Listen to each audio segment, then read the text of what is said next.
Second Thoughts of an Idle Fellow, Jerome Klapka. Jerome, on the art of making up one's mind. Now, which would you advise, dear? You see, with the red I shan't be able to wear my magenta hat. Well then, why not have the grey? Yes, I think the grey will be more useful. It's a good material. Yes, and it's a pretty grey. You know what I mean, dear, not a common grey. Of course grey is always an uninteresting color. It's quiet. And then again, what I feel about the red is that it is so warm looking. Red makes you feel warm even when you're not warm. You know what I mean, dear? Well then, why not have the red? It suits you red. No. Do you really think so? Well, when you've got a color, I mean, of course. Yes, that is the drawback to red. No, I think, on the whole, the grey is safer. Then you will take the grey, madam? Yes, I think I'd better, don't you, dear? I like it myself very much, and it is good wearing stuff. I shall have it trimmed with O. You haven't cut it off, have you? I was just about to. Madame, well, don't for a moment. Just let me have another look at the red. You see, dear, it has just occurred to me that chinchilla would look so well on the red, so it would, dear, and, you see, I've got the chinchilla, then have the red. Why not? Well, there is the hat I'm thinking of. You haven't anything else you could wear with that? Nothing at all, and it would go so beautifully with the grey dot. Yes, I think I'll have the grey. It's always a safe color grey. 14 yards I think you said, madam? Yes, 14 yards will be enough, because I shall mix it with 1 minute. You see, dear, if I take the grey I shall have nothing to wear with my black jacket. Won't it go with grey? Not well, not so well as with red. I should have the red then. You evidently fancy it yourself. No, personally I prefer the grey. But then one must think of everything, and good gracious. That's surely not the right time? No, madame, it's 10 minutes slow. We always keep our clocks a little slow, and we were to have been at Madame Janouet's at 12:15. How long shopping does take, Why, whatever time did we start? About 11, wasn't it? 10:30. I remember now, because, you know, we said we'd start at 9:30. We've been 2 hours already, and we don't seem to have done much, do we? Done literally nothing, and I meant to have done so much. I must go to Madame Janouet's. Have you got my purse, dear? Oh, it's all right, I've got it. Well, now you haven't decided whether you're going to have the grey or the red. I'm sure I don't know what I do want now. I had made up my mind a minute ago, and now it's all gone again. Oh yes, I remember, the red. Yes, I'll have the red. No, I don't mean the red, I mean the grey. You were talking about the red last time, if you remember, dear. Oh, so I was, you're quite right. That's the worst of shopping. Do you know I get quite confused sometimes. Then you will decide on the red, madam? Yes, I shan't do any better, shall I, dear? What do you think? You haven't got any other shades of red, have you? This is such an ugly red. The shopman reminds her that she has seen all the other reds, and that this is the particular shade she selected and admired. Oh, very well, she replies, with the air of one from whom all earthly cares are falling. I must take that then, I suppose. I can't be worried about it any longer. I've wasted half the morning already. Outside she recollects 3 insuperable objections to the red, and 4 unanswerable arguments why she should have selected the grey. She wonders would they change it, if she went back and asked to see the shopwalker? Her friend, who wants her lunch, thinks not. That is what I hate about shopping, she says. One never has time to really think. She says she shan't go to that shop again. We laugh at her, but are we so very much better? Come, my superior male friend, have you never stood, amid your wardrobe, undecided whether, in her eyes, you would appear more imposing, clad in the rough tweed suit that so admirably displays your broad shoulders, or in the orthodox black frock, that, after all, is perhaps more suitable to the figure of a man approaching, let us say, the 29s? Or, better still, why not riding costume? Did we not hear her say how well Jones looked in his top boots and breeches, and, hang it all, we have a better leg than Jones. What a pity riding breeches are made so baggy nowadays. Why is it that male fashions tend more and more to hide the male leg? As women have become less and less ashamed of theirs, we have become more and more reticent of ours. Why are the silken hose, the tight-fitting pantaloons, the neat knee breeches of our forefathers impossible today?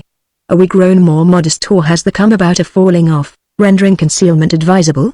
I can never understand, myself, why women love us. It must be our honest worth, our sterling merit, that attracts them, certainly not our appearance. in a pair of tweed dittos, black angora coat and vest, stand-up collar, and chimney-pot hat. No, it must be our sheer force of character that compels their admiration. What a good time our ancestors must have had was borne in upon me when, on one occasion, I appeared in character at a fancy dress ball. What I represented I am unable to say, and I don't particularly care. I only know it was something military. I also remember that the costume was 2 sizes too small for me in the chest, and thereabouts, and 3 sizes too large for me in the hat. I padded the hat, and dined in the middle of the day off a chop and half a glass of soda water. I have gained prizes as a boy for mathematics, also for scripture history not often, but I have done it. A literary critic, now dead, once praised a book of mine. I know there have been occasions when my conduct has won the approbation of good men, but never in my whole life have I felt more proud, more satisfied with myself than on that evening when, the last hook fastened, I gazed at my full-length self in the cheval-glass. I was a dream. I say it who should not, but I am not the only one who said it. I was a glittering dream. The groundwork was red, trimmed with gold braid wherever there was room for gold braid, and where there was no more possible room for gold braid there hung gold cords, and tassels, and straps. Gold buttons and buckles fastened me. Gold embroidered belts and sashes caressed me, white horsehair plumes waved o'er me. I am not sure that everything was in its proper place, but I managed to get everything on somehow, and I looked well. It suited me. My success was a revelation to me of female human nature. Girls who had hitherto been cold and distant gathered round me, timidly solicitous of notice. Girls on whom I smiled lost their heads and gave themselves airs. Girls who were not introduced to me sulked and were rude to girls that had been. For one poor child, with whom I sat out 2 dances, at least she sat, while I stood gracefully beside her. I had been advised, by the costumier, not to sit. I was sorry. He was a worthy young fellow, the son of a cotton broker, and he would have made her a good husband, I feel sure. But he was foolish to come as a beer bottle. Perhaps, after all, it is as well those old fashions have gone out. A week in that suit might have impaired my natural modesty. One wonders that fancy dress balls are not more popular in this grey age of ours. The childish instinct to dress up, to make believe, is with us all. We grow so tired of being always ourselves. A tea-table discussion, at which I once assisted, fell into this: would any one of us, when it came to the point, change with anybody else? The poor man with the millionaire, the governess with the princess change not only outward circumstances and surroundings, but health and temperament, heart, brain, and soul, so that not one mental or physical particle of one's original self one would retain, save only memory. The general opinion was that we would not, but one lady maintained the affirmative. "Oh no, you wouldn't really, dear," argued a friend. "You think you would?" "Yes, I would," persisted the first lady. "I am tired of myself. I'd even be you, for a change. In my youth, the question chiefly important to me was what sort of man shall I decide to be? At 19 one asks oneself this question. At 39 we say, I wish fate hadn't made me this sort of man. In those days I was a reader of much well-meant advice to young men, and I gathered that, whether I should become a Sir Lancelot, a Herr Teufelsdruck, or an Iago was a matter for my own individual choice. Whether I should go through life gaily or gravely was a question the pros and cons of which I carefully considered. For patterns I turned to books. Byron was then still popular, and many of us made up our minds to be gloomy, saturnine young men, weary with the world, and prone to soliloquy. I determined to join them. For a month I rarely smiled, or, when I did, it was with a weary, bitter smile, concealing a broken heart. At least that was the intention. Shallow-minded observers misunderstood. I know exactly how it feels, they would say, looking at me sympathetically. I often have it myself. It's the sudden change in the weather, I think, and they would press neat brandy upon me, and suggest ginger. Again, it is distressing to the young man, busy burying his secret sorrow under a mound of silence, to be slapped on the back by commonplace people and asked, well, how's the hump this morning? And to hear his mood of dignified melancholy referred to, by those who should know better, as the sulks. There are practical difficulties also in the way of him who would play the Byronic young gentleman. He must be supernaturally wicked, or rather must have been, only, alas. In the unliterary grammar of life, where the future tense stands first, and the past is formed, not from the indefinite, but from the present indicative, to have been is to be, and to be wicked on a small income is impossible. The ruin of even the simplest of maidens costs money. In the courts of love one cannot sue in forma pauperis, nor would it be the Byronic method. To drown remembrance in the cup sounds well, but then the cup, to be fitting, should be of some expensive brand. To drink deep of old decay or tea is poetical, but when one's purse necessitates that the draught, if it is to be deep enough to drown anything, should be of thin beer at 5 and 9 the 4.5-gallon cask, or something similar in price, sin is robbed of its flavor. Possibly also let me think it the conviction may have been within me that vice, even at its daintiest, is but an ugly, sordid thing, repulsive in the sunlight, that though as rags and dirt to art it may afford picturesque material to literature, it is an evil-smelling garment to the wearer, one that a good man, by reason of poverty of will, may come down to, but one to be avoided with all one's effort, discarded with returning mental prosperity. Be this as it may, I grew weary of training for a saturnine young man, and, in the midst of my doubt, I chanced upon a book the hero of which was a young buck, own cousin to Tom and Jerry. He attended fights, both of cocks and men, flirted with actresses, wrenched off door-knockers, extinguished street lamps, played many a merry jest upon many an unappreciative night watchman. For all the which he was much beloved by the women of the book. Why should not I flirt with actresses, put out street lamps, play pranks on policemen, and be beloved? London life was changed since the days of my hero, but much remained, and the heart of woman is eternal. If no longer prize fighting was to be had, at least there were boxing competitions, so called, in dingy back parlours out Whitechapel way.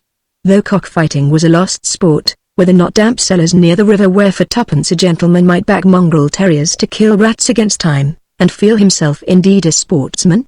True, the atmosphere of reckless gaiety, always surrounding my hero, I missed myself from these scenes, finding in its place an atmosphere more suggestive of gin, stale tobacco, and nervous apprehension of the police, but the essentials must have been the same, and the next morning I could exclaim in the very words of my prototype odds crickets, but I feel as though the devil himself were in my head. Best take me for a fool, but in this direction likewise my fatal lack of means opposed me. It affords much food to the philosophic mind, this influence of income upon character. Even fifth-rate boxing competitions, organized by friendly leads, and ratting contests in Rotherhithe slums, become expensive, when you happen to be the only gentleman present possessed of a collar, and are expected to do the honors of your class in dog's nose.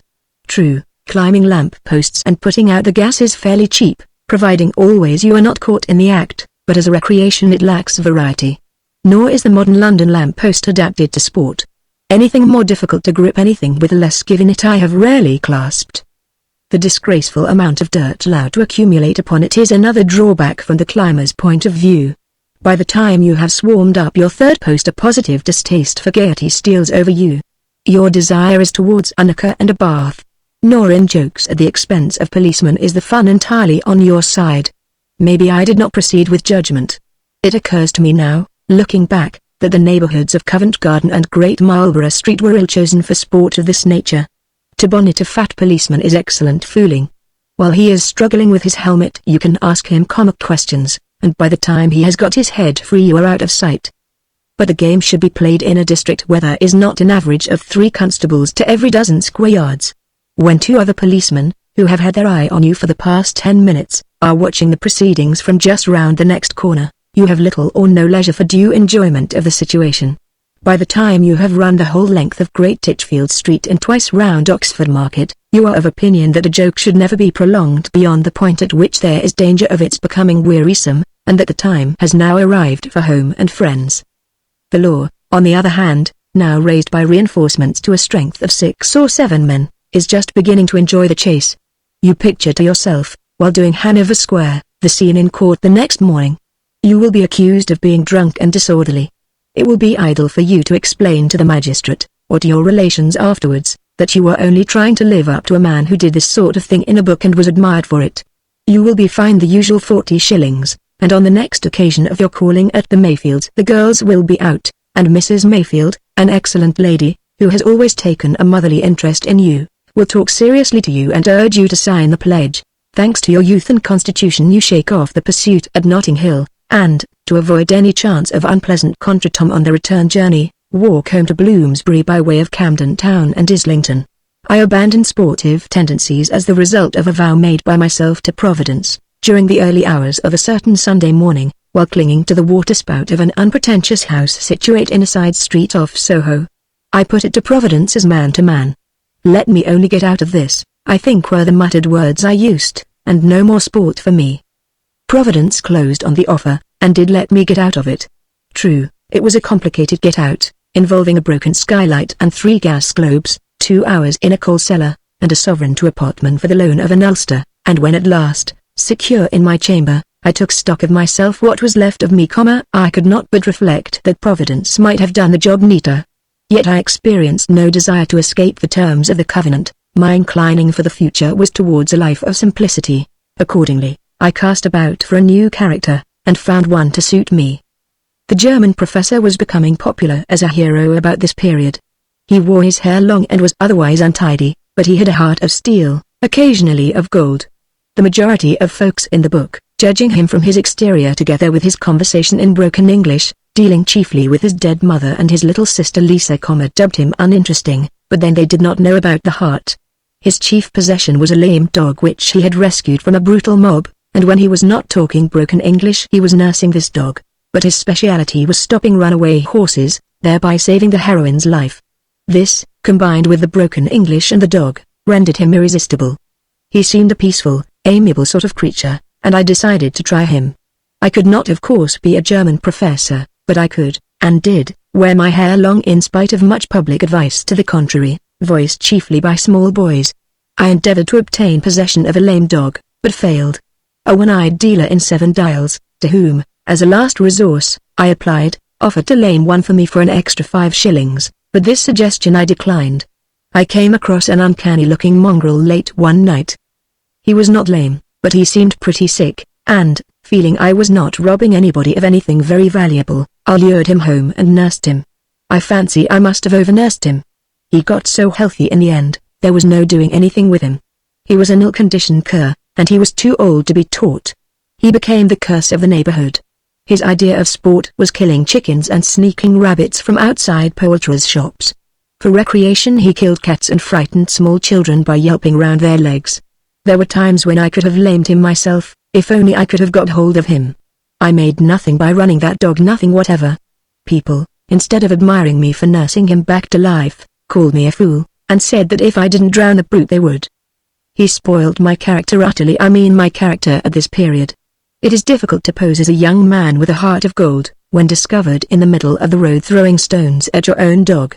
And stones were the only things that would reach and influence him. I was also hampered by a scarcity in runaway horses. The horse of our suburb was not that type of horse. Once and only once did an opportunity offer itself for practice. It was a good opportunity, inasmuch as he was not running away very greatly. Indeed, I doubt if he knew himself that he was running away.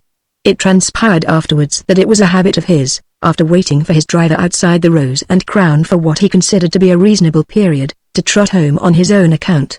He passed me going about 7 miles an hour, with the reins dragging conveniently beside him. He was the very thing for a beginner, and I prepared myself. At the critical moment, however, a couple of officious policemen pushed me aside and did it themselves. There was nothing for me to regret, as the matter turned out. I should only have rescued a bald-headed commercial traveler, very drunk, who swore horribly, and pelted the crowd with empty collar boxes. From the window of a very high flat I once watched 3 men, resolved to stop a runaway horse. Each man marched deliberately into the middle of the road and took up his stand. My window was too far away for me to see their faces, but their attitude suggested heroism unto death. The first man, as the horse came charging towards him, faced it with his arms spread out. He never flinched until the horse was within about 20 yards of him.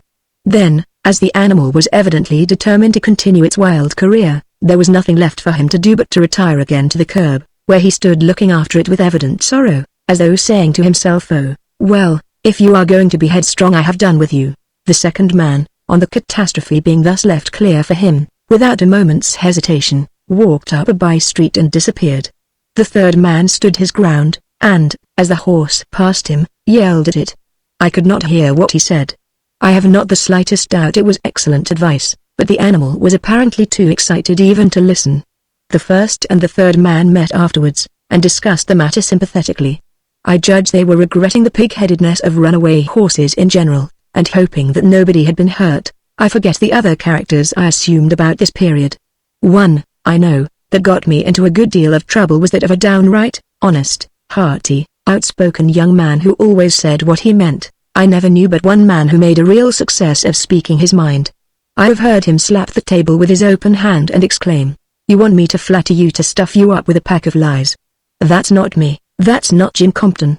But if you care for my honest opinion, all I can say is, that child is the most marvelous performer on the piano I've ever heard. I don't say she is a genius, but I have heard Liszt and Metzler and all the crack players, and I prefer her. That's my opinion. I speak my mind, and I can't help it if you're offended." How refreshing, the parents would say, to come across a man who is not afraid to say what he really thinks. Why are we not all outspoken? The last character I attempted I thought would be easy to assume. It was that of a much admired and beloved young man, whose great charm lay in the fact that he was always just himself. Other people posed and acted. He never made any effort to be anything but his own natural, simple self. I thought I also would be my own natural, simple self. But then the question arose, what was my own natural, simple self? That was the preliminary problem I had to solve. I have not solved it to this day. What am I? I am a great gentleman, walking through the world with dauntless heart and head erect, scornful of all meanness, impatient of all littleness. I am a mean-thinking, little daring man, the type of man that I have the dauntless heart and the erect head despise greatly, crawling to a poor end by devious ways, cringing to the strong, timid of all pain. But, dear reader, I will not sadden your sensitive ears with details I could give you, showing how contemptible a creature this wretched I happens to be. Nor would you understand me. You would only be astonished, discovering that such disreputable specimens of humanity contrive to exist in this age. It is best, my dear sir, or madam, you should remain ignorant of these evil persons. Let me not trouble you with knowledge. I am a philosopher, greeting alike the thunder and the sunshine with frolic welcome. Only now and then, when all things do not fall exactly as I wish them, when foolish, wicked people will persist in doing foolish, wicked acts, affecting my comfort and happiness, I rage and fret a goodish deal. As Heine said of himself, I am knight, too, of the Holy Grail, valiant for the truth, reverent of all women, honoring all men, eager to yield life to the service of my great captain. And next moment, I find myself in the enemy's lines, fighting under the black banner. It must be confusing to these opposing generals, all their soldiers being deserters from both armies. What are women but men's playthings? Shall there be no more cakes and ale for me because thou art virtuous? What are men but hungry dogs, contending each against each for a limited supply of bones? To others lest thou be done. What is the truth but an unexploded lie? I am a lover of all living things. You, my poor sister, struggling with your heavy burden on your lonely way, I would kiss the tears from your worn cheeks, lighten with my love the darkness around your feet. You, my patient brother, breathing hard as round and round you tramp the trodden path, like some poor half-blind gin horse, stripes your only encouragement, scanty store of dry chaff in your manger. I would jog beside you, taking the strain a little from your aching shoulders, and we would walk nodding, our heads side by side, and you, remembering, should tell me of the fields where long ago you played, of the gallant races that you ran and won. And you, little pinched brats, with wondering eyes, looking from dirt-encrusted faces, I would take you in my arms and tell you fairy stories. Into the sweet land of make-believe we would wander, leaving the sad old world behind us for a time, and you should be princes and princesses, and know love. But again, a selfish, greedy man comes often, and sits in my clothes. A man who frets away his life, planning how to get more money, more food, more clothes, more pleasures for himself. A man so busy thinking of the many things he needs he has no time to dwell upon the needs of others. He deems himself the center of the universe. You would imagine, hearing him grumbling, that the world had been created and got ready against the time when he should come to take his pleasure in it. He would push and trample, heedless, reaching towards these many desires of his, and when, grabbing, he misses, he curses heaven for its injustice, and men and women for getting in his path. He is not a nice man, in any way. I wish, as I say, he would not come so often and sit in my clothes. He persists that he is I, and that I am only a sentimental fool, spoiling his chances. Sometimes, for a while, I get rid of him, but he always comes back, and then he gets rid of me and I become him. It is very confusing. Sometimes I wonder if I really am myself, on the disadvantage of not getting what one wants. Long, long ago, when you and I, dear reader, were young, when the fairies dwelt in the hearts of the roses, when the moonbeams bent each night beneath the weight of angels' feet, there lived a good, wise man. Or rather, I should say, there had lived, for at the time of which I speak the poor old gentleman lay dying. waiting each moment the dread summons. He fell a musing on the life that stretched far back behind him. How full it seemed to him at that moment of follies and mistakes, bringing bitter tears not to himself alone but to others also. How much brighter a road might it have been, had he been wiser, had he known. Me, said the good old gentleman, if only I could live my life again in the light of experience. Now as he spoke these words he felt the drawing near to him of a presence, and thinking it was the one whom he expected, raising himself a little from his bed, he feebly cried, I am ready. But a hand forced him gently back, a voice saying, Not yet, I bring life, not death. Your wish shall be granted. You shall live your life again, and the knowledge of the past shall be with you to guide you. See you use it. I will come again. Then a sleep fell upon the good man, and when he awoke, he was again a little child, lying in his mother's arms, but, locked within his brain was the knowledge of the life that he had lived already, so once more he lived and loved and labored. So a second time he lay an old, worn man with life behind him. And the angel stood again beside his bed, and the voice said, Well, are you content now? I am well content, said the old gentleman. Let death come, and have you understood? Asked the angel. I think so, was the answer, that experience is but as of the memory of the pathways he has trod to a traveler journeying ever onward into an unknown land. I have been wise only to reap the reward of folly. Knowledge has ofttimes kept me from my good. I have avoided my old mistakes only to fall into others that I knew not of. I have reached the old errors by new roads. Where I have escaped sorrow I have lost joy. Where I have grasped happiness I have plucked pain also. Now let me go with death that I may learn, which was so like the angel of that period, the giving of a gift, bringing to a man only more trouble.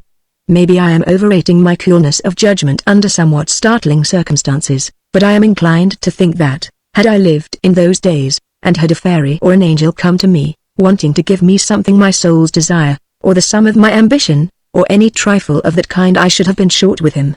You pack up that precious bag of tricks of yours, I should have said to him. It would have been rude, but that is how I should have felt, and get outside with it. I'm not taking anything in your line today.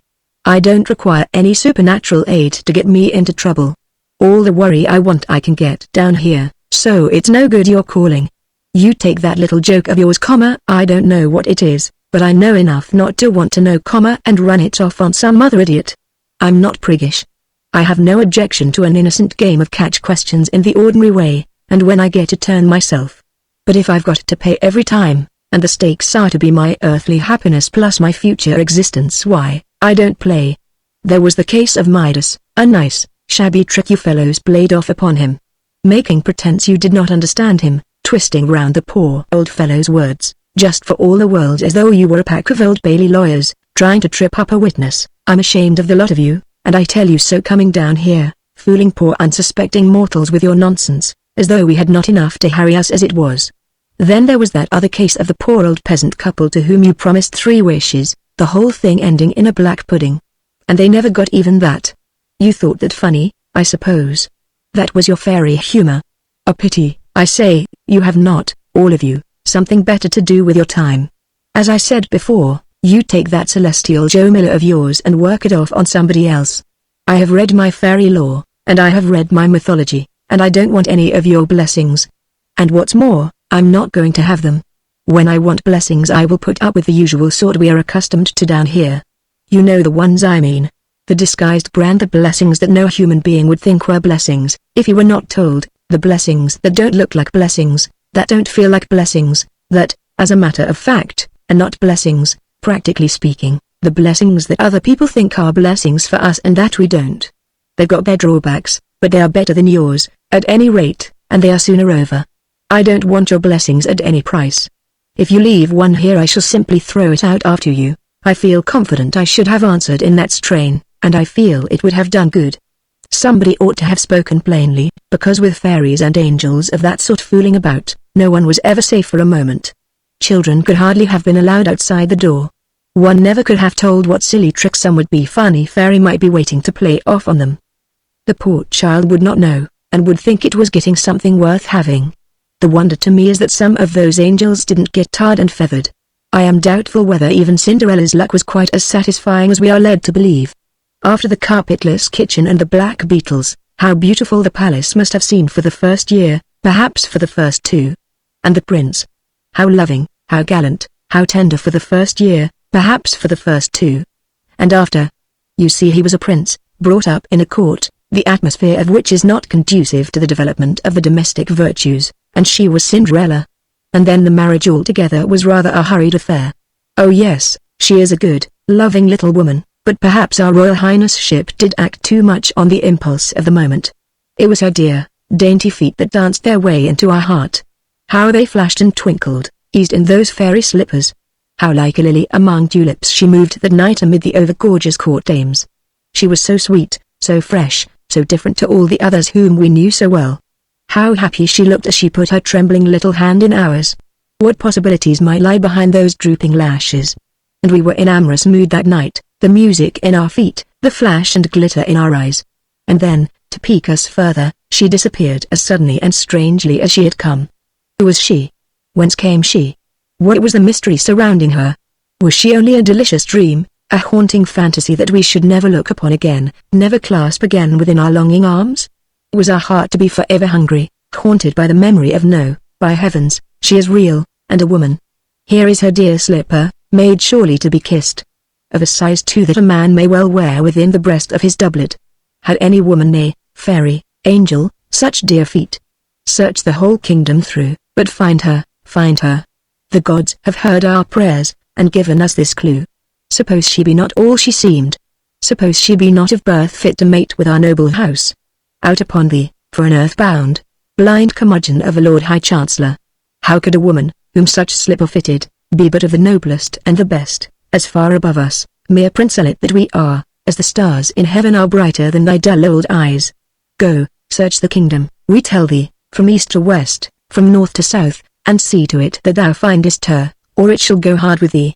By Venus, be she a swineherd's daughter, she shall be our queen, and she deign to accept of us, and of our kingdom. Ah well, of course, it was not a wise piece of business, that goes without saying. But we were young, and princes are only human. Poor child, she could not help her education, or rather her lack of it. Dear little thing. The wonder is that she has contrived to be no more ignorant than she is, dragged up as she was, neglected and overworked. Nor does life in a kitchen, amid the companionship of peasants and menials, tend to foster the intellect. Who can blame her for being shy and somewhat dull of thought? Not we, generous-minded, kind-hearted prince that we are. And she is very affectionate. The family are trying, certainly, father-in-law not a bad sort, though a little prosy when upon the subject of his domestic troubles, and a little too fond of his glass, mamma-in-law, and those two ugly, ill-mannered sisters, decidedly a nuisance about the palace. Yet what can we do? They are our relations now, and they do not forget to let us know it. Well, we had to expect that, and things might have been worse. Anyhow, she is not jealous, thank goodness. So the day comes when poor little Cinderella sits alone of a night in the beautiful palace. The courtiers have gone home in their carriages. The Lord High Chancellor has bowed himself out backwards. The gold-stick-in-waiting and the grooms of the chamber have gone to their beds. The maids of honor have said good night, and drifted out to the door, laughing and whispering among themselves. The clock strikes 12:12, and still no footstep creaks upon the stair. Once it followed swiftly upon the good night of the maids, who did not laugh or whisper then. At last the door opens, and the prince enters, none too pleased at finding Cinderella still awake. So sorry I'm late, my love, detained on affairs of state. Foreign policy very complicated, dear. Have only just this moment left the council chamber. And little Cinderella, while the prince sleeps, lies sobbing out her poor sad heart into the beautiful royal pillow, embroidered with the royal arms and edged with the royal monogram in lace. Why did he ever marry me? I should have been happier in the old kitchen. The black beetles did frighten me a little, but there was always the dear old cat, and sometimes, when mother and the girls were out, Papa would call softly down the kitchen stairs for me to come up, and we would have such a merry evening together, and sup off sausages. Dear old Dad, I hardly ever see him now. And then, when my work was done, how pleasant it was to sit in front of the fire, and dream of the wonderful things that would come to me some day. I was always going to be a princess, even in my dreams, and live in a palace, but it was so different to this. Oh, how I hate it, this beastly palace where everybody sneers at me. I know they do, though they bow and scrape, and pretend to be so polite. And I'm not clever and smart as they are. I hate them. I hate these bold-faced women who are always here. That is the worst of a palace, everybody can come in. Oh, I hate everybody and everything.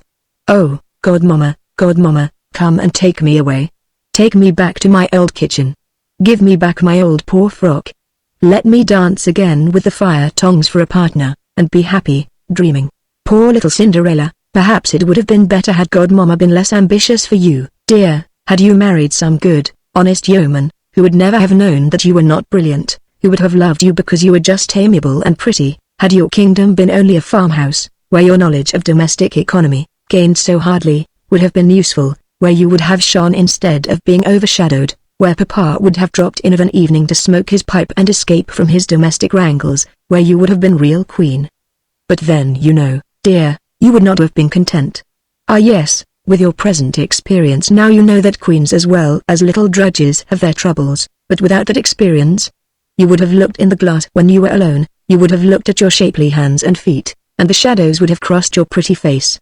Yes, you would have said to yourself, John is a dear, kind fellow, and I love him very much, and all that, but and the old dreams, dreamt in the old low-ceilinged kitchen before the dying fire, would have come back to you, and you would have been discontented then as now, only in a different way.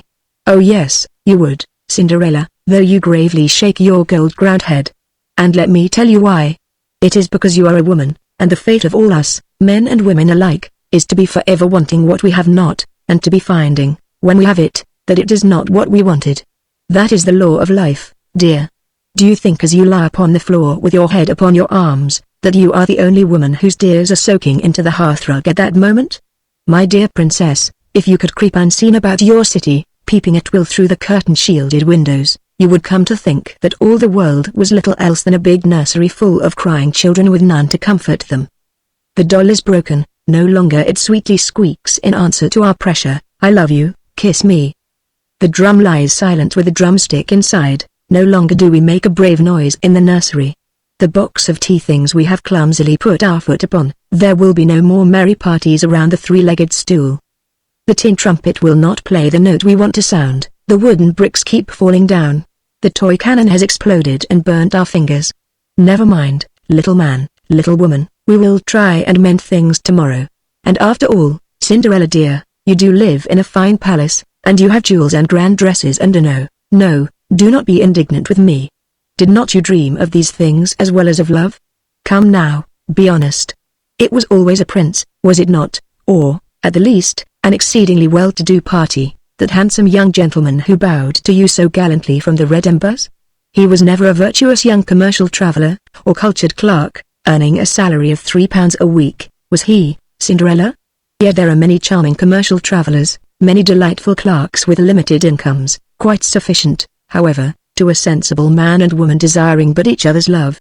Why was it always a prince, Cinderella? Had the palace and the liveried servants, and the carriages and horses, and the jewels and the dresses, nothing to do with the dream? No, Cinderella, you were human, that is all. The artist, shivering in his conventional attic, dreaming of fame ! Do you think he is not hoping she will come to his loving arms in the form Jove came to Danae? Do you think he is not reckoning also upon the good dinners and the big cigars, the fur coat and the diamond studs, that her visits will enable him to purchase? There is a certain picture very popular just now. You may see it, Cinderella, in many of the shop windows of the town. It is called The Dream of Love, and it represents a beautiful young girl, sleeping in a very beautiful but somewhat disarranged bed. Indeed, one hopes, for the sleeper's sake, that the night is warm, and that the room is fairly free from draughts. A ladder of light streams down from the sky into the room, and upon this ladder crowd and jostle one another a small army of plump cupids, each one laden with some pledge of love. 2 of the imps are emptying a sack of jewels upon the floor. 4 others are bearing, well displayed, a magnificent dress, a confection, I believe, is the proper term, cut somewhat low, but making up in train what is lacking elsewhere. Others bear bonnet boxes from which peep stylish toques and bewitching hoods. Some, representing evidently wholesale houses, stagger under silks and satins in the piece. Cupids are from the shoemakers with the daintiest of bottines. Stockings, garters, and even less mentionable articles, are not forgotten. Caskets, mirrors, 12-buttoned gloves, scent bottles and handkerchiefs, hairpins, and the gayest of parasols, has the god of love piled into the arms of his messengers. Really a most practical, up-to-date god of love, moving with the times. one feels that the modern temple of love must be a sort of Swan and Edgar's, the god himself a kind of celestial shop walker, while his mother, Venus, no doubt superintends the costume department. Quite an Olympian Whiteley, this latter Eros. He was forgotten nothing, for, at the back of the picture, I notice one Cupid carrying a rather fat heart at the end of a string. You, Cinderella, could give good counsel to that sleeping child. You would say to her, awake from such dreams. The contents of a pawnbroker's storeroom will not bring you happiness. Dream of love if you will, that is a wise dream, even if it remain ever a dream. But these colored beads, these Manchester goods. Are you then new, heiress of all the ages, still at heart only as some poor savage maiden but little removed above the monkeys that share the primeval forest with her? Will you sell your gold to the first trader that brings you this barter?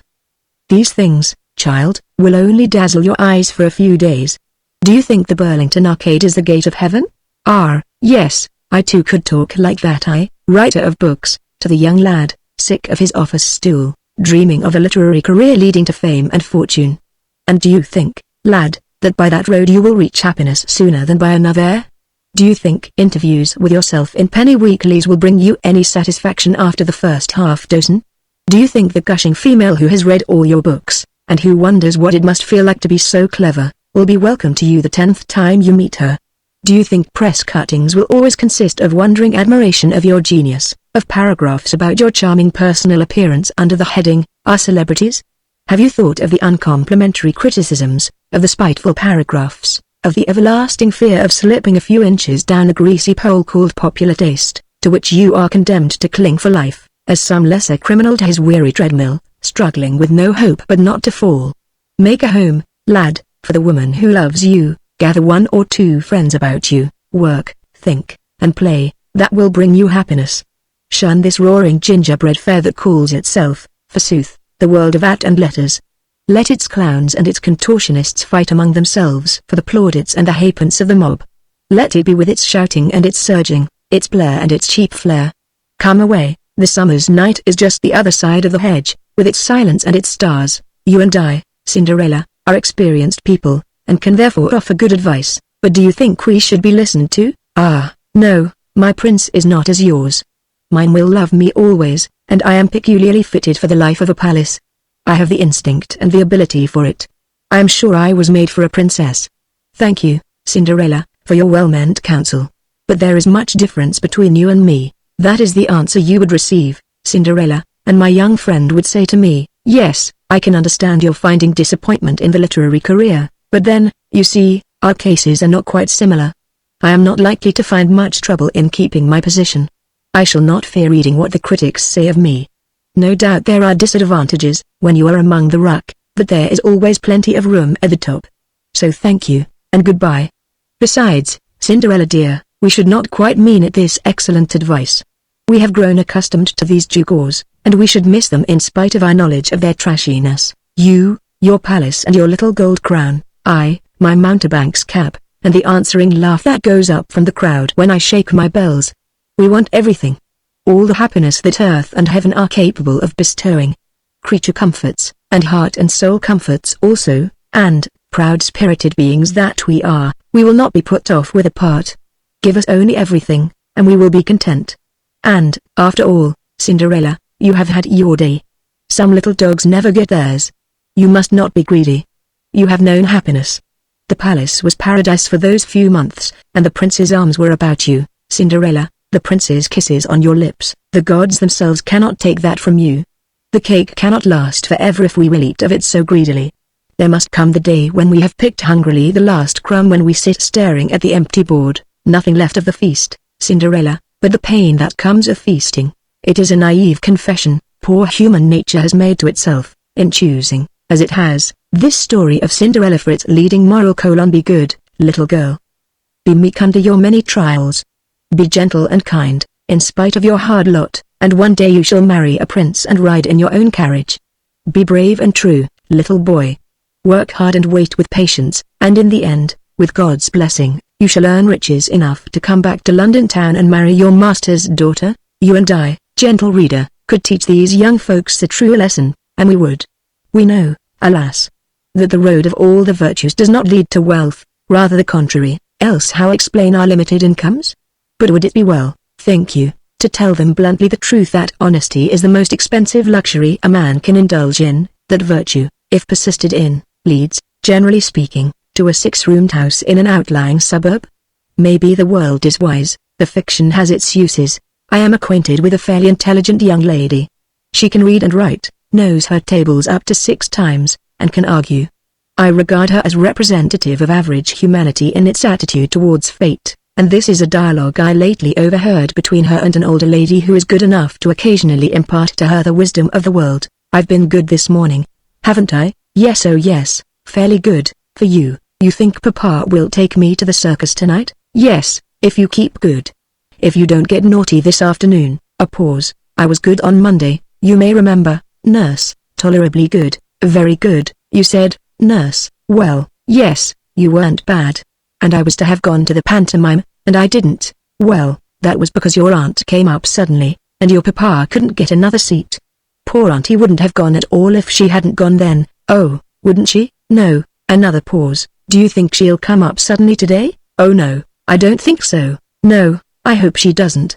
I want to go to the circus tonight. Because, you see, nurse, if I don't it will discourage me. So, perhaps the world is wise in promising us the circus. We believe her at first. But after a while, I fear, we grow discouraged, on the exceptional merit attaching to the things we meant to do. I can remember, but then I can remember a long time ago. You, gentle reader, just entering upon the prime of life, that age by thoughtless youth called middle. I cannot, of course, expect to follow me when there was in great demand a certain periodical you leapt the Amateur. Its aim was noble. It sought to teach the beautiful lesson of independence, to inculcate the fine doctrine of self-help. One chapter explained to a man how he might make flower pots out of Australian meat cans, another how he might turn butter tubs into music stools, a third how he might utilize old bonnet boxes for Venetian blinds. That was the principle of the whole scheme. You made everything from something not intended for it, and as ill-suited to the purpose as possible. 2 pages, I distinctly recollect, were devoted to the encouragement of the manufacture of umbrella stands out of old gas piping. Anything less adapted to the receipt of hats and umbrellas than gas piping I cannot myself conceive. Had there been, I feel sure the author would have thought of it, and would have recommended it. Picture frames you fashioned out of ginger beer corks. You saved your ginger beer corks, you found a picture and the thing was complete. How much ginger beer it would be necessary to drink, preparatory to the making of each frame, and the effect of it upon the frame maker's physical, mental and moral well-being, did not concern the amateur. I calculate that for a fair-sized picture 16 dozen bottles might suffice. Whether, after 16 dozen of ginger beer, a man would take any interest in framing a picture, whether he would retain any pride in the picture itself, is doubtful. But this, of course, was not the point. One young gentleman of my acquaintance, the son of the gardener of my sister, as friend Dollendorf would have described him, did succeed in getting through sufficient ginger beer to frame his grandfather, but the result was not encouraging.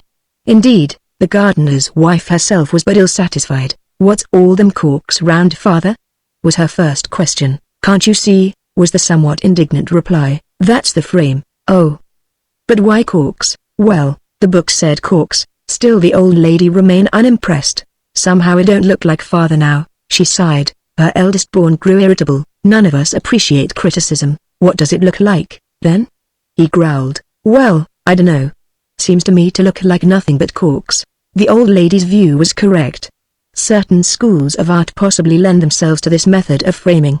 I myself have seen a funeral card improved by it, but, generally speaking, the consequence was a predominance of frame at the expense of the thing framed. The more honest and tasteful of the frame makers would admit as much themselves. "Yes, it is ugly when you look at it," said one to me, as we stood surveying it from the center of the room. "But what one feels about it is that one has done it oneself, which reflection, I have noticed, reconciles us to many other things beside cork frames." Another young gentleman friend of mine, for I am bound to admit it was youth that profited most by the advice and counsel of the amateur, I suppose as one grows older one grows less daring, less industrious, made a rocking chair, according to the instructions of this book, out of a couple of beer barrels. From every practical point of view it was a bad rocking chair. It rocked too much, and it rocked in too many directions at one and the same time. I take it, a man sitting on a rocking chair does not want to be continually rocking. There comes a time when he says to himself, now I have rocked sufficiently for the present, now I will sit still for a while, lest a worse thing befall me. But this was one of those headstrong rocking chairs that are a danger to humanity, and a nuisance to themselves. Its notion was that it was made to rock, and that when it was not rocking, it was wasting its time. Once started, nothing could stop it, nothing ever did stop it, until it found itself topsy-turvy on its own occupant. That was the only thing that ever sobered it. I had called, and had been shown into the empty drawing room. The rocking chair nodded invitingly at me. I never guessed it was an amateur rocking chair.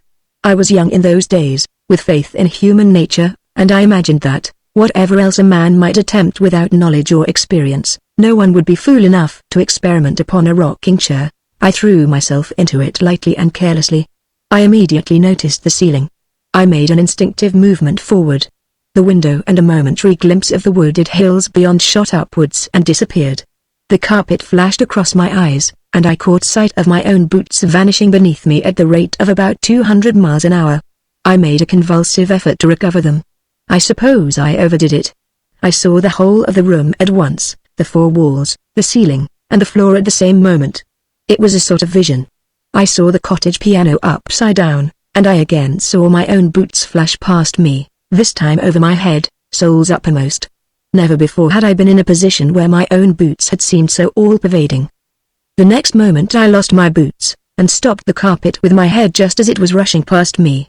At the same instant something hit me violently in the small of the back. Reason, when recovered, suggested that my assailant must be the rocking chair. Investigation proved the surmise correct. Fortunately I was still alone, and in consequence was able, a few minutes later, to meet my hostess with calm and dignity. I said nothing about the rocking chair.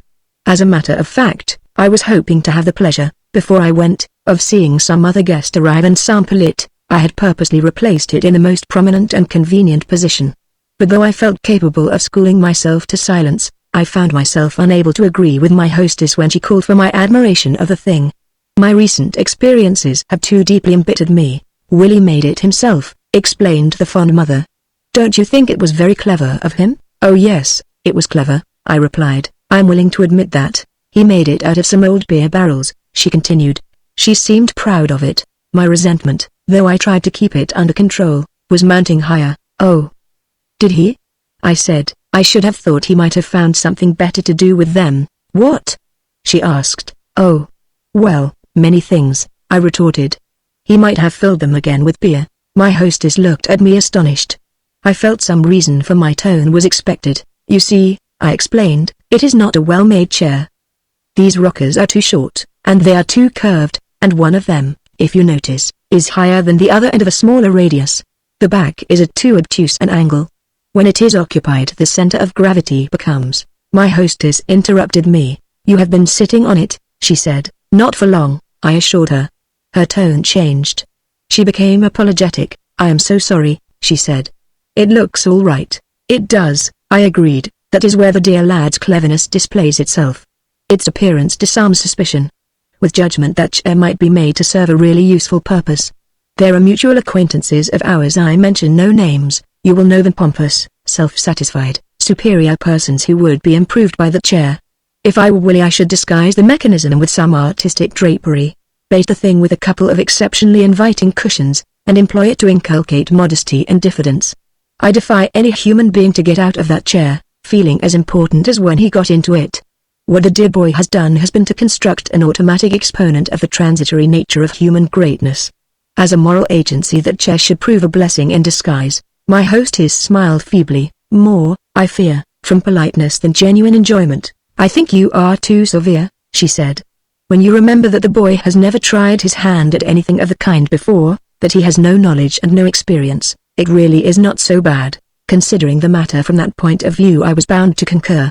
I did not like to suggest to her that before entering upon a difficult task it would be better for young men to acquire knowledge and experience. That is so unpopular a theory. But the thing that the amateur put in the front and foremost of its propaganda was the manufacture of household furniture out of egg boxes. Why egg boxes I have never been able to understand, but egg boxes, according to the prescription of the amateur, form the foundation of household existence. With a sufficient supply of egg boxes, and what the amateur termed a natural deftness, no young couple need hesitate to face the furnishing problem. 3 egg boxes made a writing table. On another egg box you sat to write. Your books were arranged in egg boxes around you, and there was your study, complete.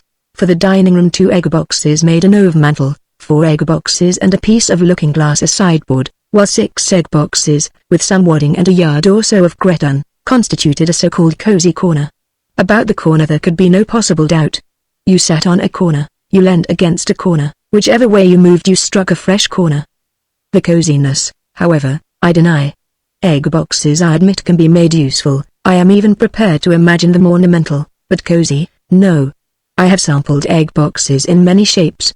I speak of years ago, when the world and we were younger, when our fortune was the future, secure in which, we hesitated not to set up house upon incomes folks with lesser expectations might have deemed insufficient.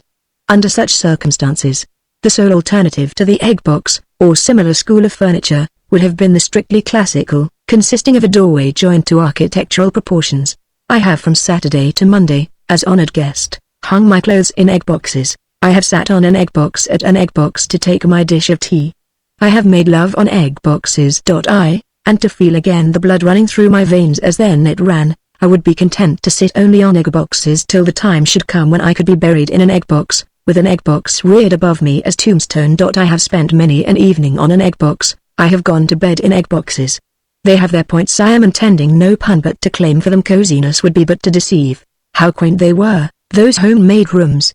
They rise out of the shadows and shape themselves again before my eyes. I see the knobbly sofa, the easy chairs that might have been designed by the Grand Inquisitor himself, the dented settle that was a bed by night, the few blue plates, purchased in the slums off Wardour Street, the enamelled stool to which one always stuck, the mirror framed in silk, the 2 Japanese fans crossed beneath each cheap engraving, the piano cloth embroidered in peacock's feathers by Annie's sister, the tea cloth worked by Cousin Jenny. We dreamt, sitting on those egg boxes, for we were young ladies and gentlemen with artistic taste, of the days when we would eat in Chippendale dining rooms, sip our coffee in Louis Quator's drawing rooms, and be happy. Well, we have got on, some of us, since then, as Mr. Bumpus used to say, and I notice, when on visits, that some of us have contrived so that we do sit on Chippendale chairs, at Sheraton dining tables, and are warmed from Adam's fireplaces. But, Army, where are the dreams, the hopes, the enthusiasms that clung like the scent of a March morning about those gimcrack second floors? In the dustbin, I fear, with the cretonne-covered egg boxes and the penny fans. Fate is so terribly even-handed. As she gives she ever takes away. She flung us a few shillings and hope, where now she doles us out pounds and fears. Why did not we know how happy we were, sitting crowned with sweet conceit upon our egg box thrones? Yes, Dick, you have climbed well. You edit a great newspaper. You spread abroad the message well, the message that Sir Joseph Goldbug, your proprietor, instructs you to spread abroad. You teach mankind the lessons that Sir Joseph Goldbug wishes them to learn. They say he is to have a peerage next year. I am sure he has earned it, and perhaps there may be a knighthood for you, Dick. Tom, you are getting on now. You have abandoned those unsaleable allegories. What rich art patron cares to be told continually by his own walls that Midas had ass's ears, that Lazarus sits ever at the gate?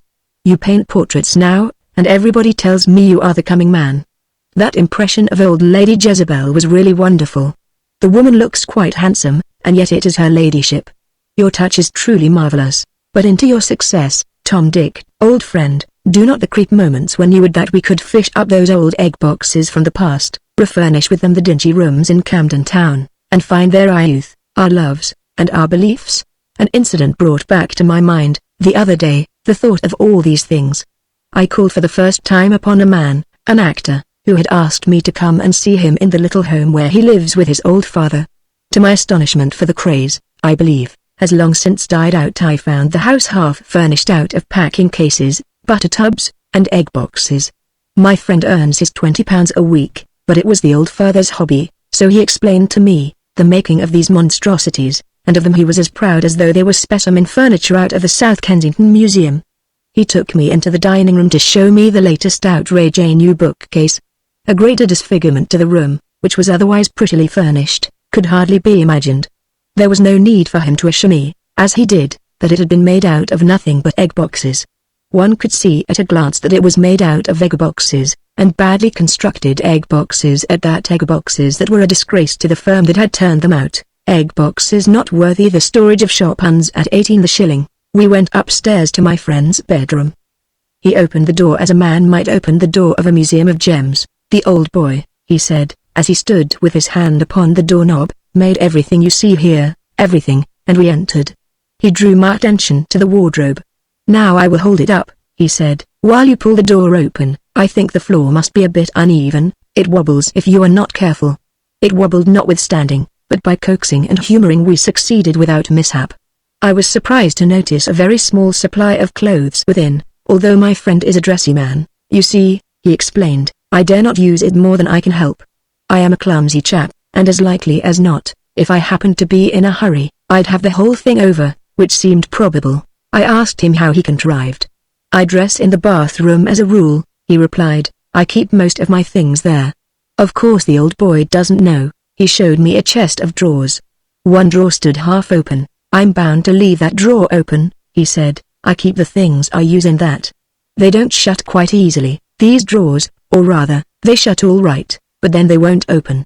It is the weather, I think. They will open and shut all right in the summer, I dare say." He is of a hopeful disposition, but the pride of the room was the washstand. "What do you think of this?" cried he enthusiastically. "Real marble top." He did not expatiate further. In his excitement he had laid his hand upon the thing, with the natural result that it collapsed.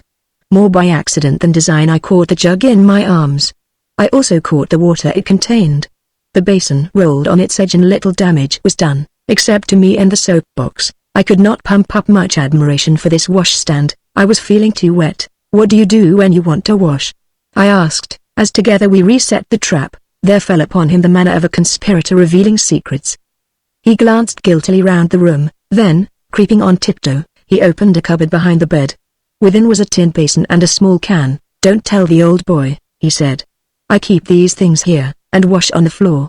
That was the best thing I myself ever got out of Egg-box, is that picture of a deceitful son stealthily washing himself upon the floor behind the bed, trembling at every footstep lest it might be the old boy coming to the door.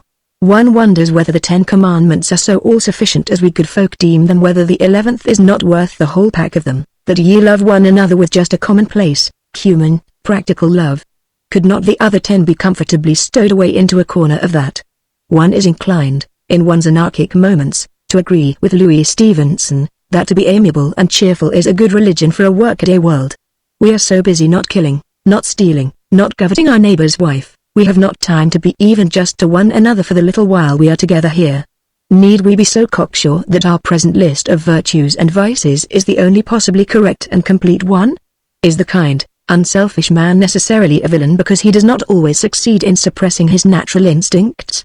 Is the narrow-hearted, sour-souled man, incapable of a generous thought or act, necessarily a saint because he has none? Have we not derived at a wrong method of estimating our frailer brothers and sisters? We judge them, as critics judge books, not by the good that is in them, but by their faults. Poor King David. What would the local vigilance society have had to say to him? Noah, according to our plan, would be denounced from every teetotal platform in the country, and Ham would head the local vestry poll as a reward for having exposed him. And St. Peter. Weak, frail St. Peter, how lucky for him that his fellow disciples and their master were not as strict in their notions of virtue as are we today. Have we not forgotten the meaning of the word virtue?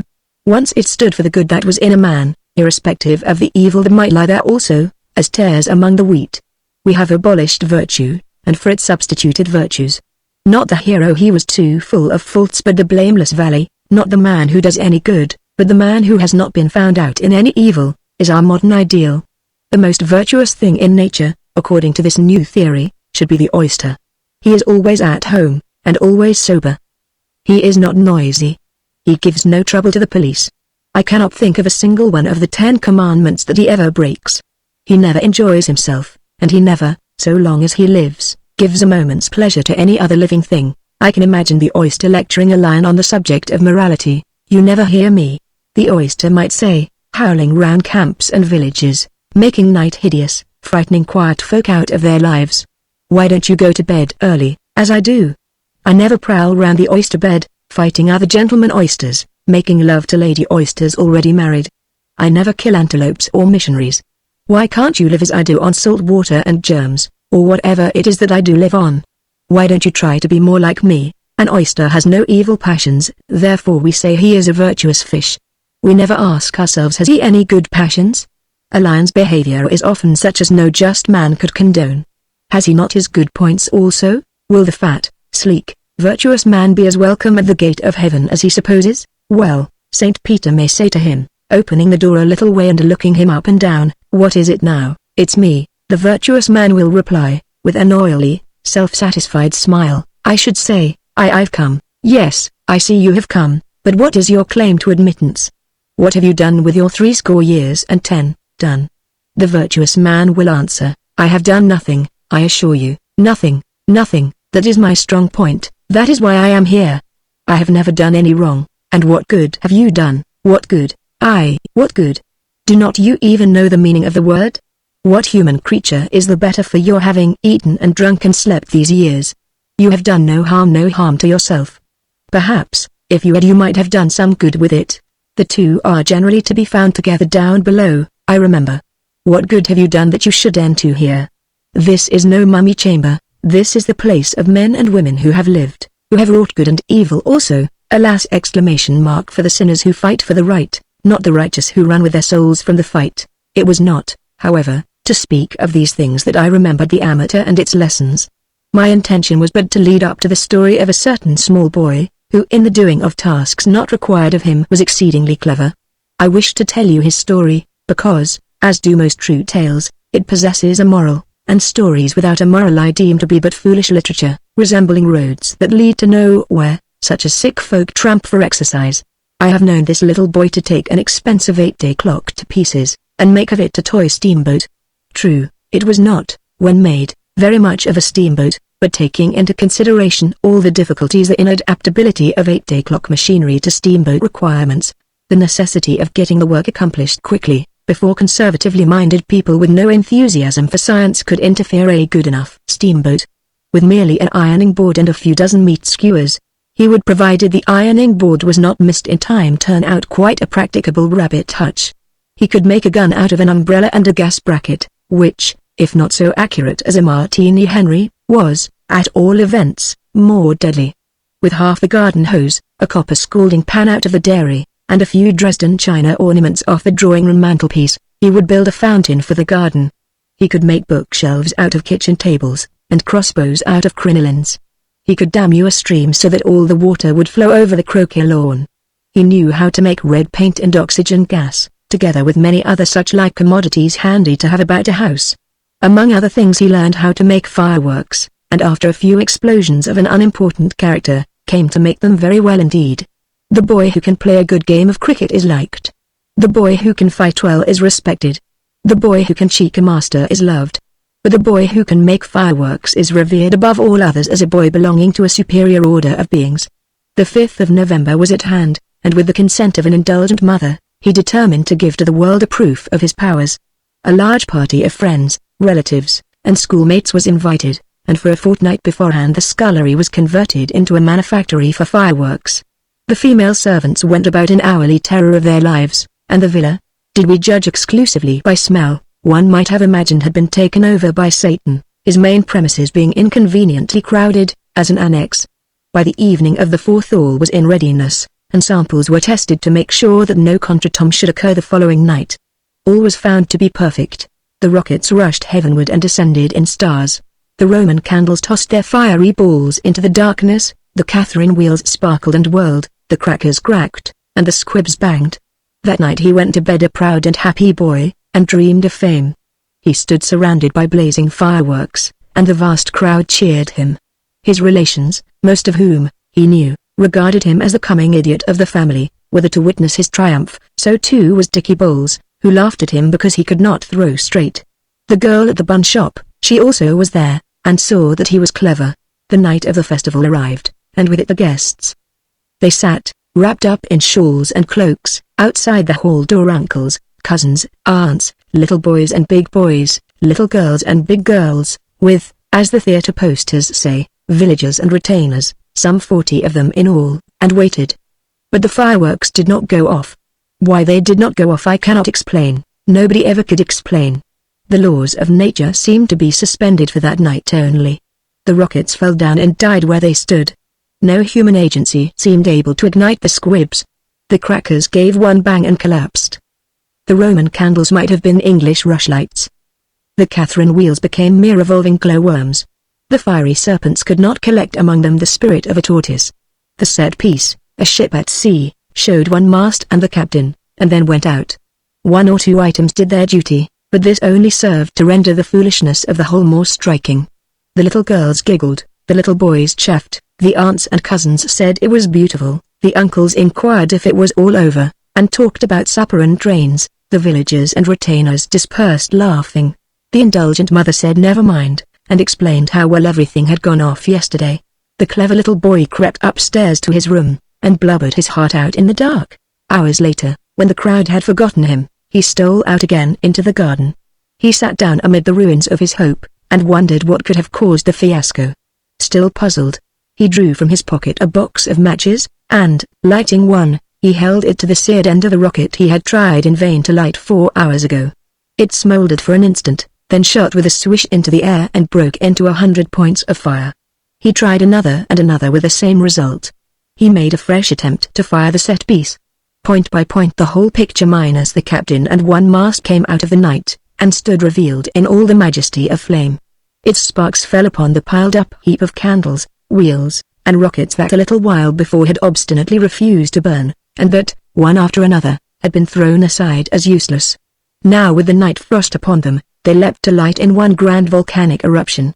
And in front of the gorgeous spectacle he stood with only one consolation, his mother's hand in his. The whole thing was a mystery to him at the time, but, as he learned to know life better, he came to understand that it was only one example of a solid but inexplicable fact, ruling all human affairs. Your fireworks won't go off while the crowd is around. Our brilliant repartees do not occur to us till the door is closed upon us and we are alone in the street, or, as the French would say, are coming down the stairs. Our after-dinner oratory, that sounded so telling as we delivered it before the looking-glass, falls strangely flat amidst the clinking of the glasses. The passionate torrent of words we meant to pour into her ear becomes a halting rigmarole, at which small blame to her she only laughs. I would, gentle reader, you could hear the stories that I meant to tell you. You judge me, of course, by the stories of mine that you have read by this sort of thing, perhaps, but that is not just to me. The stories I have not told you, that I am going to tell you one day, I would that you judge me by those. They are so beautiful, you will say so, over them, you will laugh and cry with me, they come into my brain unbidden, they clamor to be written, yet when I take my pen in hand they are gone. It is as though they were shy of publicity, as though they would say to me, you alone, you shall read us, but you must not write us, we are too real, too true. We are like the thoughts you cannot speak. Perhaps a little later, when you know more of life, then you shall tell us. Next to these in merit I would place, were I writing a critical essay on myself, the stories I have begun to write and that remain unfinished, why I cannot explain to myself. They are good stories, most of them, better far than the stories I have accomplished. Another time, perhaps, if you care to listen, I will tell you the beginning of one or two and you shall judge. Strangely enough, for I have always regarded myself as a practical, common-sensed man, so many of these still-born children of my mind I find, on looking through the cupboard where their thin bodies lie, are ghost stories. I suppose the hope of ghosts is with us all. The world grows somewhat interesting to us as of all the ages.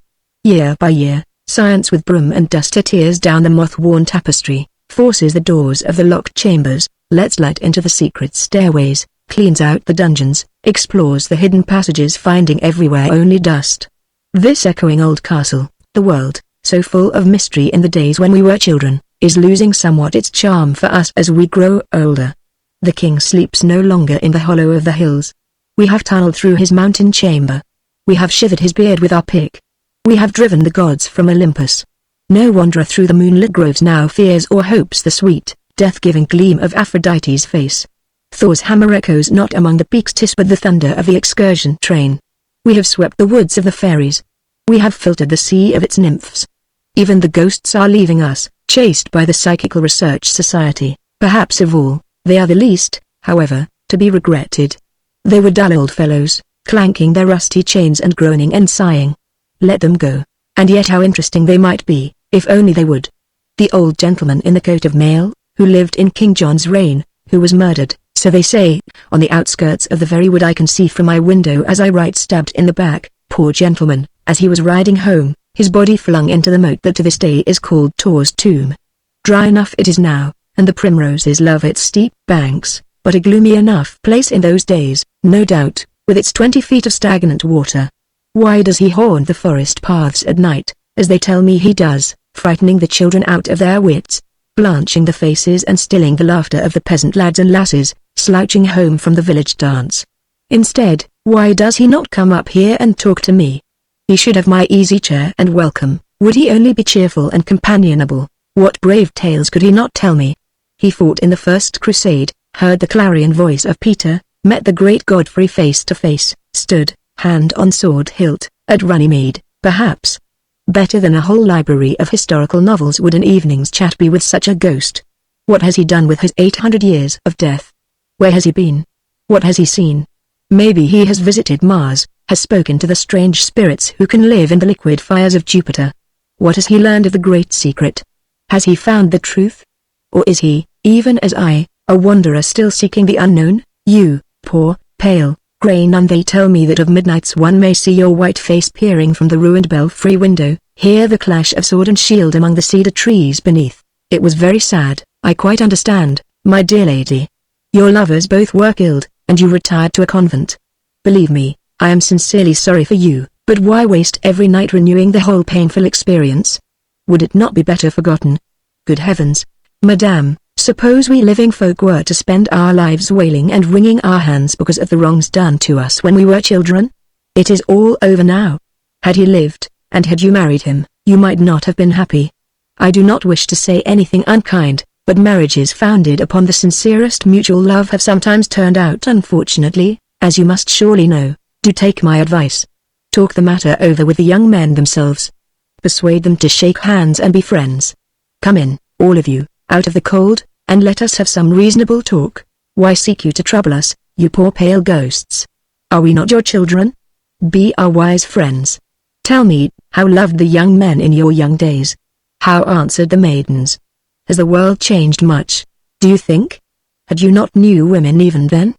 Girls who hated the everlasting tapestry frame and spinning wheel? Your father's servants, were they so much worse off than the freemen who live in our East End slums and sew slippers for 14 hours a day at a wage of 9 shillings a week? Do you think society much improved during the last 1,000 years? Is it worse? Is it better? Or is it, on the whole, about the same, save that we call things by other names? Tell me, what have you learned? Yet might not familiarity breed contempt, even for ghosts? One has had a tiring day's shooting.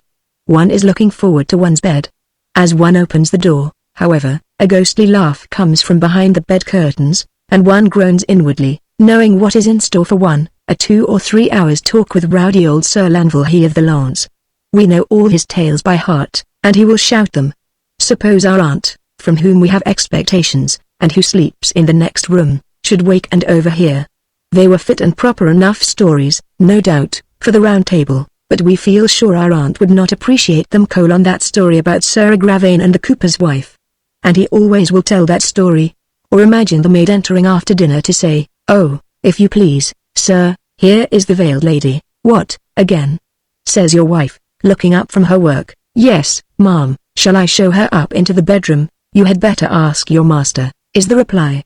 The tone is suggestive of an unpleasant 5 minutes so soon as the girl shall have withdrawn. But what are you to do? "Yes, yes, show her up," you say, and the girl goes out, closing the door. Your wife gathers her work together, and rises. "Where are you going?"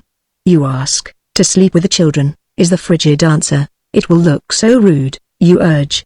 "We must be civil to the poor thing, and you see it really is her room, as one might say. She has always haunted it. It is very curious," returns the wife of your bosom, still more icily, "that she never haunts it except when you are down here. Where she goes when you are in town I'm sure I don't know. This is unjust." You cannot restrain your indignation. "What nonsense you talk, Elizabeth," you reply. "I am only barely polite to her." "Some men have such curious notions of politeness," returns Elizabeth. "But pray do not let us quarrel. I am only anxious not to disturb you. To accompany, you know. I don't choose to be the third, that's all." With which she goes out, and the veiled lady is still waiting for you upstairs. You wonder how long she will stop, also what will happen after she is gone. I fear there is no room for you, ghosts, in this our world. You remember how they came to Hiawatha, the ghosts of the departed loved ones. He had prayed to them that they would come back to him to comfort him, so one day they crept into his wigwam, sat in silence round his fireside, chilled the air for Hiawatha, froze the smiles of laughing water. There is no room for you, oh you poor pale ghosts, in this our world. Do not trouble us. Let us forget. You, stout elderly matron, your thin locks turning grey, your eyes grown weak, your chin more ample, your voice harsh with much scolding and complaining, needful, alas. To household management, I pray you leave me. I loved you while you lived. How sweet, how beautiful you were. I see you now in your white frock among the apple blossom. But you are dead, and your ghost disturbs my dreams. I would it haunted me not, you, dull old fellow, looking out at me from the glass at which I shave. Why do you haunt me? You are the ghost of a bright lad I once knew well. He might have done much, had he lived. I always had faith in him. Why do you haunt me? I would rather think of him as I remember him. I never imagined he would make such a poor ghost. On the preparation and employment of love philters, occasionally a friend will ask me some such question as this: do you prefer dark women or fair? Another will say, do you like tall women or short? A third, do you think light-hearted women, or serious, the more agreeable company? I find myself in the position that, once upon a time, overtook a certain charming young lady of taste who was asked by an anxious parent, the years mounting, and the family expenditure not decreasing, which of the numerous and eligible young men, then paying court to her, she liked the best. She replied, that was her difficulty. She could not make up her mind which she liked the best. They were all so nice. She could not possibly select one to the exclusion of all the others. What she would have liked would have been to marry the lot, but that, she presumed, was impracticable. I feel I resemble that young lady, not so much, perhaps, in charm and beauty as indecision of mind, when questions such as the above are put to me. It is as if one were asked one's favorite food. There are times when one fancies an egg with one's tea. On other occasions one dreams of a kipper. Today one clamors for lobsters. Tomorrow one feels one never wishes to see a lobster again. One determines to settle down, for a time, to a diet of bread and milk and rice pudding. Asked suddenly to say whether I preferred ices to soup, or beefsteaks to caviar, I should be nonplussed. I like tall women and short, dark women and fair, merry women and grave. Do not blame me, ladies, the fault lies with you. Every right-thinking man is an universal lover, how could it be otherwise? You are so diverse, yet each so charming of your kind, and a man's heart is large. You have no idea, fair reader, how large a man's heart is, that is his trouble sometimes yours. May I not admire the daring tulip, because I love also the modest lily? May I not press a kiss upon the sweet violet, because the scent of the queenly rose is precious to me? Certainly not, I hear the rose reply. If you can see anything in her, you shall have nothing to do with me. If you care for that bold creature, says a lily, trembling, you are not the man I took you for. Goodbye, go to your baby-faced violet, cries the tulip, with a toss of her haughty head. You are just fitted for each other. And when I return to the lily, she tells me that she cannot trust me. She has watched me with those others. She knows me for a gadabout. Her gentle face is full of pain. So I must live unloved merely because I love too much. My wonder is that young men ever marry. The difficulty of selection must be appalling. I walked the other evening in Hyde Park. The band of the lifeguards played heart-lifting music, and the vast crowd were basking in a sweet enjoyment such as rarely woos the English toiler. I strolled among them, and my attention was chiefly drawn towards the women. The great majority of them were, I suppose, shop girls, milliners, and others belonging to the lower middle class. They had put on their best frocks, their bonniest hats, their newest gloves. They sat or walked in twos and threes, chattering and preening, as happy as young sparrows on a clothesline. And what a handsome crowd they made! I have seen German crowds, I have seen French crowds, I have seen Italian crowds, but nowhere do you find such a proportion of pretty women as among the English middle class. 3 women out of every 4 were worth looking at, every other woman was pretty, while every 4th, one might say without exaggeration, was beautiful. As I passed to and fro the idea occurred to me, suppose I were an unprejudiced young bachelor, free from predilection, looking for a wife, and let me suppose it is only a fancy that all these girls were ready and willing to accept me. I have only to choose. I grew bewildered. There were fair girls, to look at whom was fatal, dark girls that set one's heart aflame, girls with red gold hair and grave grey eyes, whom one would follow to the confines of the universe, baby-faced girls that one longed to love and cherish, girls with noble faces, whom a man might worship, laughing girls, with whom one could dance through life gaily, serious girls, with whom life would be sweet and good, domestic-looking girls one felt such would make delightful wives. They would cook, and sew, and make of home a pleasant, peaceful place. Then wicked-looking girls came by, at the stab of whose bold eyes all orthodox thoughts were put to a flight, whose laughter turned the world into a mad carnival, girls one could mold, girls from whom one could learn, sad girls one wanted to comfort, merry girls who would cheer one, little girls, big girls, queenly girls, fairy-like girls. Suppose a young man had to select his wife in this fashion from some 20 or 30,000, or that a girl were suddenly confronted with 18,000 eligible young bachelors, and told to take the one she wanted and be quick about it? Neither boy nor girl would ever marry. Fate is kinder to us. She understands, and assists us. In the hall of a Paris hotel I once overheard one lady asking another to recommend her a milliner's shop. Go to the Maison Nivelle, advised the questioned lady, with enthusiasm. They have the largest selection there of any place in Paris. I know they have, replied the first lady, that is just why I don't mean to go there. It confuses me. If I see 6 bonnets I can tell the one I want in 5 minutes. If I see 600 I come away without any bonnet at all. Don't you know a little shop? Fate takes the young man or the young woman aside. Come into this village, my dear, says Fate, into this by-street of this salubrious suburb, into this social circle, into this church, into this chapel. Now, my dear boy, out of these 17 young ladies, which will you have ? Out of these 13 young men, which would you like for your very own, my dear? No, miss, I am sorry, but I am not able to show you our upstairs department today. The lift is not working. But I am sure we shall be able to find something in this room to suit you. Just look round, my dear, perhaps you will see something. No, sir, I cannot show you the stock in the next room. We never take that out except for our very special customers. We keep our most expensive goods in that room. Draw that curtain, Miss Circumstance, please. I have told you of that before. Now, sir, wouldn't you like this one?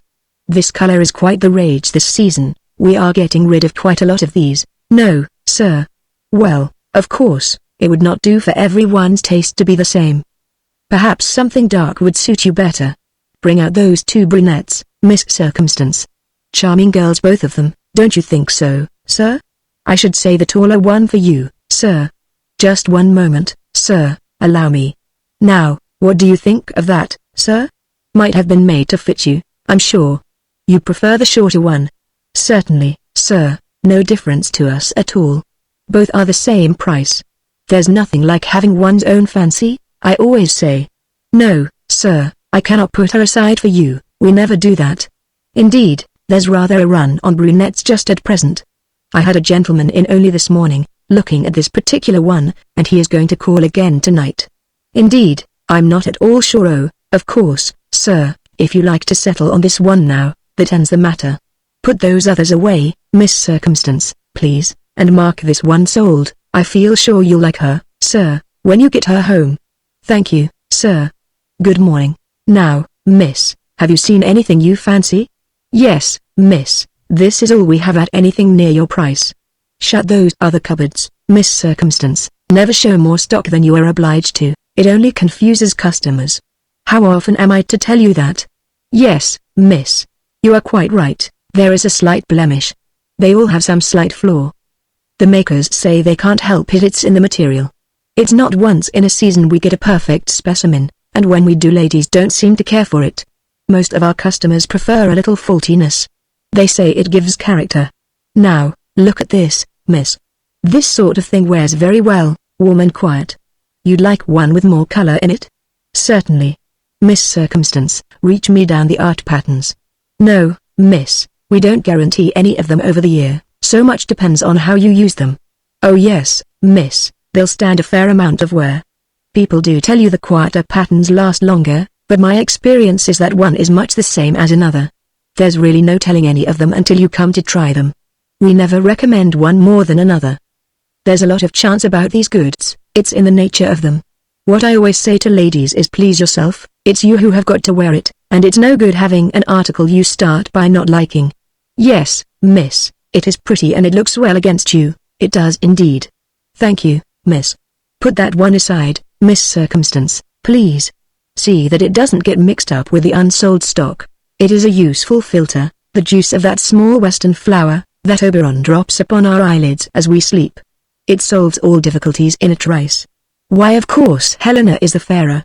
Compare her with Hermia. Compare the raven with the dove. How could we ever have doubted for a moment? Bottom is an angel. Bottom is as wise as he is handsome. Oh, Oberon, we thank you for the drug. Matilda Jane is a goddess. Matilda Jane is a queen. No woman ever born of Eve was like Matilda Jane. The little pimple on her nose, her little, sweet, tip-tilted nose, how beautiful it is. Her bright eyes flash with temper now and then. How piquant is a temper in a woman. William is a dear old stupid. How lovable stupid men can be, especially when wise enough to love us. William does not shine in conversation. How we hate a magpie of a man. William's chin is what is called receding, just the sort of chin a beard looks well on. Bless you, Oberon darling, for that drug. Rub it on our eyelids once again. Better let us have a bottle, Oberon, to keep by us. Oberon, Oberon, what are you thinking of? You have given the bottle to Puck. Take it away from him, quick. Lord help us all if that imp has the bottle.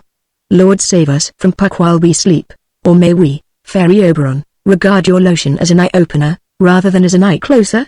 You remember the story the storks told the children, of the little girl who was a toad by day, only her sweet dark eyes being left to her. But at night, when the prince clasped her close to his breast, lo! Again she became the king's daughter, fairest and fondest of women. There be many royal ladies in Marshland, with bad complexion and thin straight hair, and the silly princes sneer and ride away to woo some kitchen wench decked out in queen's apparel. Lucky the prince upon whose eyelids Oberon has dropped the magic filter. In the gallery of a minor continental town I have forgotten, hangs a picture that lives with me. The painting I cannot recall, whether good or bad. Artists must forgive me for remembering only the subject. It shows a man, crucified by the roadside. No martyr he. If ever a man deserved hanging it was this one. So much the artist has made clear. The face, even under its mask of agony, is an evil, treacherous face. A peasant girl clings to the cross. She stands tiptoe upon a patient donkey, straining her face upward for the half-dead man to stoop and kiss her lips. Thief, coward, blackguard, they are stamped upon his face, but under the face, under the evil outside? Is there no remnant of manhood, nothing tender, nothing true? A woman has crept to the cross to kiss him, no evidence in his favor, my lord? Love is blind eye to our faults. Heaven help us all, love's eyes would be sore indeed if it were not so. But for the good that is in us her eyes are keen. You, crucified blackguard, stand forth. 100 witnesses have given their evidence against you. Are there none to give evidence for him? A woman, great judge, who loved him. Let her speak, but I am wandering far from Hyde Park and its show of girls. They passed and repassed me, laughing, smiling, talking. Their eyes were bright with merry thoughts, their voices soft and musical. They were pleased, and they wanted to please. Some were married, some had evidently reasonable expectations of being married, the rest hoped to be. And we, myself, and some 10,000 other young men. I repeat it, myself and some 10,000 other young men, for who among us ever thinks of himself but as a young man? It is the world that ages, not we. The children cease their playing and grow grave, the lasses' eyes are dimmer. The hills are a little steeper. The milestones, surely, further apart. The songs the young men sing are less merry than the songs we used to sing. The days have grown a little colder, the wind a little keener. The wine has lost its flavor somewhat. The new humor is not like the old. The other boys are becoming dull and prosy, but we are not changed. It is the world that is growing old. Therefore, I brave your thoughtless laughter, youthful reader, and repeat that we, myself and some 10,000 other young men, walked among these sweet girls, and, using our boyish eyes, were fascinated, charmed, and captivated. How delightful to spend our lives with them, to do little services for them that would call up these bright smiles. How pleasant to jest with them, and hear their flute-like laughter, to console them and read their grateful eyes. Really life is a pleasant thing, and the idea of marriage undoubtedly originated in the brain of a kindly Providence. We smiled back at them, and we made way for them. We rose from our chairs with a polite, "Allow me, miss, don't mention it, I prefer standing." It is a delightful evening, is it not? And perhaps for what harm was the question mark we dropped into conversation with these chance fellow passengers upon the stream of life. There were those among us bold daring spirits who even went to the length of mild flirtation. Some of us knew some of them, and in such happy case there followed interchange of pretty pleasantries. Your English middle-class young man and woman are not adepts at the game of flirtation. I will confess that our methods were, perhaps, elephantine, that we may have grown a trifle noisy as the evening wore on. But we meant no evil, we did but our best to enjoy ourselves, to give enjoyment, to make the too brief time pass gaily, and then my thoughts travelled to small homes in distant suburbs, and these bright lads and lasses round me came to look older and more careworn. But what of that? Are not old faces sweet when looked at by old eyes a little dimmed by love, and are not care and toil but the parents of peace and joy? But as I drew nearer, I saw that many of the faces were seared with sour and angry looks, and the voices that rose round me sounded surly and captious. The pretty compliment and praise had changed to sneers and scoldings. The dimpled smile had wrinkled to a frown. There seemed so little desire to please, so great a determination not to be pleased, and the flirtations. Me, they had forgotten how to flirt. Oh, the pity of it. All the jests were bitter, all the little services were given grudgingly. The air seemed to have grown chilly. A darkness had come over all things, and then I awoke to reality, and found I had been sitting in my chair longer than I had intended. The bandstand was empty, the sun had set. I rose and made my way home through the scattered crowd. Nature is so callous. The dame irritates one at times by her devotion to her one idea. The propagation of the species, multiply and be fruitful, let my world be ever more and more peopled. For this she trains and fashions her young girls, models them with cunning hand, paints them with her wonderful red and white, crowns them with her glorious hair, teaches them to smile and laugh, trains their voices into music, sends them out into the world to captivate, to enslave us. See how beautiful she is, my lad, says the cunning old woman. Take her, build your little nest with her in your pretty suburb, work for her and live for her, enable her to keep the little ones that I will send. And to her, old hundred-breasted Artemis whispers, is he not a bonny lad? See how he loves you, how devoted he is to you. He will work for you and make you happy, he will build your home for you. You will be the mother of his children. So we take each other by the hand, full of hope and love, and from that our Mother Nature has done with us. Let the wrinkles come, let our voices grow harsh, let the fire she lighted in our hearts die out, let the foolish selfishness we both thought we had put behind us forever creep back to us, bringing unkindness and indifference, angry thoughts and cruel words into our lives. What cares she? She has caught us, and chained us to her work. She is our universal mother-in-law. She has done the matchmaking, for the rest, she leaves it to ourselves. We can love or we can fight, it is all one to her, confound her. I wonder sometimes if good temper might not be taught. In business we use no harsh language, say no unkind things to one another. The shopkeeper, leaning across the counter, is all smiles and affability, he might put up his shutters were he otherwise. The commercial gent, no doubt, thinks the ponderous shopwalker an ass, that refrains from telling him so. Hasty tempers are banished from the city. Can we not see that it is just as much to our interest to banish them from Tooting and Hampstead? The young man who sat in the chair next to me, how carefully he wrapped the cloak round the shoulders of the little milliner beside him. And when she said she was tired of sitting still, how readily he sprang from his chair to walk with her, though it was evident he was very comfortable where he was. And she had laughed at his jokes. They were not very clever jokes, they were not very new. She had probably read them herself months before in her own particular weekly journal. Yet the harmless humbug made him happy. I wonder if 10 years hence she will laugh at such old humor, if 10 years hence he will take such clumsy pains to put her cape about her. Experience shakes her head, and is amused at my question. I would have evening classes for the teaching of tempo to married couples, only I fear the institution would languish for lack of pupils. The husbands would recommend their wives to attend, generously offering to pay the fee as a birthday present. The wife would be indignant at the suggestion of good money being thus wasted. No, John, dear, she would unselfishly reply, you need the lessons more than I do. It would be a shame for me to take them away from you, and they would wrangle upon the subject for the rest of the day. Oh, the folly of it. We pack our hamper for life's picnic with such pains. We spend so much, we work so hard. We make choice pies, we cook prime joints, we prepare so carefully the mayonnaise, we mix with loving hands the salad, we cram the basket to the lid with every delicacy we can think of. Everything to make the picnic a success is there except the salt. Ah! Woe is me, we forget the salt.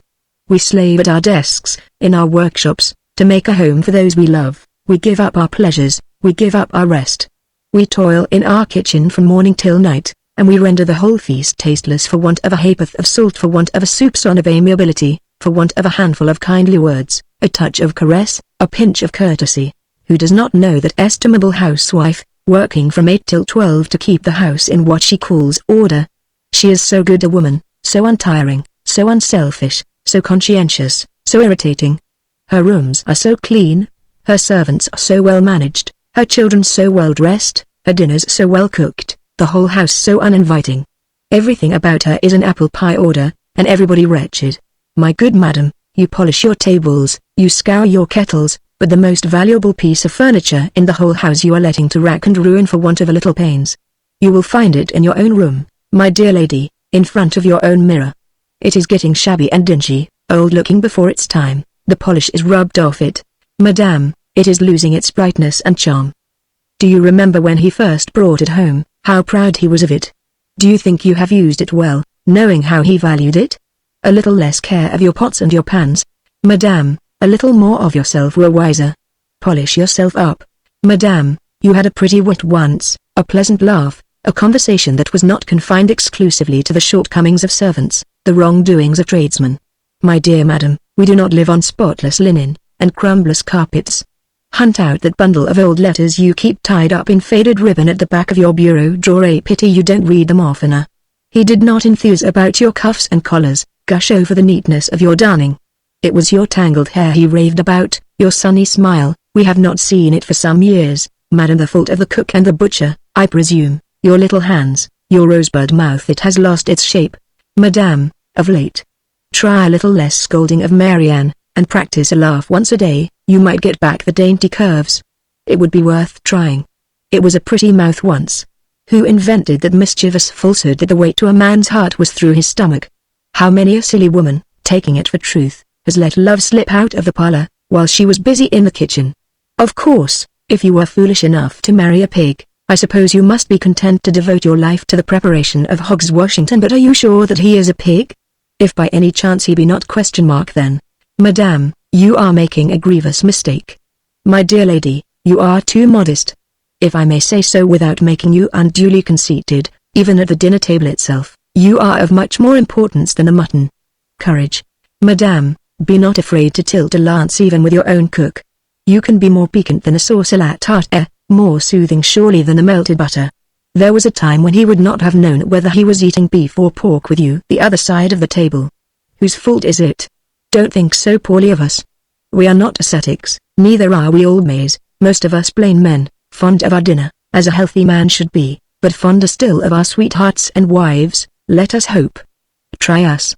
A moderately cooked dinner, let us even say a not too well cooked dinner, with you looking your best, laughing and talking gaily and cleverly as you can, makes a pleasanter meal for us, after the day's work is done, than that same dinner, cooked to perfection, with you silent, jaded, and anxious, your pretty hair untidy, your pretty face wrinkled with care concerning the soul, with anxiety regarding the omelette. My poor Martha, be not troubled about so many things. You are the one thing needful if the bricks and mortar are to be a home. See to it that you are well served up, that you are done to perfection, that you are tender and satisfying, that you are worth sitting down to. We wanted a wife, a comrade, a friend, not a cook and a nurse on the cheap, but of what use is it to talk? The world will ever follow its own folly. When I think of all the good advice that I have given it, and of the small result achieved, I confess I grow discouraged. I was giving good advice to a lady only the other day. I was instructing her as to the proper treatment of ants. She was sucking a lead pencil, a thing I am always telling her not to do. She took it out of her mouth to speak. I suppose you know how everybody ought to do everything, she said. There are times when it is necessary to sacrifice one's modesty to one's duty. Of course I do, I replied. And does Mamma know how everybody ought to do everything? Was the second question. My conviction on this point was by no means so strong, but for domestic reasons I again sacrificed myself to expediency. Certainly, I answered, and take that pencil out of your mouth. I've told you of that before. You'll swallow it one day, and then you'll get perichondritis and die. She appeared to be solving a problem. All grown-up people seem to know everything, she summarized. There are times when I doubt if children are as simple as they look. If it be sheer stupidity that prompts them to make remarks of this character, one should pity them, and seek to improve them. But if it be not stupidity, well then, one should still seek to improve them, but by a different method. The other morning I overheard the nurse talking to this particular specimen. The woman is a most worthy creature, and she was imparting to the child some really sound advice. She was in the middle of an unexceptional exhortation concerning the virtue of silence, when Dorothea interrupted her with, "Oh, do be quiet, nurse. I never get a moment's peace from your chatter." Such an interruption discourages a woman who is trying to do her duty. Last Tuesday evening she was unhappy. Myself, I think that rhubarb should never be eaten before April, and then never with lemonade. Her mother read her a homily upon the subject of pain. It was impressed upon her that we must be patient, that we must put up with the trouble that God sends us. Dorothea would descend to details, as children will. Must we put up with the cod liver oil that God sends us? Yes, decidedly. And with the nurses that God sends us? Certainly, and be thankful that you've got them. Some little girls haven't any nurse. And don't talk so much. On Friday I found the mother in tears. "What's the matter?" I asked. "Oh, nothing," was the answer, "only baby. She's such a strange child. I can't make her out at all. What has she been up to now?" "Oh, she will argue, you know. She has that failing. I don't know where she gets it from, but she's got it. Well, she made me cross, and, to punish her, I told her she shouldn't take her doll's perambulator out with her." "Yes, well, she didn't say anything then, but so soon as I was outside the door, I heard her talking to herself. You know her way?" "Yes, she said. Yes, she said, I must be patient. I must put up with the mother God has sent me. She lunches downstairs on Sundays. We have her with us once a week to give her the opportunity of studying manners and behavior." Milson had dropped in, and we were discussing politics. I was interested, and, pushing my plate aside, leaned forward with my elbows on the table. Dorothea has a habit of talking to herself in a high-pitched whisper capable of being heard above an Adelphi love scene. I heard her say, "I must sit up straight. I mustn't sprawl with my elbows on the table. It is only common, vulgar people behave that way." I looked across at her. She was sitting most correctly, and appeared to be contemplating something 1,000 miles away. We had all thus been lounging.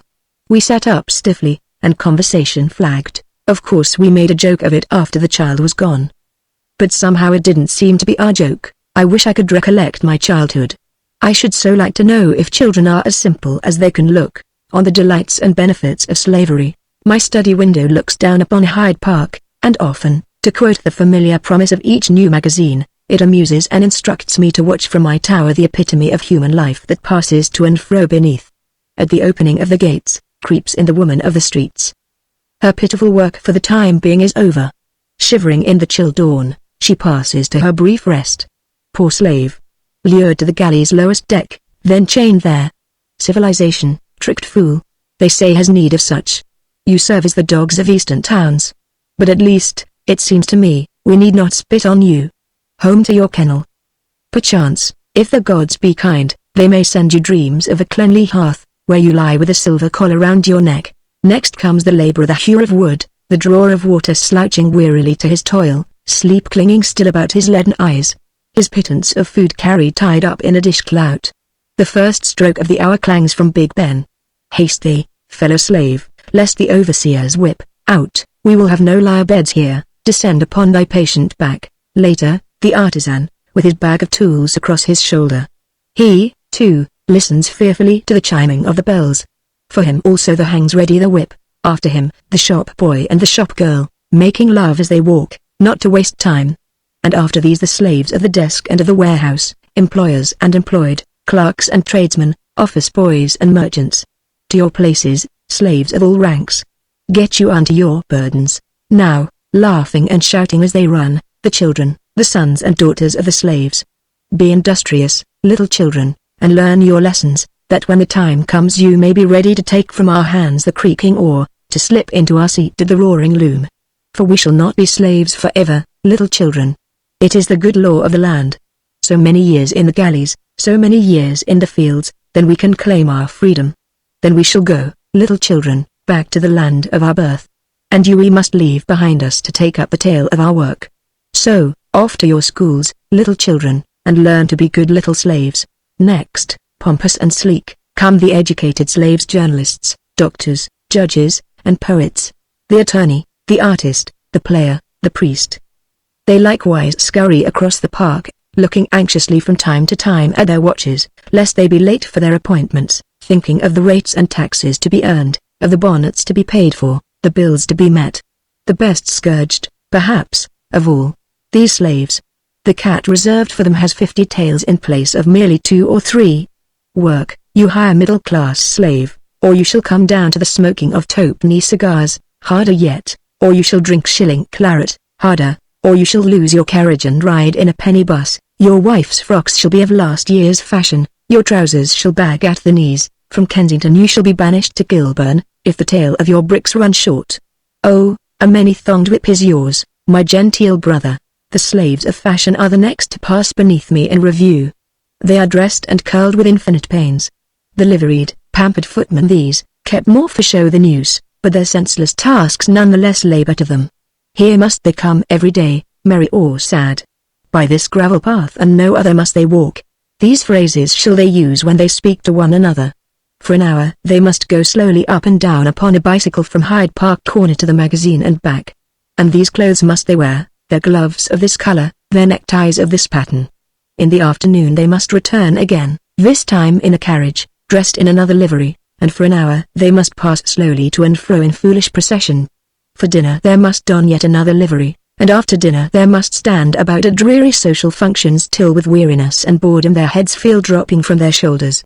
With the evening come the slaves back from their work, barristers, thinking out their eloquent appeals, schoolboys, conning their dog-eared grammars, city men, planning their schemes, the wearers of motley, cudgelling their poor brains for fresh wit with which to please their master, shop boys and shop girls, silent now as, together, they plod homeward, the artisan, the labourer.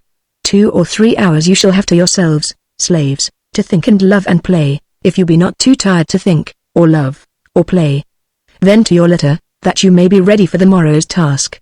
The twilight deepens into dark, there comes back the woman of the streets. As the shadows, she rounds the city's day. Work strikes its dent. Evil creeps from its peering place, so we labour, driven by the whip of necessity, an army of slaves. If we do not our work, the whip descends upon us, only the pain we feel in our stomach instead of on our back. And because of that, we call ourselves free men. Some few among us bravely struggle to be really free, they are our tramps and outcasts. We well-behaved slaves shrink from them, for the wages of freedom in this world are vermin and starvation. We can live lives worth living only by placing the collar round our neck. There are times when one asks oneself, why this endless labor? Why this building of houses, this cooking of food, this making of clothes? Is the ant so much more to be envied than the grasshopper, because she spends her life in grubbing and storing, and can spare no time for singing? Why this complex instinct, driving us to 1,000 labors to satisfy 1,000 desires? We have turned the world into a workshop to provide ourselves with toys. To purchase luxury we have sold our ease. Oh, children of Israel! Why were ye not content in your wilderness? It seems to have been a pattern wilderness. For you, a simple wholesome food, ready cooked, was provided. You took no thought for rent and taxes, you had no poor among you, no poor rate collectors. You suffered not from indigestion, nor the 100 ills that follow overfeeding. An omer for every man was your portion, neither more nor less. You knew not you had a liver. Doctors wearied you not with their theories, their physics, and their bills. You were neither landowners nor leaseholders, neither shareholders nor debenture holders. The weather and the market reports troubled you not. The lawyer was unknown to you, you wanted no advice, you had naught to quarrel about with your neighbor. No riches were yours for the moth and rust to damage. Your yearly income and expenditure you knew would balance to a fraction. Your wife and children were provided for. Your old age caused you no anxiety, you knew you would always have enough to live upon in comfort. Your funeral, a simple and tasteful affair, would be furnished by the tribe. And yet, poor, foolish child, fresh from the Egyptian brickfield, you could not rest satisfied.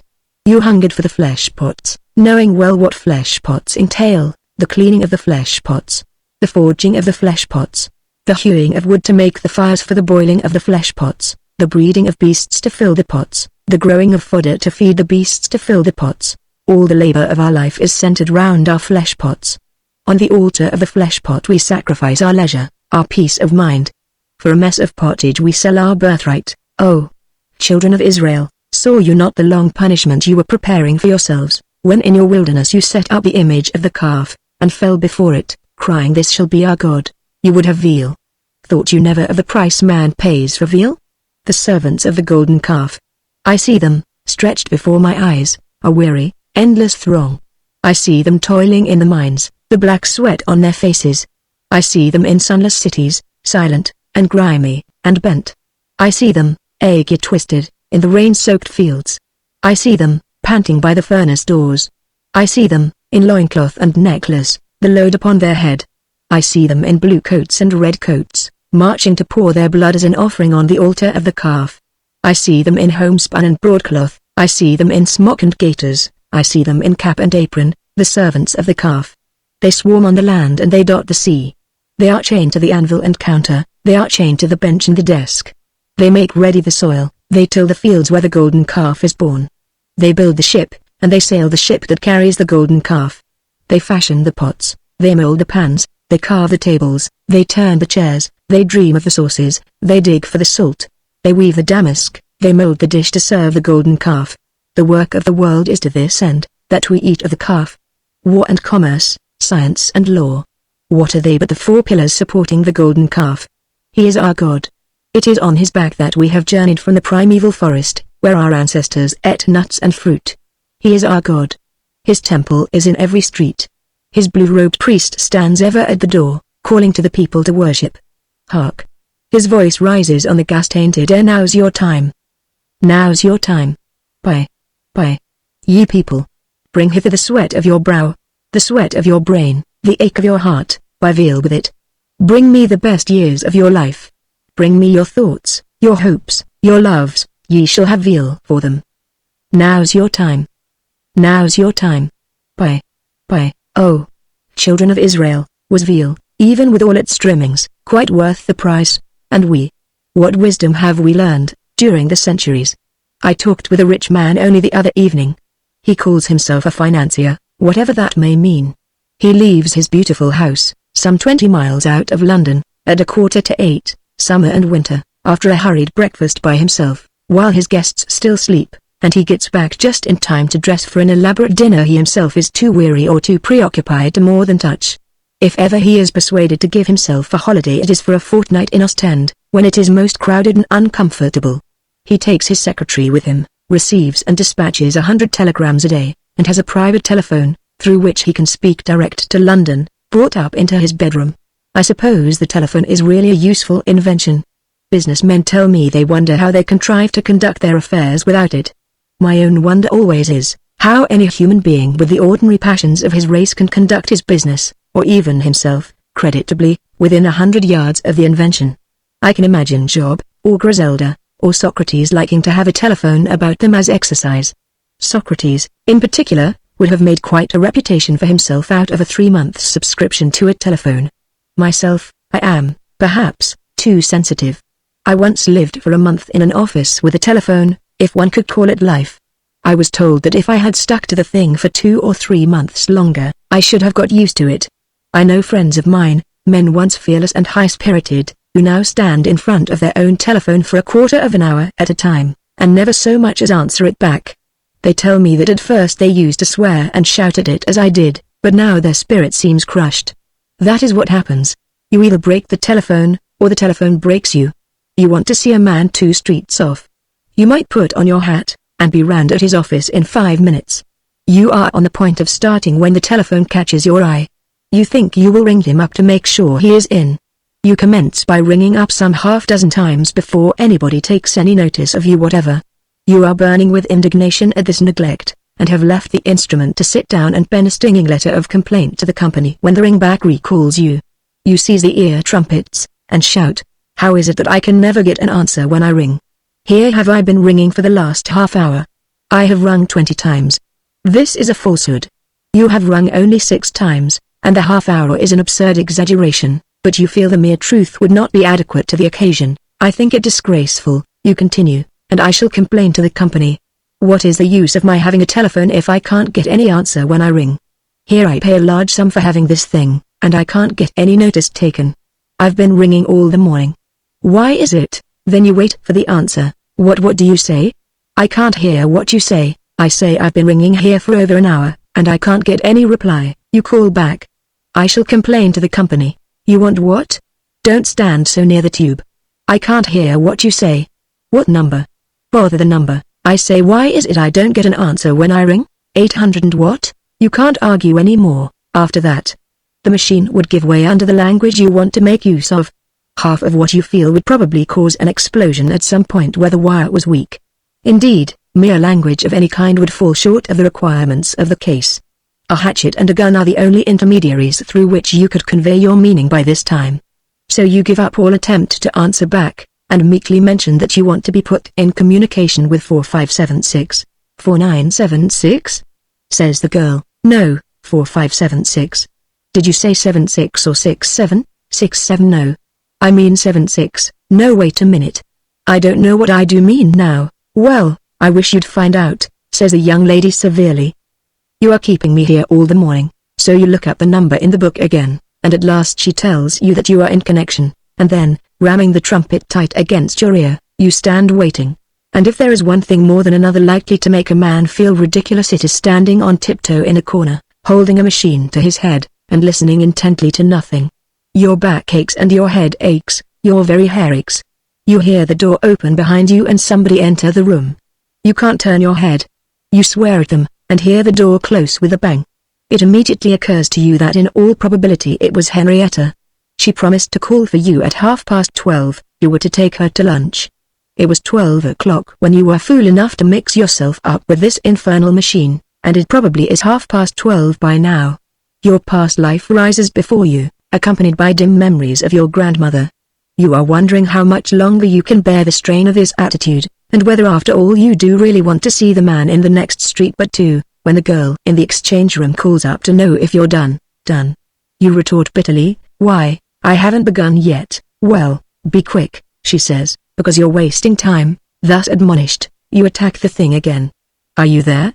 You cry in tones that ought to move the heart of a charity commissioner, and then, oh joy! Oh rapture! You hear a faint human voice replying, yes, what is it? Oh. Are you 4576? What? Are you 4576, Williamson? What? Who are you? 819, Jones. Bones? No, Jones.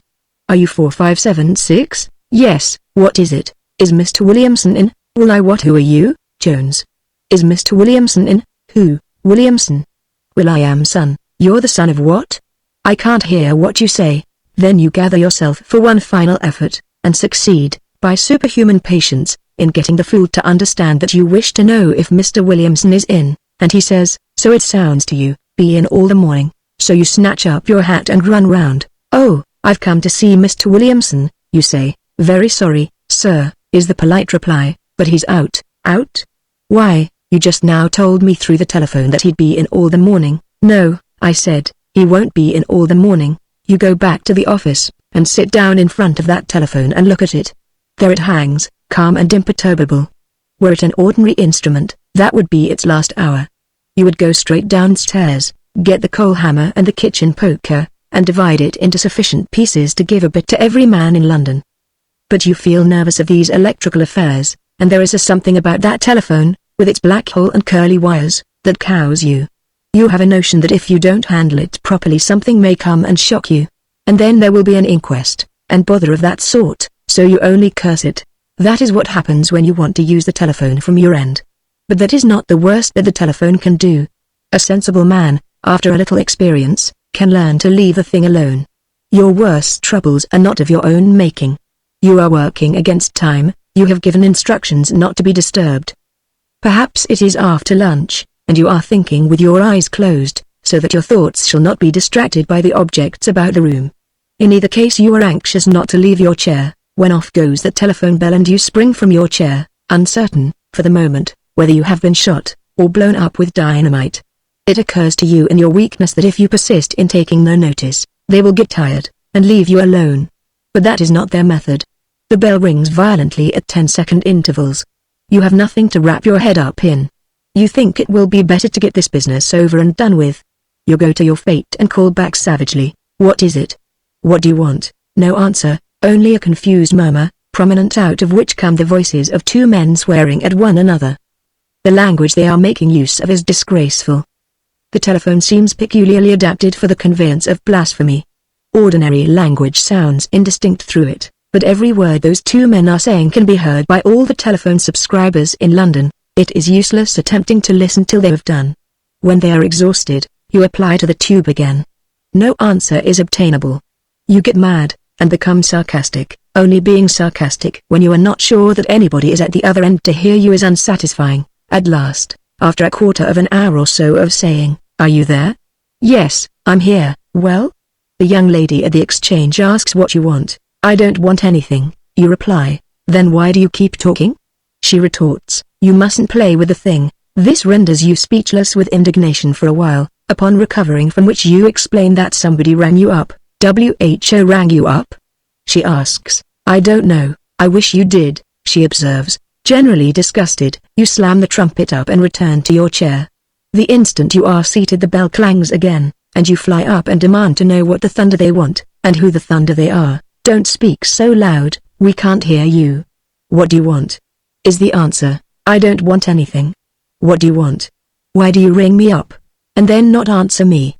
Do leave me alone, if you can. We can't get Hong Kongs at 74. "Well, I don't care if you can't. Would you like Zulus?" "What are you talking about?" You reply, "I don't know what you mean. Would you like Zulus at 73.5? I wouldn't have them at 6 a penny." "What are you talking about? Hong Kongs, we can't get them at 74. "Oh, half a minute." The half a minute passes. "Are you there?" "Yes, but you are talking to the wrong man. We can get you Hong Kongs at 74 and 7/8. "Bother Hong Kongs, and you too. I tell you, you are talking to the wrong man. I've told you once." "Once what?" "Why, that I am the wrong man. I mean that you are talking to the wrong man." "Who are you?" 819, Jones. "Oh, aren't you 198? "No." "Oh, goodbye, goodbye." How can a man after that sit down and write pleasantly of the European crisis?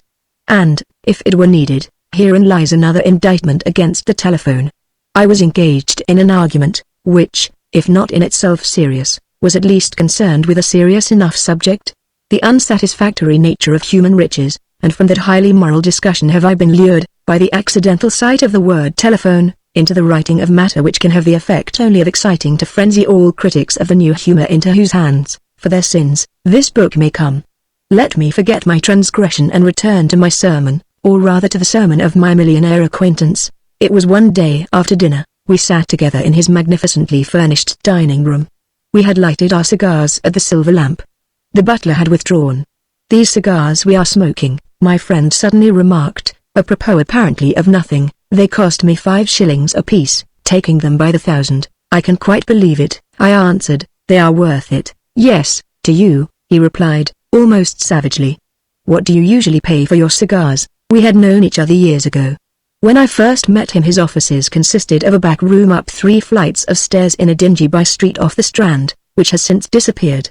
We occasionally dined together, in those days, at a restaurant in Great Portland Street, for 1 and 9.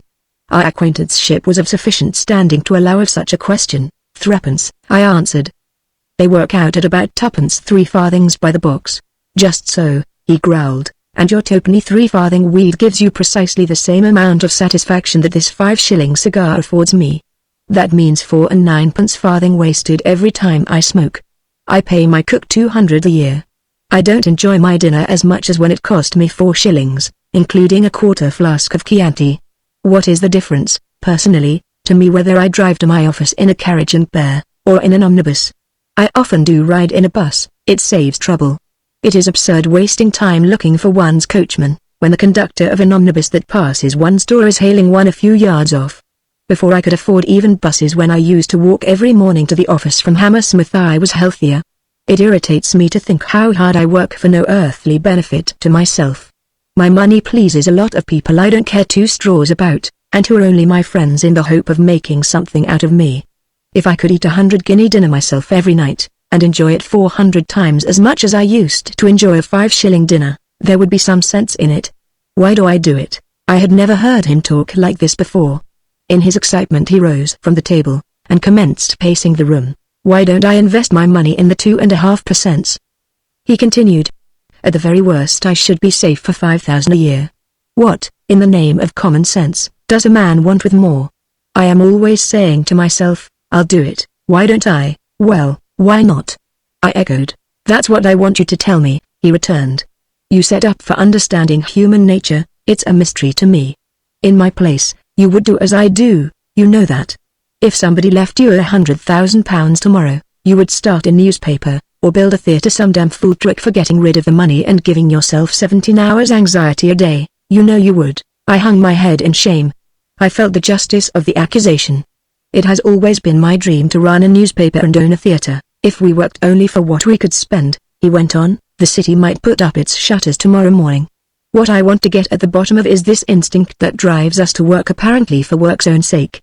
What is this strange thing that gets upon our back and spurs us? A servant entered at that moment with a cablegram from the manager of one of his Austrian mines, and he had to leave me for his study. But, walking home, I fell to pondering on his words. Why this endless work? Why each morning do we get up and wash and dress ourselves, to undress ourselves at night and go to bed again? Why do we work merely to earn money to buy food, and eat food so as to gain strength that we may work? Why do we live, merely in the end to say goodbye to one another? Why do we labor to bring children into the world that they may die and be buried? Of what use our mad striving, our passionate desire? Will it matter to the ages whether, once upon a time, the Union Jack or the tricolour floated over the battlements of budgets? Yet we poured our blood into its ditches to decide the question. Will it matter, in the days when the glacial period shall have come again, to clothe the earth with silence, whose foot first trod the pole? Yet, generation after generation, we mile its roadway with our whitening bones. So very soon the worms come to us. Does it matter whether we love, or hate? Yet the hot blood rushes through our veins, we wear out heart and brain for shadowy hopes that ever fade as we press forward. The flower struggles up from seed pod, draws the sweet sap from the ground, folds its petals each night, and sleeps. Then love comes to it in a strange form, and it longs to mingle its pollen with the pollen of some other flower. So it puts forth its gay blossoms, and the wandering insect bears a message from seed pod to seed pod. And the seasons pass, bringing with them the sunshine and the rain, till the flower withers, never having known the real purpose for which it lived, thinking the garden was made for it, not it for the garden.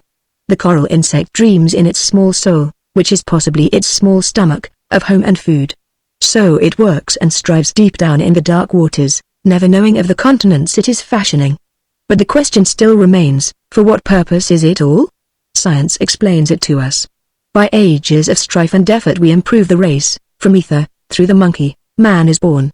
So, through the labor of the coming ages, he will free himself still further from the brute. Through sorrow and through struggle, by the sweat of brain and brow, he will lift himself towards the angels. He will come into his kingdom. But why the building? Why the passing of the countless ages? Why should he not have been born the god he is to be, imbued at birth with all the capabilities his ancestors have died acquiring? Why the picked and hand that I may be? Why I, that a descendant of my own, to whom I shall seem a savage, shall come after me? Why, if the universe be ordered by a creator to whom all things are possible, the protoplasmic cell? Why not the man that is to be? Shall all the generations be so much human waste that he may live? Am I but another layer of the soil preparing for him?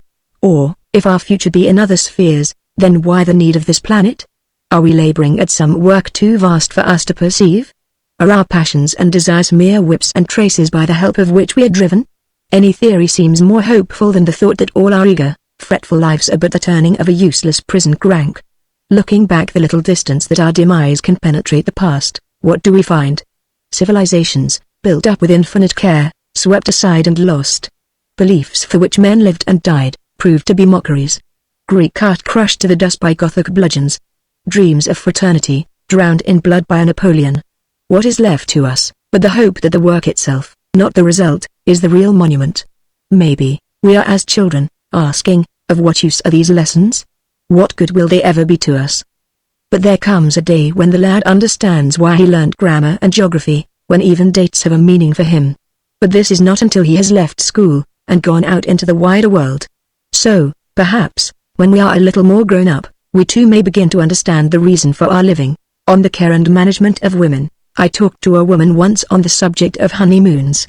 I said, would you recommend a long honeymoon, or a Saturday to Monday somewhere? A silence fell upon her. I gathered she was looking back rather than forward to her answer. I would advise a long honeymoon, she replied at length. The old-fashioned month. Why, I persisted, I thought the tendency of the age was to cut these things shorter and shorter. It is the tendency of the age, she answered, to seek escape from many things it would be wiser to face. I think myself that, for good or evil, the sooner it is over the sooner both the man and the woman know the better. The sooner what is over? I asked. If she had a fault, this woman, about which I am not sure, it was an inclination towards enigma. She crossed to the window and stood there, looking out. Was there not a custom, she said, still gazing down into the wet, glistening street, among one of the ancient peoples, I forget which, ordaining that when a man and woman, loving one another, or thinking that they loved, had been joined together, they should go down upon their wedding night to the temple? And into the dark recesses of the temple, through many winding passages, the priest led them until they came to the great chamber where dwelt the voice of their God. There the priest left them, clanging to the massive door behind him, and there, alone in silence, they made their sacrifice, and in the night the voice spoke to them, showing them their future life, whether they had chosen well, whether their love would live or die. And in the morning the priest returned and led them back into the day, and they dwelt among their fellows. But no one was permitted to question them, nor they to answer should any do so. Well, do you know, our 19th century honeymoon at Brighton, Switzerland, or Ramsgate, as the choice or necessity may be, always seems to me merely another form of that night spent alone in the temple before the altar of that forgotten God. Our young men and women marry, and we kiss them and congratulate them, and, standing on the doorstep, throw rice and old slippers, and shout good wishes after them, and he waves his gloved hand to us, and she flutters her little handkerchief from the carriage window, and we watch their smiling faces and hear their laughter until the corner hides them from our view. Then we go about our own business, and a short time passes by, and one day we meet them again, and their faces have grown older and graver, and I always wonder what the voice has told them during that little while that they have been absent from our sight. But of course it would not do to ask them. Nor would they answer truly if we did. My friend laughed, and, leaving the window, took her place beside the tea things, and other callers dropping in, we fell to talk of pictures, plays, and people.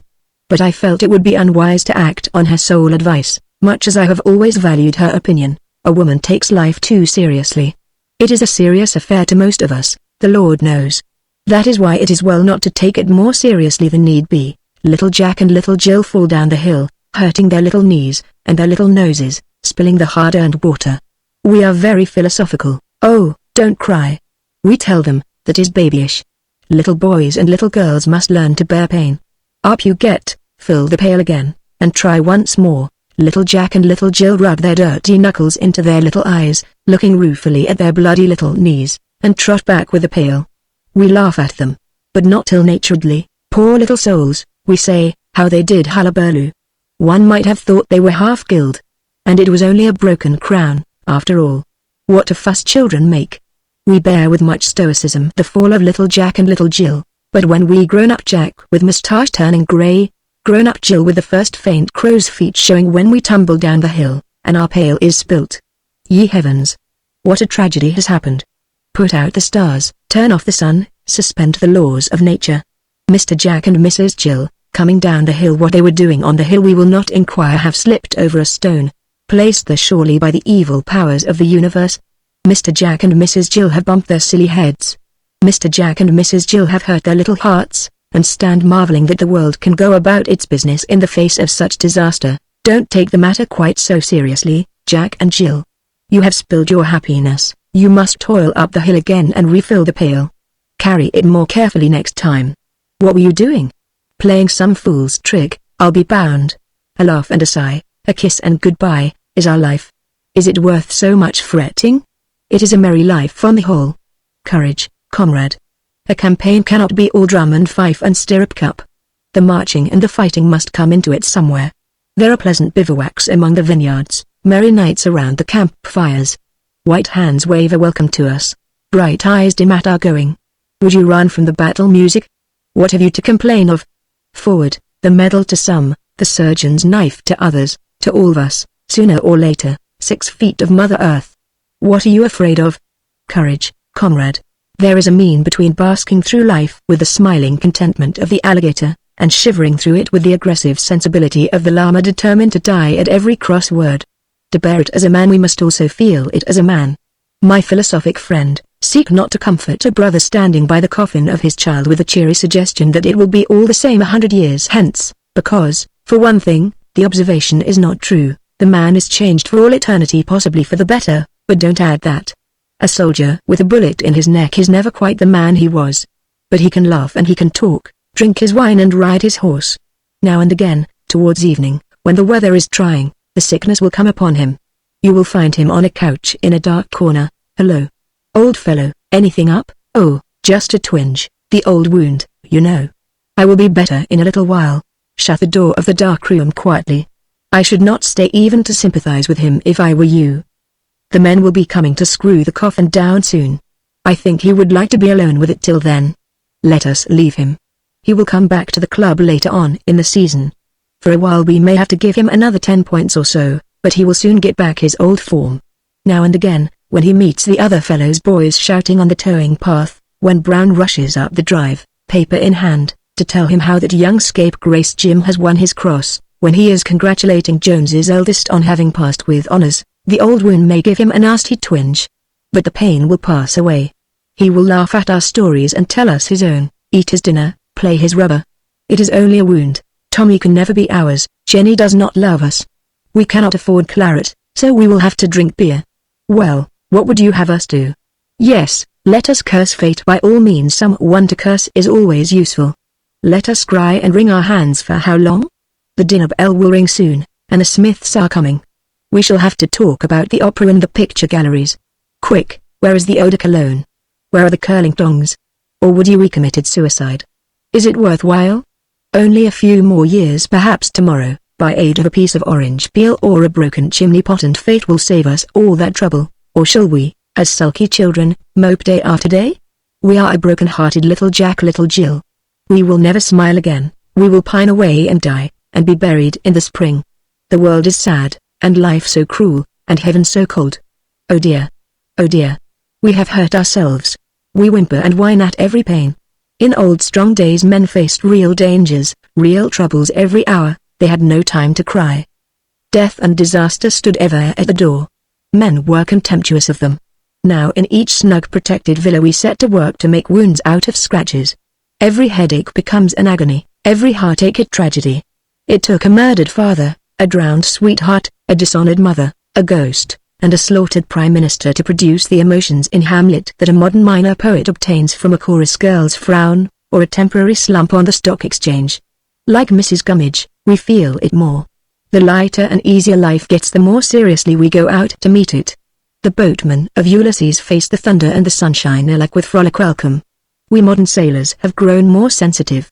The sunshine scorches us, the rain chills us. We meet both with loud self-pity. Thinking these thoughts, I sought a second friend, a man whose breezy common sense has often helped me, and him likewise I questioned on this subject of honeymoons.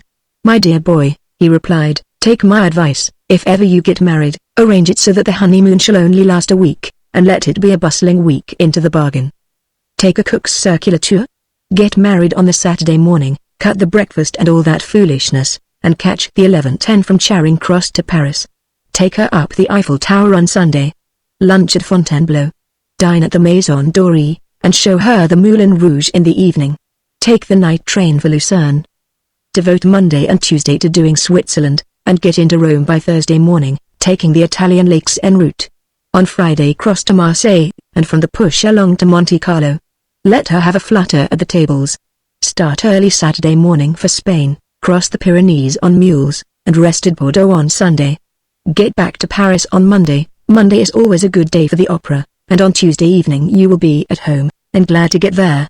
Don't give her time to criticize you until she has got used to you. No man will bear unprotected exposure to a young girl's eyes. The honeymoon is the matrimonial microscope. Wobble it. Confuse it with many objects. Cloud it with other interests. Don't sit still to be examined. Besides, remember that a man always appears at his best when active, and a woman at her worst. Bustle her, my dear boy, bustle her, I don't care who she may be. Give her plenty of luggage to look after, make her catch trains. Let her see the average husband sprawling comfortably over the railway cushions, while his wife has to sit bolt upright in the corner left to her. Let her hear how other men swear. Let her smell other men's tobacco. Hurry up, and get her accustomed quickly to the sight of mankind. Then she will be less surprised and shocked as she grows to know you. One of the best fellows I ever knew spoilt his married life beyond repair by a long quiet honeymoon. They went off for a month to a lonely cottage in some heaven-forsaken spot, where never a soul came near them, and never a thing happened but morning, afternoon, and night. There for 30 days she overhauled him. When he yawned, and he yawned pretty often, I guess, during that month she thought of the size of his mouth, and when he put his heels upon the fender she sat and brooded upon the shape of his feet. At mealtime, not feeling hungry herself, having nothing to do to make her hungry, she would occupy herself with watching him eat, and at night, not feeling sleepy for the same reason, she would lie awake and listen to his snoring. After the first day or two he grew tired of talking nonsense, and she of listening to it. It sounded nonsense now they could speak it aloud. They had fancied it poetry when they had had to whisper it, and having no other subject, as yet, of common interest, they would sit and stare in front of them in silence. One day some trifle irritated him and he swore. On a busy railway platform, or in a crowded hotel, she would have said, "Oh," and they would both have laughed. From that echoing desert the silly words rose up in widening circles towards the sky, and that night she cried herself to sleep. Bustle them, my dear boy, bustle them. We all like each other better the less we think about one another, and the honeymoon is an exceptionally critical time. Bustle her, my dear boy, bustle her. My very worst honeymoon experience took place in the south of England in 1800 and well, never mind the exact date, let us say a few years ago. I was a shy young man at that time. Many complain of my reserve to this day.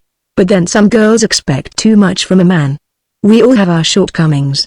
Even then, however, I was not so shy as she.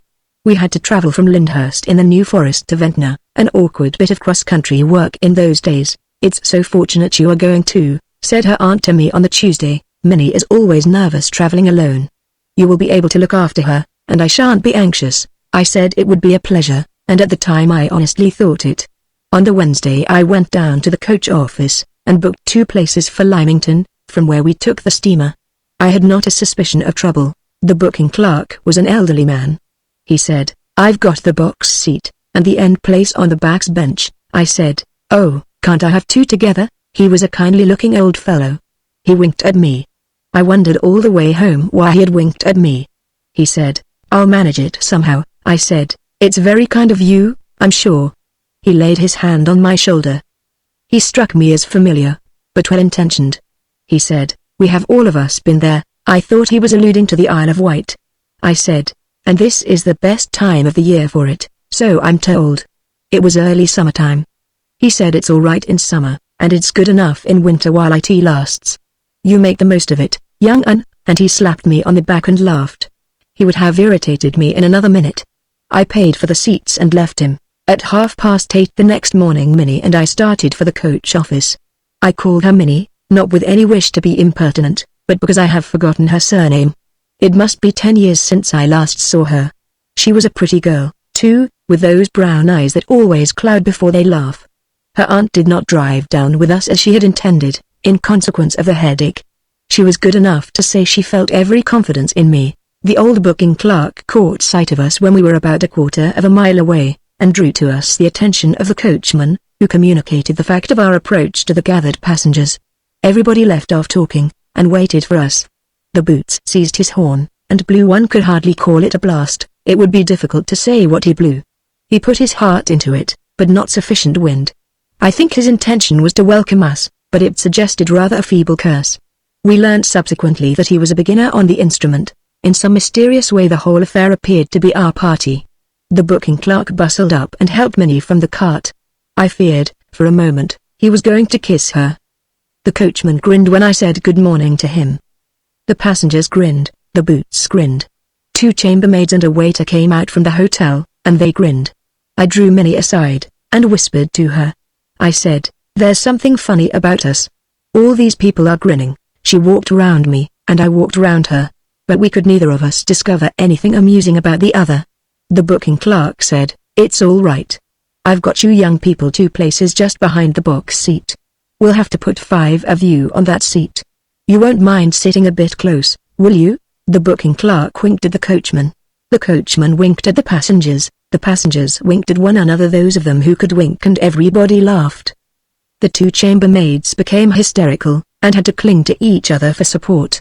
With the exception of Minnie and myself, it seemed to be the merriest coach party ever assembled at Lyndhurst. We had taken our places, and I was still busy trying to fathom the joke, when a stout lady appeared on the scene, and demanded to know her place. The clerk explained to her that it was in the middle behind the driver. "We've had to put 5 of you on that seat," added the clerk. The stout lady looked at the seat. "5 of us can't squeeze into that," she said. 5 of her certainly could not. 4 ordinary-sized people with her would find it tight. "Very well then," said the clerk, "you can have the end place on the back seat." "Nothing of the sort," said the stout lady. "I booked my seat on Monday, and you told me any of the front places were vacant." "I'll take the back place," I said. "I don't mind it." "You stop where you are, young 'un," said the clerk, firmly, "and don't be a fool." "I'll fix her," I objected to his language, but his tone was kindness itself. "Oh, let me have the back seat," said Minnie, rising. "I'd so like it." For answer the coachman put both his hands on her shoulders. He was a heavy man, and she sat down again. "Now then, Mum," said the clerk, addressing the stout lady, "are you going up there in the middle, or are you coming up here at the back?" "But why not let one of them take the back seat?" demanded the stout lady, pointing her reticule at Minnie and myself. "They say they'd like it. Let them have it." The coachman rose, and addressed his remarks generally. "Put her up at the back, or leave her behind," he directed. Man and wife have never been separated on this coach since I started running it 15 years ago, and they ain't going to be now. A general cheer greeted this sentiment. The stout lady, now regarded as a would-be blighter of love's young dream, was hustled into the back seat, the whip cracked, and away we rolled. So here was the explanation. We were in a honeymoon district, in June, the most popular month in the whole year for marriage. Every 2 out of 3 couples found wandering about the New Forest in June are honeymoon couples. The third are going to be. When they travel anywhere, it is to the Isle of Wight. We both had on new clothes. Our bags happened to be new. By some evil chance our very umbrellas were new. Our united ages were 37. The wonder would have been had we not been mistaken for a young married couple. A day of greater misery I have rarely passed. To Minnie, so her aunt informed me afterwards, the journey was the most terrible experience of her life, but then her experience, up to that time, had been limited. She was engaged, and devotedly attached, to a young clergyman. I was madly in love with a somewhat plump girl named Cecilia who lived with her mother at Hampstead. I am positive as to her living at Hampstead. I remember so distinctly my weekly walk down the hill from Church Road to the Swiss Cottage station. When walking down a steep hill, all the weight of the body is forced into the toe of the boot, and when the boot is 2 sizes too small for you, and you have been living in it since the early afternoon, you remember a thing like that. But all my recollections of Cecilia are painful, and it is needless to pursue them. Our coach load was a homely party, and some of the jokes were broad harmless enough in themselves. Had Minnie and I really been the married couple we were supposed to be, but even in that case unnecessary. I can only hope that Minnie did not understand them. Anyhow, she looked as if she didn't. I forget where we stopped for lunch, but I remember that lamb and mint sauce was on the table, and that the circumstance afforded the greatest delight to all the party, with the exception of the stout lady, who was still indignant, Minnie and myself. About my behavior as a bridegroom opinion appeared to be divided. "He's a bit standoffish with her," I overheard one lady remark to her husband. "I like to see a bit kittenish myself." A young waitress, on the other hand, I am happy to say, showed more sense of natural reserve. "Well, I respect him for it," she was saying to the barmaid, as we passed through the hall. "I just hate to be fulled over with everybody looking on." Nobody took the trouble to drop their voices for our benefit. We might have been a pair of prize lovebirds on exhibition, the way we were openly discussed. By the majority we were clearly regarded as a sulky young couple who would not go through their tricks. I have often wondered since how a real married couple would have faced the situation. Possibly, had we consented to give a short display of marital affection, by desire, we might have been left in peace for the remainder of the journey. Our reputation preceded us onto the steamboat. Minnie begged and prayed me to let it be known we were not married. How I was to let it be known, except by requesting the captain to summon the whole ship's company on deck, and then making them a short speech, I could not think. Minnie said she could not bear it any longer, and retired to the ladies' cabin. She went off crying. Her trouble was attributed by crew and passengers to my coldness. One fool planted himself opposite me with his legs apart, and shook his head at me. "Go down and comfort her," he began. "Take an old man's advice. Put your arms around her. He was one of those sentimental idiots. Tell her that you love her. I told him to go and hang himself, with so much vigor that he all but fell overboard. He was saved by a poultry crate. I had no luck that day. I tried the guard, by superhuman effort, contrived to keep us a carriage to ourselves. I gave him a shilling, because I did not know what else to do. I would have made it half a sovereign if he had put 8 other passengers in with us. At every station people came to the window to look in at us. I handed Minnie over to her father on Ventnor platform, and I took the first train the next morning, to London. I felt I did not want to see her again for a little while, and I felt convinced she could do without a visit from me. Our next meeting took place the week before her marriage. Where are you going to spend your honeymoon? I asked her. In the New Forest? No, she replied, nor in the Isle of Wight. To enjoy the humor of an incident one must be at some distance from it either in time or relationship. I remember watching an amusing scene in Whitefield Street, just off Tottenham Court Road, one winter's Saturday night. A woman, a rather respectable-looking woman, had her hat only been on straight, had just been shot out of a public house. She was very dignified, and very drunk. A policeman requested her to move on. She called him fellow, and demanded to know of him if he considered that was the proper tone in which to address a lady. She threatened to report him to her cousin, the Lord Chancellor. Yes, this way to the Lord Chancellor, retorted the policeman. You come along with me, and he caught hold of her by the arm. She gave a lurch, and nearly fell. To save her the man put his arm round her waist. She clasped him round the neck, and together they spun round 2 or 3 times, while at the very moment a piano organ at the opposite corner struck up a waltz. Choose your partners, gentlemen, for the next dance, shouted a wag, and the crowd roared. I was laughing myself, for the situation was undeniably comical, the constable's expression of disgust being quite Hogarthian, when the sight of a child's face beneath the gas lamp stayed me. Her look was so full of terror that I tried to comfort her. It's only a drunken woman, I said, he's not going to hurt her. Please, sir, was the answer, it's my mother, our joke is generally another's pain. The man who sits down on the tin tack rarely joins in the laugh, on the minding of other people's business. I walked one bright September morning in the Strand. I love London best in the autumn. Then only can one see the gleam of its white pavements, the bold, unbroken outline of its streets. I love the cool vistas one comes across of mornings in the parks, the soft twilights that linger in the empty by-streets. In June the restaurant manager is off-hand with me, I feel I am but in his way. In August he spreads for me the table by the window, pours out for me my wine with his own fat hands. I cannot doubt his regard for me, my foolish jealousies are stilled. Do I care for a drive after dinner through the caressing night air? I can climb the omnibus stair without a preliminary fight upon the curb, can sit with easy conscience and unsquashed body, not feeling I have deprived some hot, tired woman of a seat. Do I desire the play? No harsh, forbidding houseful board repels me from the door. During her season, London, a harassed hostess, has no time for us, her intimates. Her rooms are overcrowded, her servants overworked, her dinners hurriedly cooked, her tone insincere. In the spring, to be truthful, the great lady condescends to be somewhat vulgar, noisy and ostentatious. Not till the guests are departed is she herself again, the London that we, her children, love. Have you, gentle reader, ever seen London, not the London of the waking day, coated with crawling life, as a blossom with blight, but the London of the morning, freed from the rags, the patient city, clad in mists? Get you up with the dawn one Sunday in summer-time.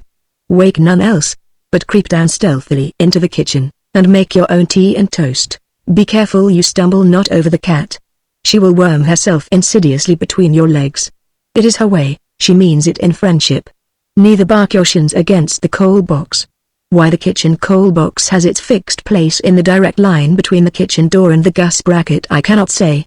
I merely know it as an universal law, and I would that you escaped that coal box, lest the frame of mind I desire for you on this Sabbath morning be dissipated. A spoon to stir your tea, I fear you must dispense with.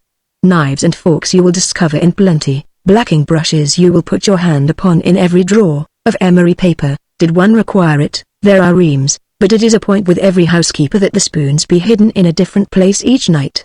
If anybody excepting herself can find them in the morning, it is a snare upon her.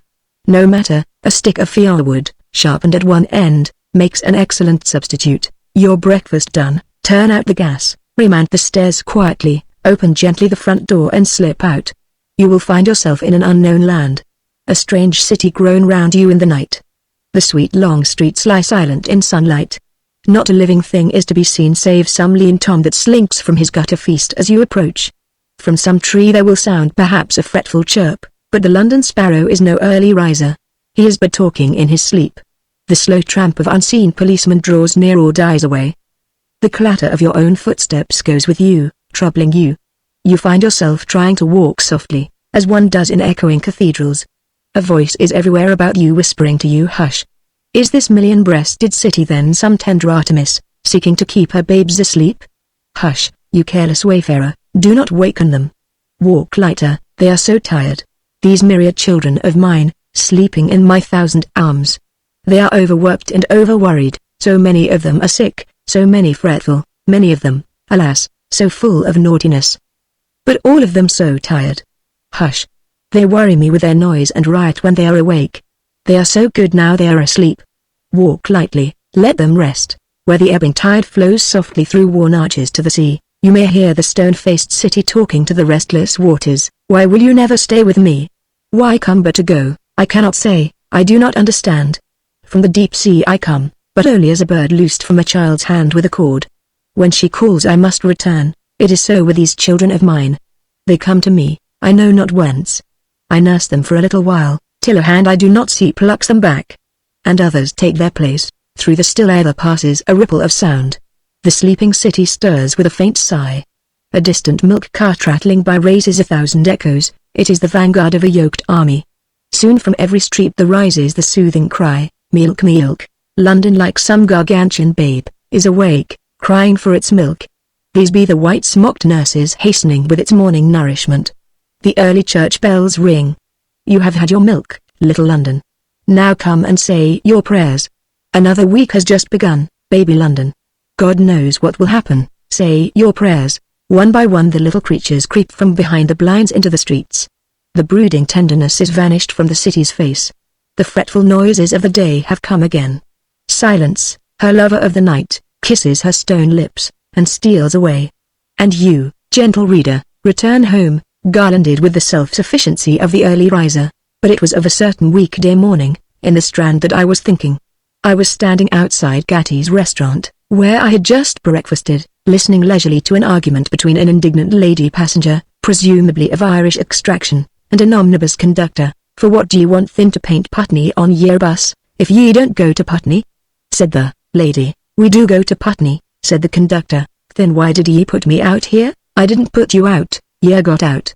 Sure, didn't the gentleman in the corner tell me I was comin' further away from Putney every minute? Vile, and so ye was. Thin hoy, didn't you tell me? How was I to know ye wanted to go to Putney? Ye sings out Putney, and I stops and in ye jumps. And for what do ye think I called out Putney, thin? 'Cause it's my name, or rather the bus's name. This air is a Putney. How can it be a Putney when it isn't going to Putney? Ye go mahook, ain't you an Irish woman? Retorted the conductor. Course ye are. But ye aren't always going to Ireland. We're going to Putney in time, only we're going to Liverpool Street first. Ire up, Jim. The bus moved on, and I was about to cross the road, when a man, muttering savagely to himself, walked into me. He would have swept past me had I not, recognizing him, arrested him. It was my friend B, a busy editor of magazines and journals. It was some seconds before he appeared able to struggle out of his abstraction, and remember himself. Hullo, he then said, who would have thought of seeing you here? To judge by the way you were walking, I replied, one would imagine the Strand the last place in which you expected to see any human being. Do you ever walk into a short-tempered, muscular man? Did I walk into you? He asked, surprised. Well, not right in, I answered, if we are to be literal. You walked on to me. If I had not stopped you, I suppose you would have walked over me. It is this confounded Christmas business, he explained. It drives me off my head. I have heard Christmas advanced as an excuse for many things, I replied, but not early in September. Oh, you know what I mean, he answered. We are in the middle of our Christmas number.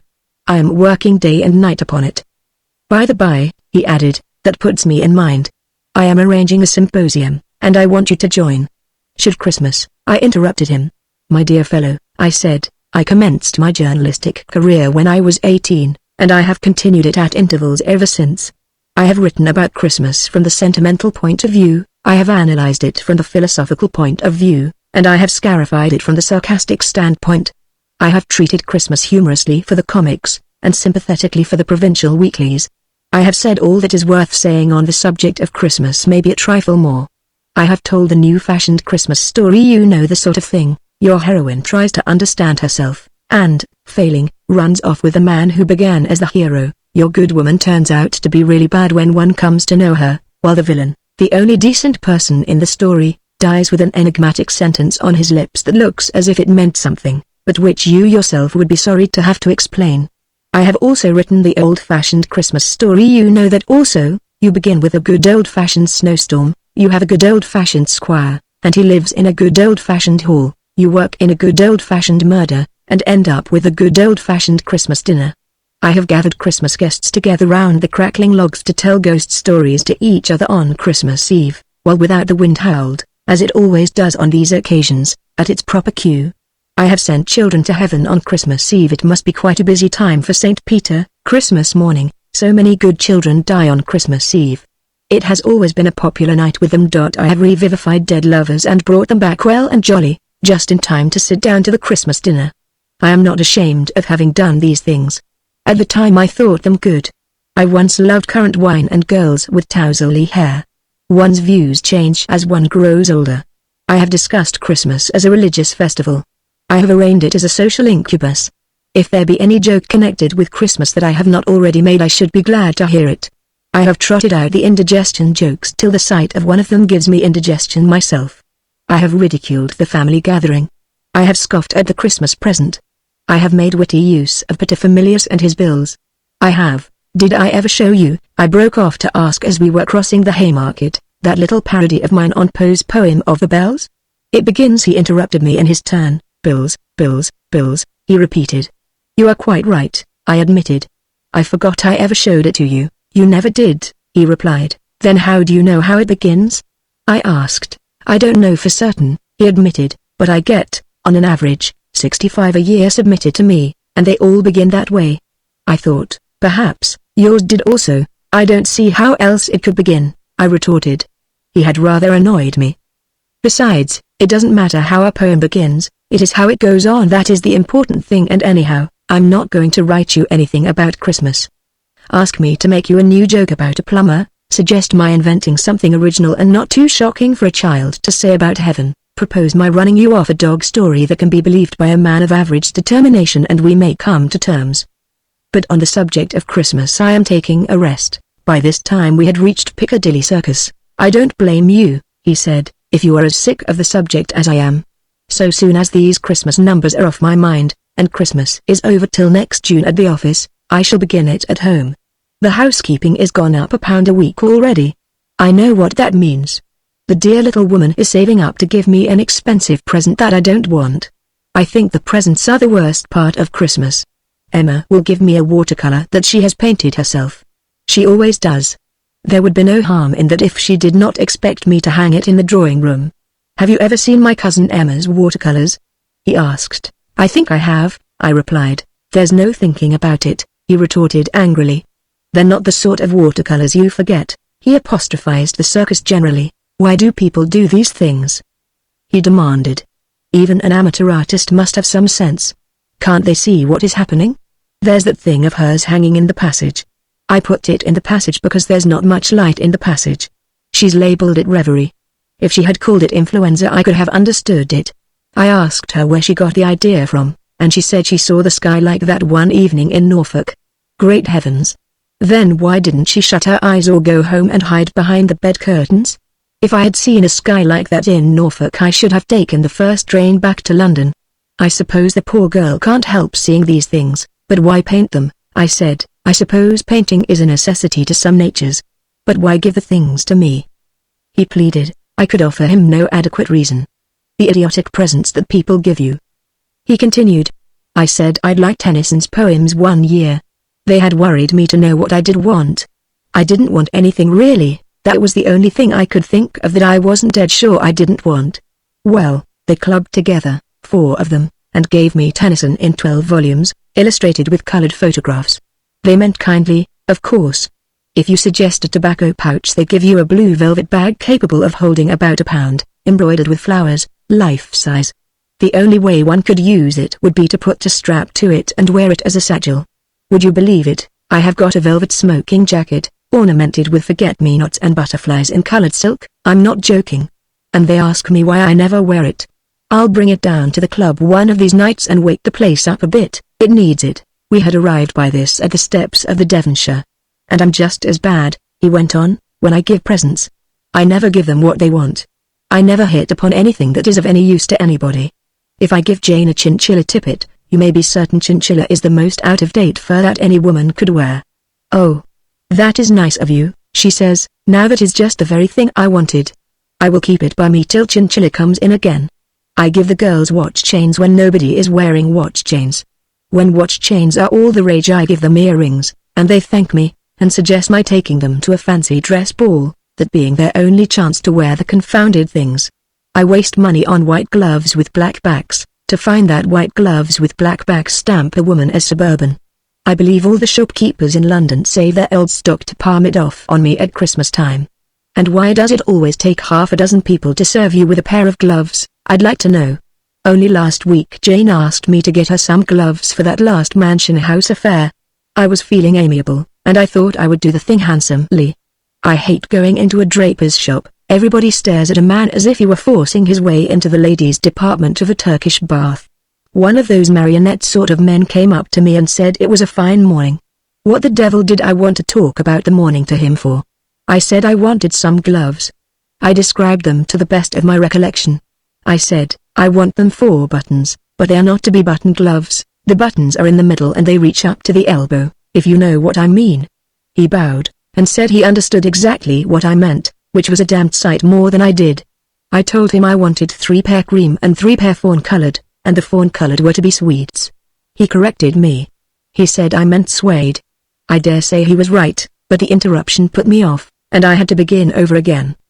He listened attentively until I had finished. I guess I was about 5 minutes standing with him close to the door. He said, "Is that all you require, sir, this morning?" I said it was. "Thank you, sir," he replied. "This way, please, sir." He took me into another room, and there we met a man named Jansen, to whom he briefly introduced me as a gentleman who desired gloves. "Yes, sir," said Mr. Jansen, "and what sort of gloves do you desire?" I told him I wanted 6 pairs altogether, 3 suede, fawn-colored, and 3 cream-colored kids. He said, "Do you mean kid gloves, sir, or gloves for children?" He made me angry by that. I told him I was not in the habit of using slang.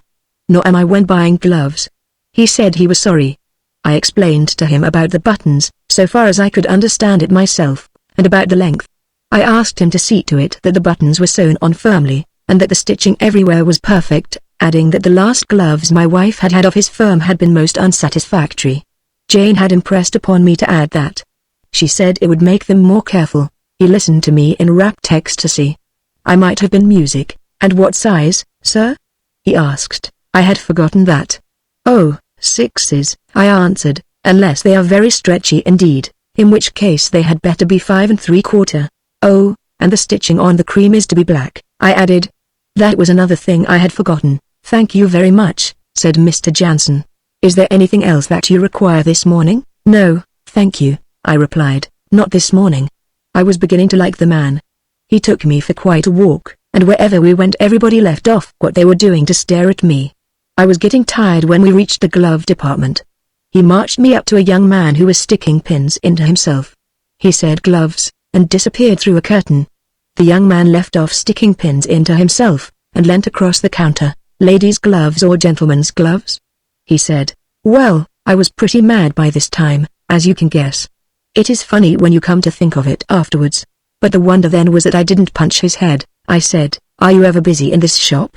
Does there ever come a time when you feel you would like to get your work done, instead of lingering over it and spinning it out for pure love of the thing?"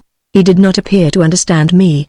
I said, "I met a man at your door a quarter of an hour ago, and we talked about these gloves that I want, and I told him all my ideas on the subject. He took me to your Mr. Jansen, and Mr. Jansen and I went over the whole business again. Now Mr. Jansen leaves it with you who do not even know whether I want ladies or gentlemen's gloves. Before I go over this story for the 3rd time, I want to know whether you are the man who is going to serve me. or whether you are merely a listener, because personally I am tired of the subject. Well, this was the right man at last, and I got my gloves from him. But what is the explanation? What is the idea? I was in that shop from first to last 35 minutes. And then a fool took me out the wrong way to show me a special line in sleeping socks. I told him I was not requiring any. He said he didn't want me to buy, he only wanted me to see them. No wonder the Drapers have had to start luncheon and tea rooms. They'll fix up small furnished flats soon, where a woman can live for a week. I said it was very trying, shopping. I also said, as he invited me, and as he appeared determined to go on talking, that I would have a brandy and soda. We were in the smoke room by this time. There ought to be an association, he continued, a kind of clearinghouse for the collection and distribution of Christmas presents. One would give them a list of the people from whom to collect presents, and of the people to whom to send. Suppose they collected on my account 20 Christmas presents, value, say, £10, while on the other hand they sent out for me 30 presents at a cost of £15. They would debit me with the balance of £5, together with a small commission. I should pay it cheerfully, and there would be no further trouble. Perhaps one might even make a profit. The idea might include birthdays and weddings. A firm would do the business thoroughly. They would see that all your friends paid up by means sent presents, and they would not forget to send to your most important relative. There is only one member of our family capable of leaving a shilling, and of course if I forget to send to anyone it is to him. When I remember him I generally make a muddle of the business. 2 years ago I gave him a bath. I don't mean I washed him an India rubber thing, that he could pack in his portmanteau. I thought he would find it useful for traveling. Would you believe it? He took it as a personal affront, and wouldn't speak to me for a month, the snuffy old idiot. I suppose the children enjoy it, I said. Enjoy what? He asked. Why, Christmas, I explained. I don't believe they do, he snapped. Nobody enjoys it. We excite them for 3 weeks beforehand, telling them what a good time they are going to have, overfeed them for 2 or 3 days, take them to something they do not want to see, but which we do, and then bully them for a fortnight to get them back into their normal condition. I was always taken to the Crystal Palace and Madame Tussauds when I was a child, I remember. How I did hate that Crystal Palace. Aunt used to superintend. It was always a bitterly cold day, and we always got into the wrong train, and travelled half the day before we got there. We never had any dinner. It never occurs to a woman that anybody can want their meals while away from home. She seems to think that nature is in suspense from the time you leave the house till the time you get back to it. A bun and a glass of milk was her idea of lunch for a schoolboy. Half her time was taken up in losing us, and the other half in slapping us when she had found us. The only thing we really enjoyed was the row with the cabman coming home. I rose to go. Then you won't join that symposium? Said B.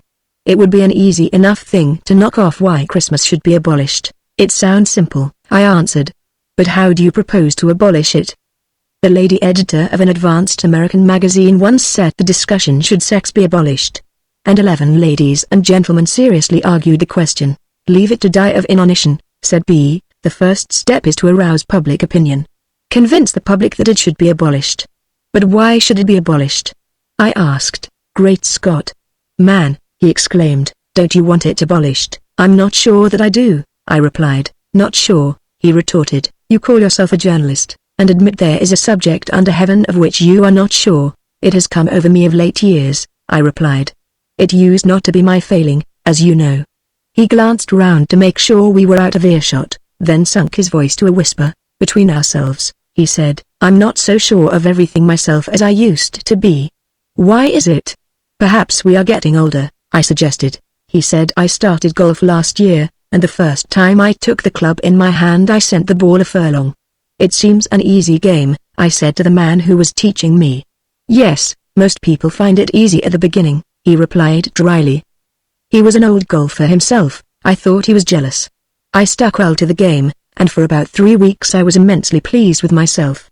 Then, gradually, I began to find out the difficulties. I feel I shall never make a good player. Have you ever gone through that experience? Yes, I replied. I suppose that is the explanation. The game seems so easy at the beginning. I left him to his lunch, and strolled westward, musing on the time when I should have answered that question of his about Christmas, or any other question, offhand. That good youth time when I knew everything, when life presented no problems, dangled no doubts before me.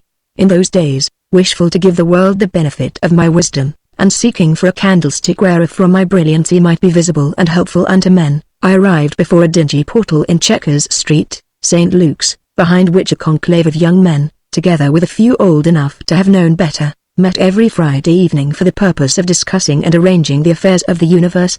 Speaking members were charged 10 and 6pence per annum, which must have worked out at an extremely moderate rate per word, and gentlemen whose subscriptions were more than 3 months in arrear, became, by Rule 7, powerless for good or evil. We called ourselves the Stormy Petrels, and, under the sympathetic shadow of those wings, I labored 2 seasons towards the reformation of the human race, until, indeed, our treasurer, an earnest young man, and a tireless foe of all that was conventional, departed for the East, leaving behind him a balance sheet, showing that the club owed £42.15 and 4pence, and that the subscriptions for the current year, amounting to a little over £38, had been carried forward, but as to where, the report afforded no indication. Whereupon our landlord, a man utterly without ideals, seized our furniture, offering to sell it back to us for £15. We pointed out to him that this was an extravagant price, and tendered him 5. The negotiations terminated with ungentlemanly language on his part, and the Stormy Petrels scattered, never to be foregathered together again above the troubled waters of humanity. Nowadays, listening to the feeble plans of modern reformers, I cannot help but smile, remembering what was done in Chequers Street, St. Luke's, in an age when Mrs. Grundy still gave the law to literature, while yet the British matron was the guide to British art. I am informed that there is abroad the question of abolishing the House of Lords. Why, the Stormy Petrels abolished the aristocracy and the Crown in one evening, and then only adjourned for the purpose of appointing a committee to draw up an ever ready a republican constitution by the following Friday evening. They talk of empire lounges. We closed the doors of every music hall in London 18 years ago by 29 votes to 17. They had a patient hearing, and were ably defended, but we found that the tendency of such amusements was anti-progressive, and against the best interests of an intellectually advancing democracy. I met the mover of the condemnatory resolution at the Old Path the following evening, and we continued the discussion over a bottle of base. He strengthened his argument by persuading me to sit out the whole of the 3 songs sung by the Lion Comique, but I subsequently retorted successfully, by bringing under his notice the dancing of a lady in blue tights and flaxen hair. I forget her name, but never shall I cease to remember her exquisite charm and beauty. Me. How charming and how beautiful artistes were in those golden days. Whence have they vanished? Ladies in blue tights and flaxen hair dance before my eyes today, but move me not, unless it be towards boredom. Where be the tripping witches of 20 years ago, whom to see once was to dream of for a week, to touch whose white hand would have been joy, to kiss whose red lips would have been to foretaste heaven? I heard only the other day that the son of an old friend of mine had secretly married a lady from the front row of the ballet, and involuntarily I exclaimed, "Poor devil." There was a time when my first thought would have been, "Lucky beggar. Is he worthy of her?" For then the ladies of the ballet were angels. How could one gaze at them from the shilling pit and doubt it? They danced to keep the widowed mother in comfort, or to send a younger brother to school. Then they were glorious creatures a young man did well to worship, but nowadays, it is an old jest. The eyes of youth see through rose-tinted glasses.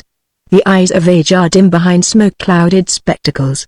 My flaxen friend, you are not the angel I dreamed you, nor the exceptional sinner some would paint you, but under your feathers, just a woman, a bundle of follies and failings, tied up with some sweetness and strength. You keep a brougham I am sure you cannot afford on your 30 shillings a week. There are ladies I know, in Mayfair, who have paid an extravagant price for theirs. You paint and you die, I am told. It is even hinted you pad. Don't we all of us deck ourselves out in virtues that are not our own? When the paint and the powder, my sister, is stripped both from you and from me, we shall know which of us is entitled to look down on the other in scorn. Forgive me, gentle reader, for digressing. The lady led me astray. I was speaking of the Stormy Petrels, and of the reforms they accomplished, which were many. We abolished, I remember, capital punishment and war. We were excellent young men at heart. Christmas we reformed altogether, along with bank holidays, by a majority of 12. I never recollect any proposal to abolish anything ever being lost when put to the vote. There were few things that we Stormy Petrels did not abolish. We attacked Christmas on grounds of expediency, and killed it by ridicule. We exposed the hollow mockery of Christmas sentiment, we abused the indigestible Christmas dinner, the tiresome Christmas party, the silly Christmas pantomime. Our funny member was side-splitting on the subject of Christmas waits, our social reformer bitter upon Christmas drunkenness, Our economist indignant upon Christmas charities. Only one argument of any weight with us was advanced in favor of the festival, and that was our leading cynic's suggestion that it was worth enduring the miseries of Christmas, to enjoy the soul-satisfying comfort of the after-reflection that it was all over, and could not occur again for another year. But since those days when I was prepared to put this old world of ours to rights upon all matters, I have seen many sights and heard many sounds, and I am not quite so sure as I once was that my particular views are the only possibly correct ones. Christmas seems to me somewhat meaningless, but I have looked through windows in poverty-stricken streets, and have seen dingy parlors gay with many chains of colored paper. They stretched from corner to corner of the smoke-grimed ceiling, they fell in clumsy festoons from the cheap gasolier, they framed the fly-blown mirror and the tawdry pictures, and I know tired hands and eyes worked many hours to fashion and fix those foolish chains, saying, "It will please him, she will like to see the room look pretty," and as I have looked at them they have grown, in some mysterious manner, beautiful to me. The gaudy-colored child and dog irritates me, I confess, but I have watched a grimy, inartistic personage, smoothing it affectionately with toil-stained hand, while eager faces crowded round to admire and wonder at its blatant crudity. It hangs to this day in its cheap frame above the chimney-piece, the one bright spot relieving those damp-stained walls. Dull eyes stare and stare again at it, catching a vista, through its flashy tints, of the far-off land of art. Christmas waits annoy me, and I yearn to throw open the window and fling coal at them as once from the window of a high flat in Chelsea I did. I doubted their being genuine waits. I was inclined to the opinion they were young men seeking excuse for making a noise. One of them appeared to know a hymn with a chorus, another played the concertina, while a third accompanied with a step dance. Instinctively I felt no respect for them, they disturbed me in my work, and the desire grew upon me to injure them. It occurred to me it would be good sport if I turned out the light, softly opened the window, and threw coal at them. It would be impossible for them to tell from which window in the block the coal came, and thus subsequent unpleasantness would be avoided. They were a compact little group, and with average luck I was bound to hit one of them. I adopted the plan. I could not see them very clearly.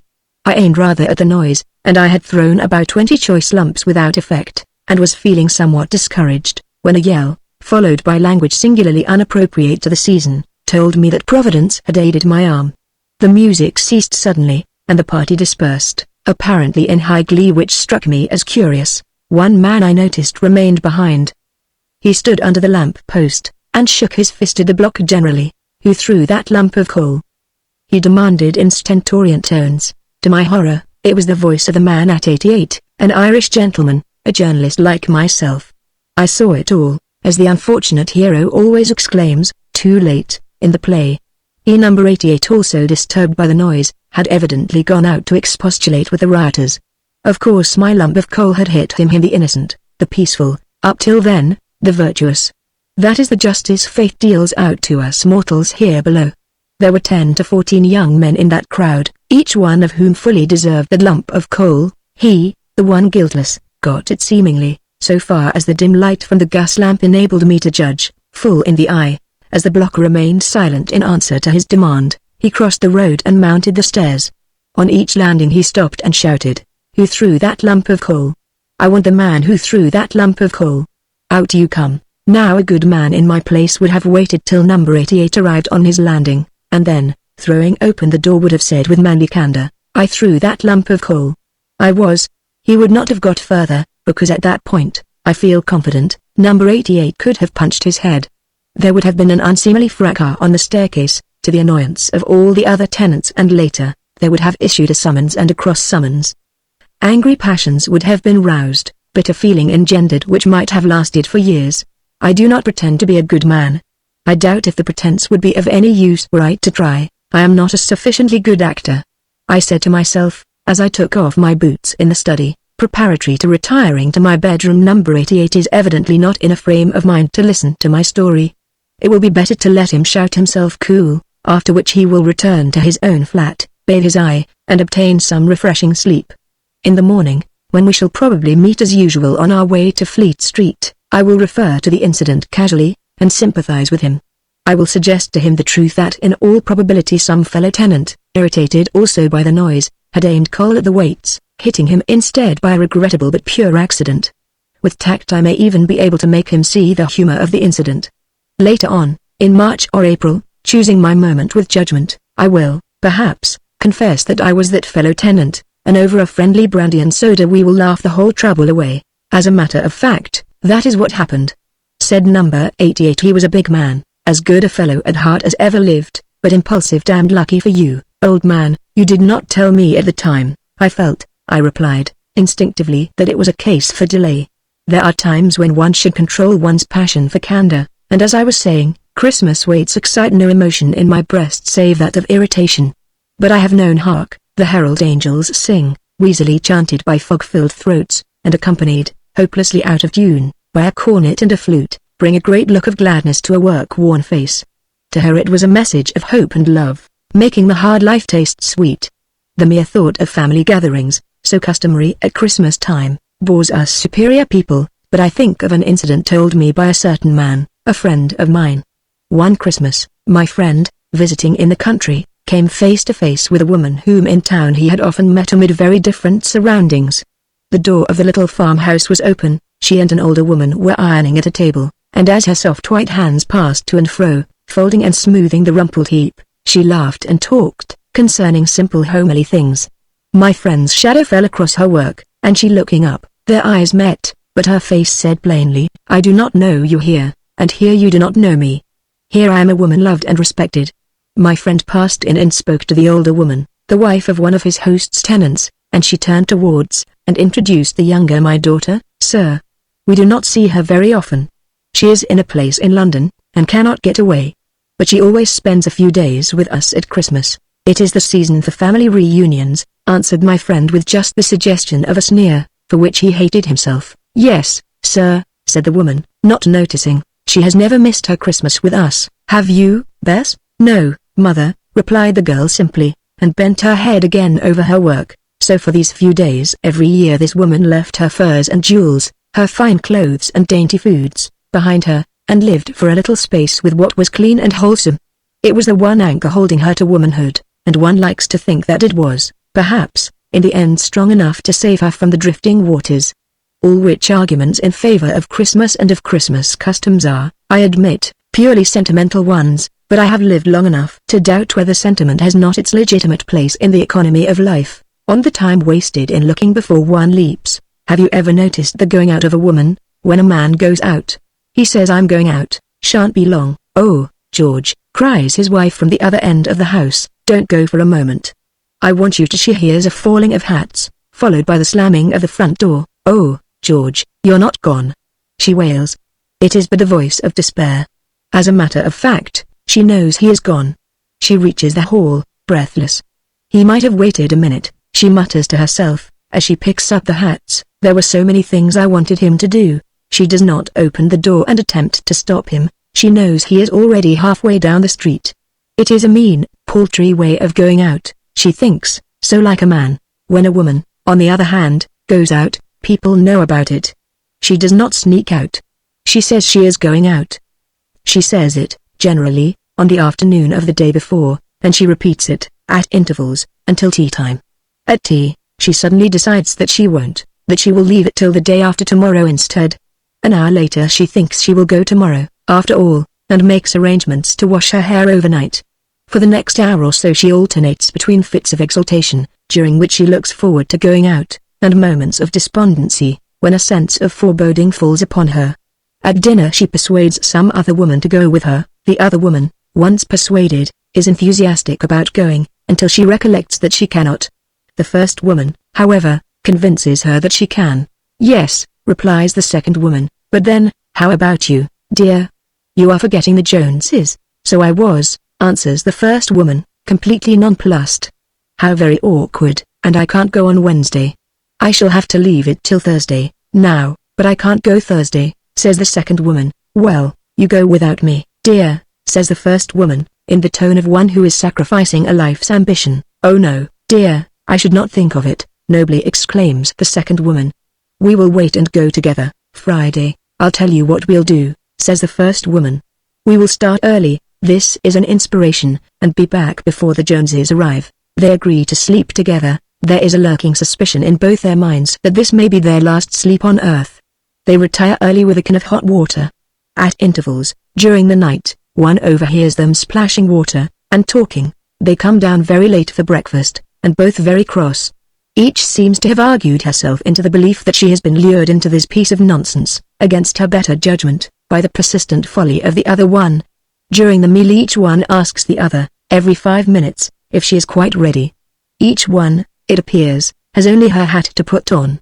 They talk about the weather, and wonder what it is going to do. They wish it would make up its mind, one way or the other. They are very bitter on weather that cannot make up its mind. After breakfast it still looks cloudy, and they decide to abandon the scheme altogether. The first woman then remembers that it is absolutely necessary for her, at all events, to go. But there is no need for you to come, dear, she says. Up to that point the second woman was evidently not sure whether she wished to go or whether she didn't. Now she knows. Oh yes, I'll come, she says. Then it will be over. I am sure you don't want to go, urges the first woman, and I shall be quicker by myself. I am ready to start now. The second woman bridles. I shan't be a couple of minutes, she retorts.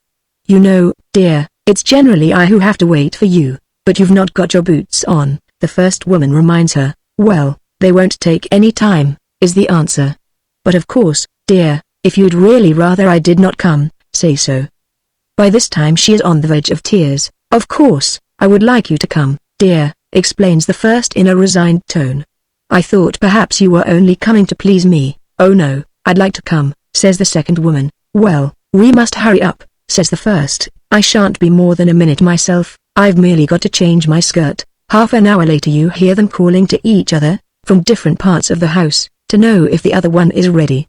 It appears they have both been ready for quite a long while, waiting only for the other one. I'm afraid, calls out the one whose turn it is to be downstairs. It's going to rain. Oh, don't say that, calls back the other one. Well, it looks very like it. What a nuisance, answers the upstairs woman. Shall we put it off? Well, what do you think, dear? Replies the downstairs. They decide they will go, only now they will have to change their boots, and put on different hats. For the next 10 minutes they are still shouting and running about. Then it seems as if they really were ready, nothing remaining but for them to say goodbye, and go. They begin by kissing the children. A woman never leaves her house without secret misgivings that she will never return to it alive. One child cannot be found. When it is found it wishes it hadn't been. It has to be washed, preparatory to being kissed. After that, the dog has to be found and kissed, and final instructions given to the cook. Then they open the front door. Oh, George, calls out the first woman, turning round again. Are you there? Hello, answers a voice from the distance. Do you want me? No, dear, only to say goodbye. I'm going. Oh, goodbye, dear. Do you think it's going to rain? Oh no, I should not say so, George. Yes, have you got any money? 5 minutes later they come running back. The one has forgotten her parasol, the other her purse. And speaking of purses, reminds one of another essential difference between the male and female human animal. A man carries his money in his pocket. When he wants to use it, he takes it out and lays it down. This is a crude way of doing things. A woman displays more subtlety.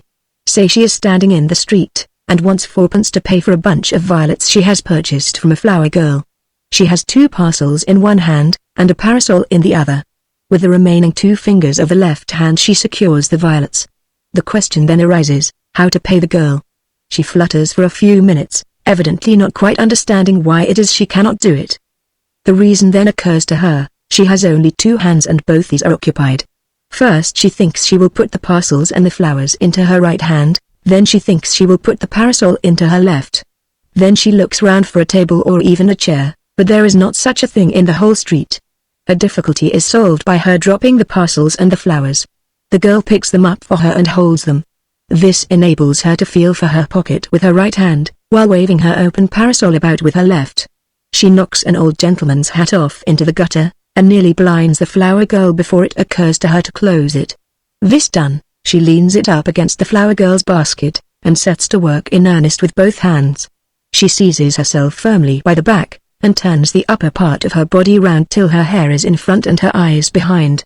Still holding herself firmly with her left hand did she let herself go, goodness knows where she would spint a semicolon with her right. She prospects herself. The purse is there, she can feel it, the problem is how to get at it. The quickest way would, of course, be to take off the skirt, sit down on the curb, turn it inside out, and work from the bottom of the pocket upwards. But this simple idea never seems to occur to her. There are some 30 folds at the back of the dress. Between two of these folds commences the secret passage. At last, purely by chance, she suddenly discovers it, nearly upsetting herself in the process, and the purse is brought up to the surface. The difficulty of opening it still remains. She knows it opens with a spring, but the secret of that spring she has never mastered, and she never will.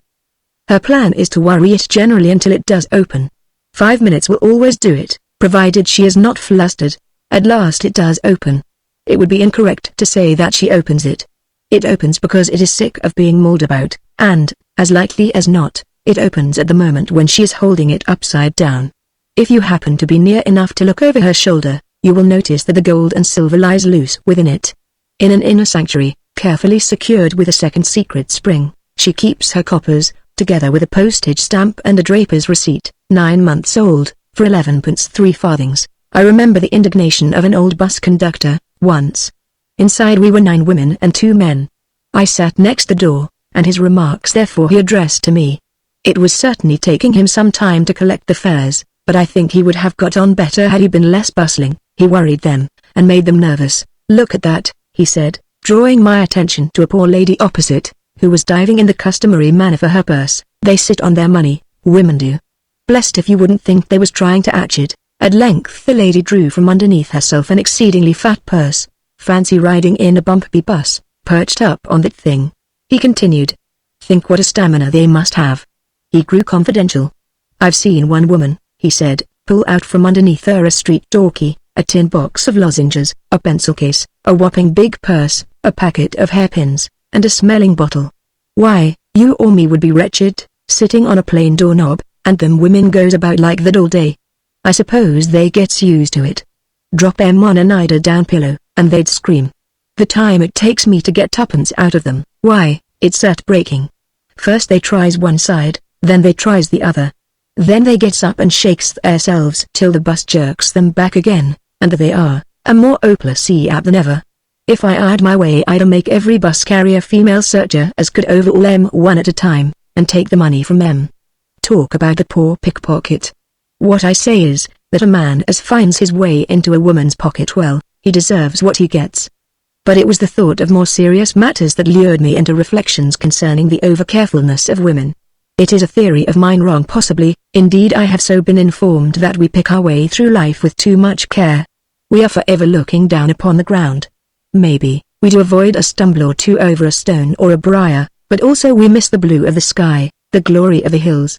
These books that good men write, telling us that what they call success in life depends on our flinging aside our youth and wasting our manhood in order that we may have the means when we are 80 of spending a rollicking old age, annoy me.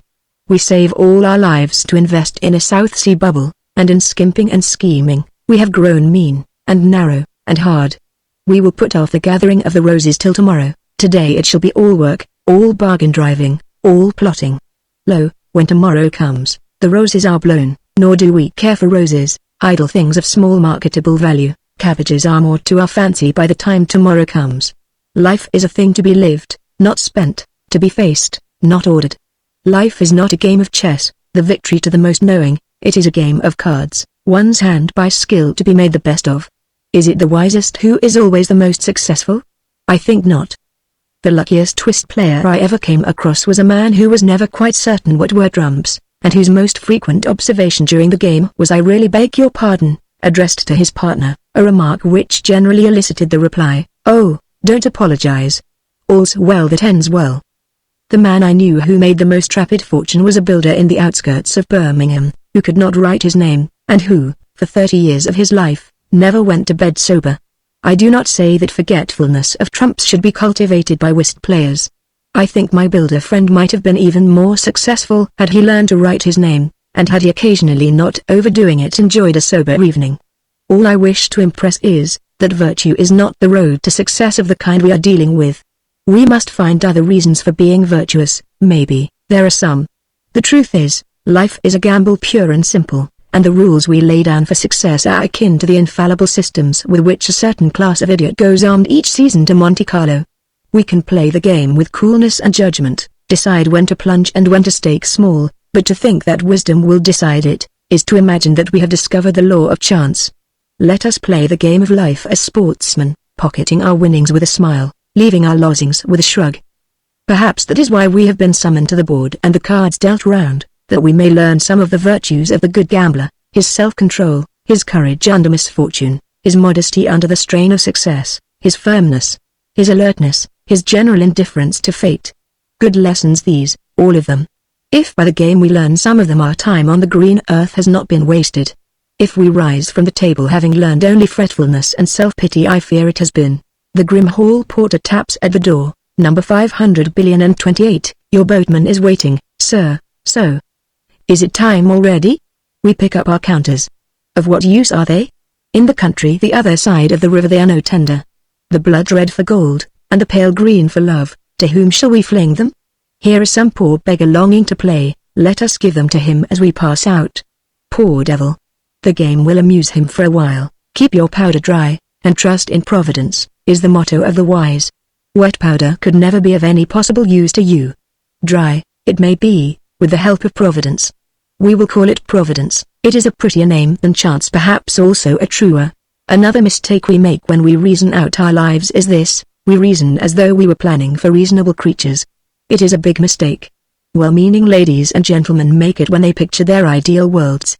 When marriage is reformed, and the social problem solved, when poverty and war have been abolished by acclamation, and sin and sorrow rescinded by an overwhelming parliamentary majority. Then the world will be worthy of our living in it. You need not wait, ladies and gentlemen, so long as you think for that time. No social revolution is needed, no slow education of the people is necessary. It would all come about tomorrow, if only we were reasonable creatures. Imagine a world of reasonable beings. The 10 Commandments would be unnecessary. No reasoning being sins, no reasoning creature makes mistakes. There would be no rich men, for what reasonable man cares for luxury and ostentation? There would be no poor, that I should eat enough for 2 while my brother in the next street, as good a man as I, starves, is not reasonable. There would be no difference of opinion on any 2 points. There is only one reason. You, dear reader, would find, that on all subjects you were of the same opinion as I. No novels would be written, no plays performed. The lives of reasonable creatures do not afford drama. No mad loves, no mad laughter, no scalding tears, no fierce unreasoning, brief-lived joys, no sorrows, no wild dreams, only reason, reason everywhere. But for the present we remain unreasonable. If I eat this mayonnaise, drink this champagne, I shall suffer in my liver. Then, why do I eat it? Julia is a charming girl, amiable, wise, and witty, also she has a share in a brewery. Then, why does John marry Anne? Who is short-tempered, to say the least of it, who, he feels, will not make him so good a housewife, who has extravagant notions, who has no little fortune. There is something about Anne's chin that fascinates him. He could not explain to you what. On the whole, Julia is the better looking of the two. But the more he thinks of Julia, the more he is drawn towards Anne. So Tom marries Julia and the brewery fails, and Julia, on a holiday, contracts rheumatic fever, and is a helpless invalid for life, while Anne comes in for £10,000 left to her by an Australian uncle no one had ever heard of. I have been told of a young man, who chose his wife with excellent care. Said he to himself, very wisely, in the selection of a wife a man cannot be too circumspect. He convinced himself that the girl was everything a helpmate should be. She had every virtue that could be expected in a woman, no faults, but such as are inseparable from a woman. Speaking practically, she was perfection. He married her, and found she was all he had thought her. Only one thing could he urge against her, that he did not like her. And that, of course, was not her fault. How easy life would be did we know ourselves. Could we always be sure that tomorrow we should think as we do today? We fall in love during a summer holiday. She is fresh, delightful, altogether charming.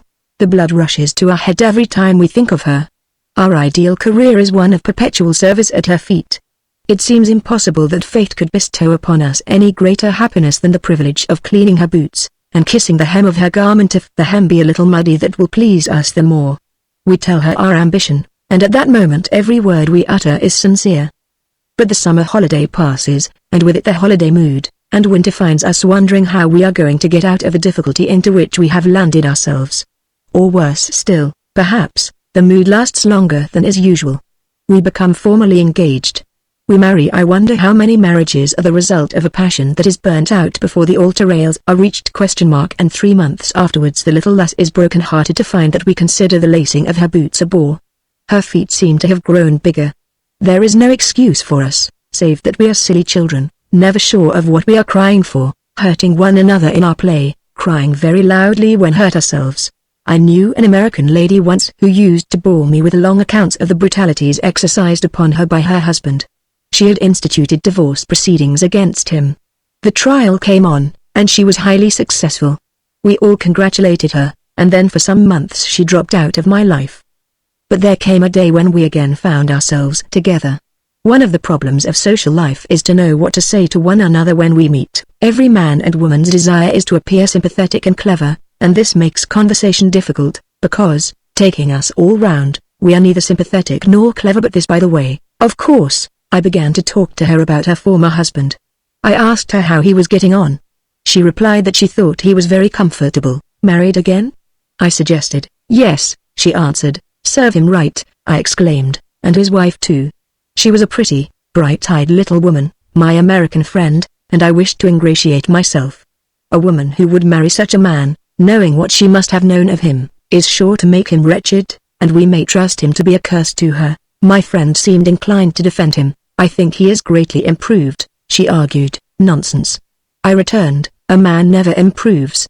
Once a villain, always a villain. Oh, hush. She pleaded. You mustn't call him that. Why not? I answered. I have heard you call him a villain yourself. It was wrong of me, she said, flushing. I'm afraid he was not the only one to be blamed. We were both foolish in those days, but I think we have both learned a lesson. I remained silent, waiting for the necessary explanation. You had better come and see him for yourself, she added, with a little laugh. To tell the truth, I am the woman who has married him. Tuesday is my day, number 2, K Mansions, and she ran off, leaving me staring after her. I believe an enterprising clergyman who would set up a little church in the Strand, just outside the law courts, might do quite a trade, remarrying couples who had just been divorced. A friend of mine, a respondent, told me he had never loved his wife more than on 2 occasions. The first when she refused him. The second when she came into the witness box to give evidence against him. You are curious creatures, you men, remarked a lady once to another man in my presence. You never seem to know your own mind. She was feeling annoyed with men generally. I do not blame her, I feel annoyed with them myself sometimes. There is one man in particular I am always feeling intensely irritated against. He says one thing, and acts another. He will talk like a saint and behave like a fool, knows what is right and does what is wrong. But we will not speak further of him. He will be all he should be one day, and then we will pack him into a nice, comfortably lined box, and screw the lid down tight upon him, and put him away in a quiet little spot near a church I know of, lest he should get up and misbehave himself again. The other man, who is a wise man as men go, looked at his fair critic with a smile. My dear madam, he replied, you are blaming the wrong person. I confess I do not know my mind, and what little I do know of it I do not like. I did not make it, I did not select it. I am more dissatisfied with it than you can possibly be. It is a greater mystery to me than it is to you, and I have to live with it. You should pity not blame me. There are moods in which I fall to envying those old hermits who frankly, and with courageous cowardice, shirk the problem of life. There are days when I dream of an existence unfettered by the 1,000 petty strings with which our souls lie bound to Lilliputian land. I picture myself living in some Norwegian satyr, high above the black waters of a rock-bound fjord. No other human creature disputes with me my kingdom. I am alone with the whispering fir forests and the stars. How I live I am not quite sure. Once a month I could journey down into the villages and return laden. I should not need much. For the rest, my gun and fishing rod would supply me. I would have with me a couple of big dogs, who would talk to me with their eyes, so full of dumb thought, and together we would wander over the uplands, seeking our dinner, after the old primitive fashion of the men who dreamt not of 10-course dinners and Savoy suppers. I would cook the food myself, and sit down to the meal with a bottle of good wine, such as starts a man's thoughts, for I am inconsistent, as I acknowledge, and that gift of civilization I would bear with me into my hermitage. Then in the evening, with pipe in mouth, beside my log-wood fire, I would sit and think, until new knowledge came to me.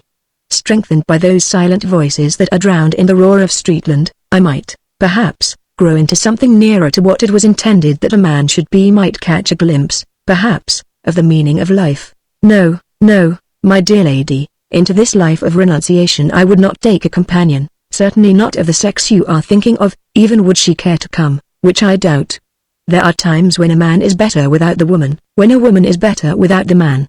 Love drags us from the depths, makes men and women of us, but if we would climb a little nearer to the stars we must say goodbye to it. We men and women do not show ourselves to each other at our best, too often, I fear, at our worst. The woman's highest ideal of man is the lover, to a man the woman is always the possible beloved. We see each other's hearts, but not each other's souls. In each other's presence we never shake ourselves free from the earth. Matchmaking Mother Nature is always at hand to prompt us. A woman lifts us up into manhood, but there she would have us stay. Climb up to me, she cries to the lad, walking with soiled feet in muddy ways, be a true man that you may be worthy to walk by my side, be brave to protect me, kind and tender, and true, but climb no higher, stay here by my side. The martyr, the prophet, the leader of the world's forlorn hopes, she would awake from his dream. Her arms she would fling about his neck holding him down. To the woman the man says, you are my wife. Here is your America, within these walls, here is your work, your duty. True, in 999 cases out of every 1,000, but men and women are not made in molds, and the world's work is various. Sometimes to her sorrow, a woman's work lies beyond the home. The duty of Mary was not to Joseph. The hero in the popular novel is a young man who says, I love you better than my soul. Our favorite heroine in fiction is the woman who cries to her lover, I would go down into hell to be with you. There are men and women who cannot answer thus, the men who dream dreams, the women who see visions in practicable people from the Bayswater point of view. But Bayswater would not be the abode of peace it is had it not been for such. Have we not placed sexual love on a pedestal higher than it deserves? It is a noble passion, but it is not the noblest. There is a wider love by the side of which it is but as the lamp illumining the cottage, to the moonlight bathing the hills and valleys. There were two women once. This is a play I saw acted in the daylight. They had been friends from girlhood, till there came between them the usual trouble, a man. A weak, pretty creature not worth a thought from either of them. But women love the unworthy, there would be no overpopulation problem did they not, and this poor specimen, ill luck had ordained they should contend for. Their rivalry brought out all that was worst in both of them. It is a mistake to suppose love only elevates, it can debase. It was a mean struggle for what to an onlooker must have appeared a remarkably unsatisfying prize. The loser might well have left the conqueror to her poor triumph, even granting it had been gained unfairly. But the old, ugly, primeval passions had been stirred in these women, and the wedding bells closed only the first act. The second is not difficult to guess. It would have ended in the divorce court had not the deserted wife felt that a finer revenge would be secured to her by silence. In the third, after an interval of only 18 months, the man died, the first piece of good fortune that seems to have occurred to him personally throughout the play. His position must have been an exceedingly anxious one from the beginning. Notwithstanding his flabbiness, one cannot but regard him with a certain amount of pity not unmixed with amusement. Most of life's dramas can be viewed as either farce or tragedy according to the whim of the spectator. The actors invariably play them as tragedy, but then that is the essence of good farce acting. Thus was secured the triumph of legal virtue and the punishment of irregularity, and the play might be dismissed as uninterestingly orthodox were it not for the fourth act, showing how the wronged wife came to the woman she had once wronged to ask and grant forgiveness. Strangely as it may sound, they found their love for one another unchanged. They had been long parted, it was sweet to hold each other's hands again. Two lonely women, they agreed to live together.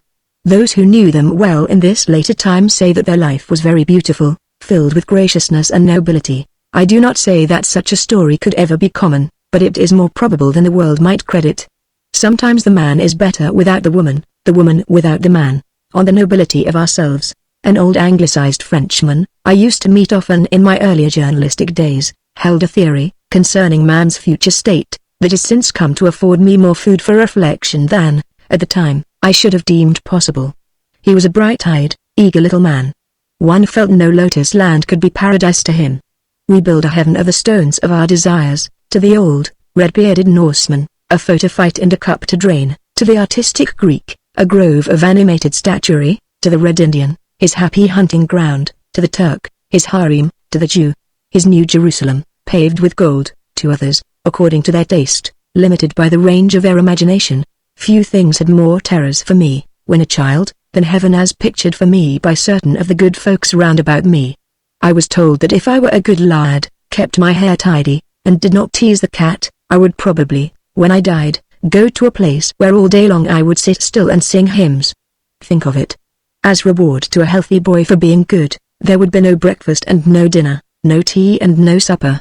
One old lady cheered me a little with a hint that the monotony might be broken by a little manna, but the idea of everlasting manna palled upon me, and my suggestions, concerning the possibilities of sherbet or jumbles, were scouted as irreverent. There would be no school, but also there would be no cricket and no rounders. I should feel no desire, so I was assured, to do another angel's dags by sliding down the heavenly banisters. My only joy would be to sing. Shall we start singing the moment we get up in the morning? I asked. There won't be any morning, was the answer. There will be no day and no night. It will all be one long day without end, and shall we always be singing?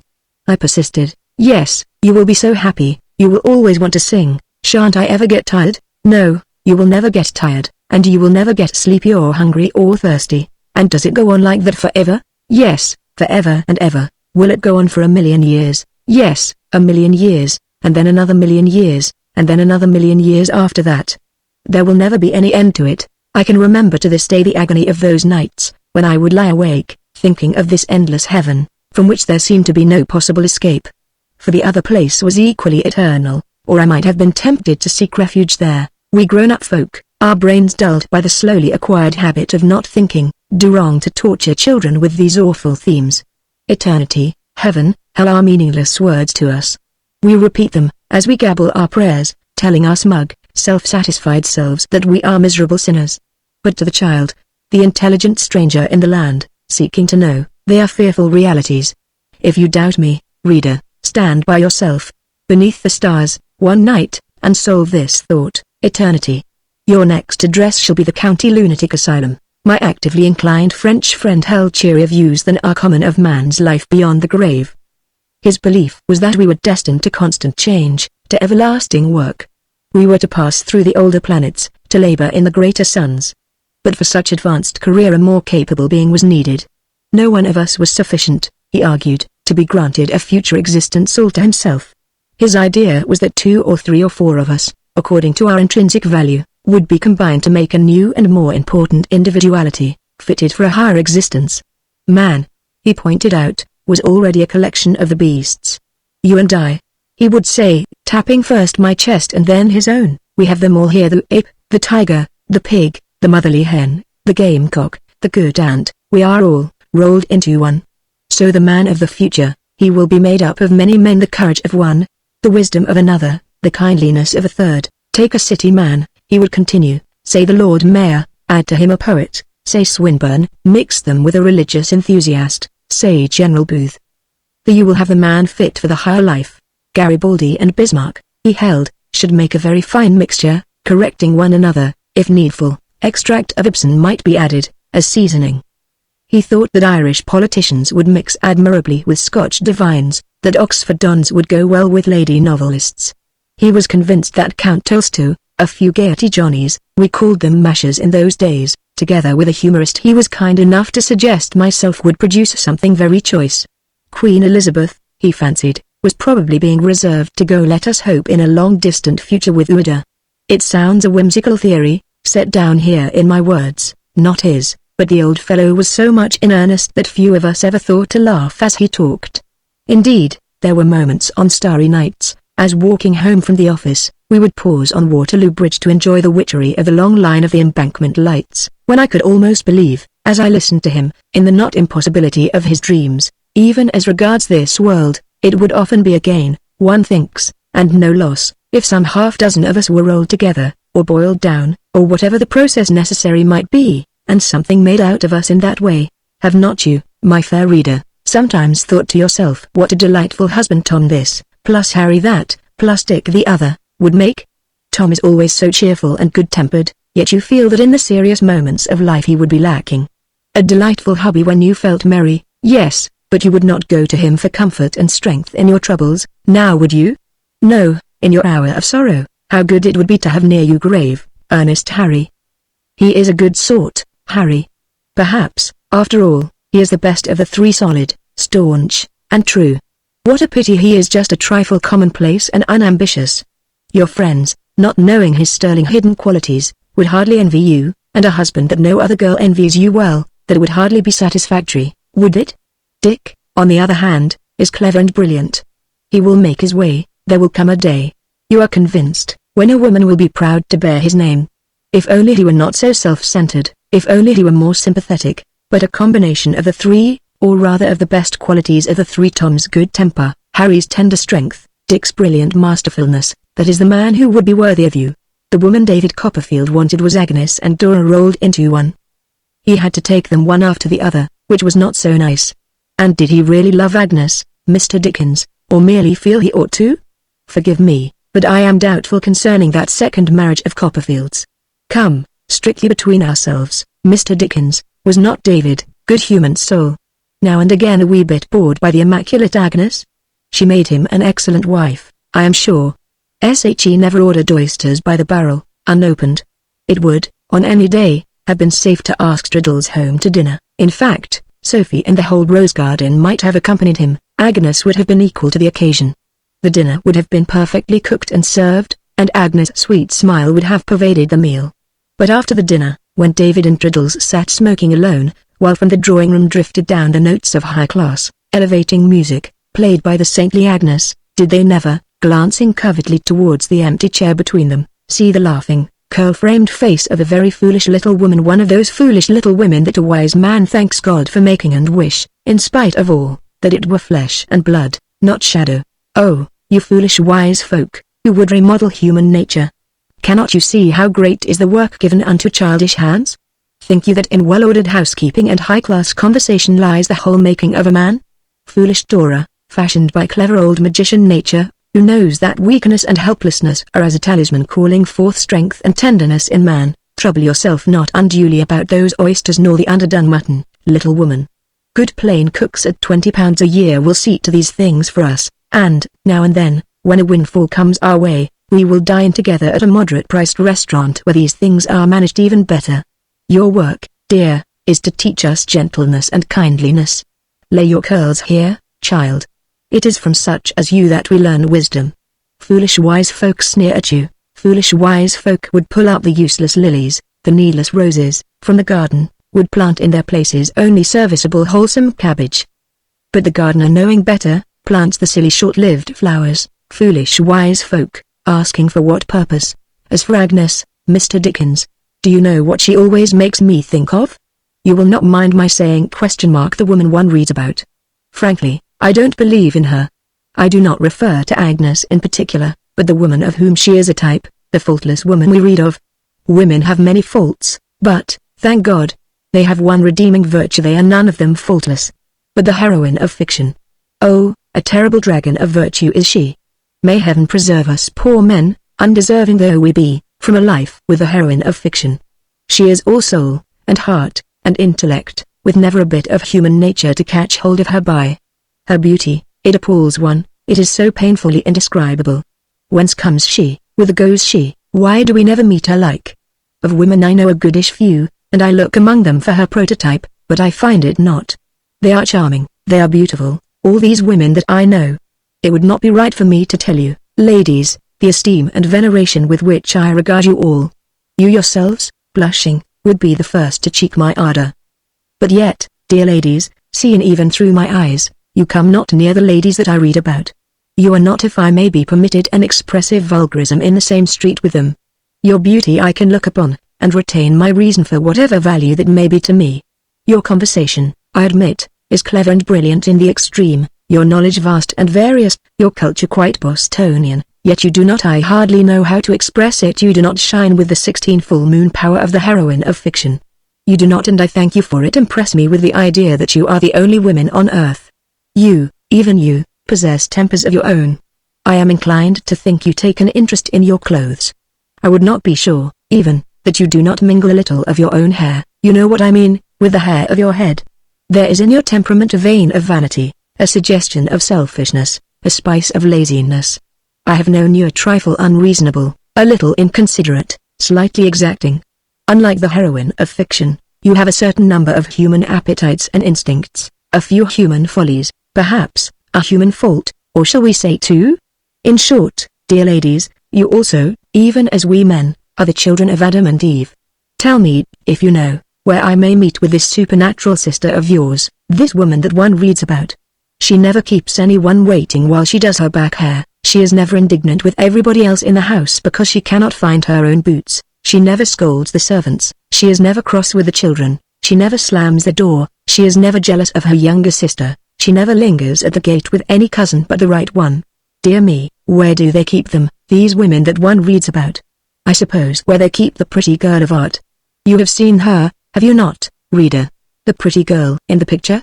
She leaps the 6-barred gate with a yard and a half to spare, turning round in her saddle the while to make some smiling remark to the comic man behind, who, of course, is standing on his head in the ditch. She floats gracefully off Dieppe on stormy mornings. Her bane news generally of chiffon and old point lace has not lost a curve. The older ladies, bathing round her, look wet. Their dress clings damply to their limbs. But the pretty girl of art dives, and never a curl of her hair is disarranged.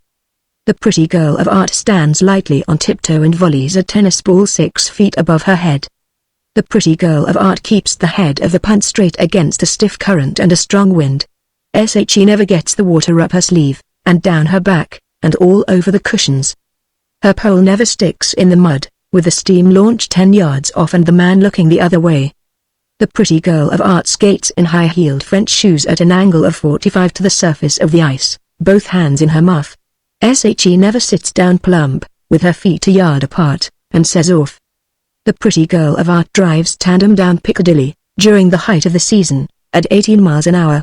It never occurs to her leader that the time has now arrived for him to turn round and get into the cart.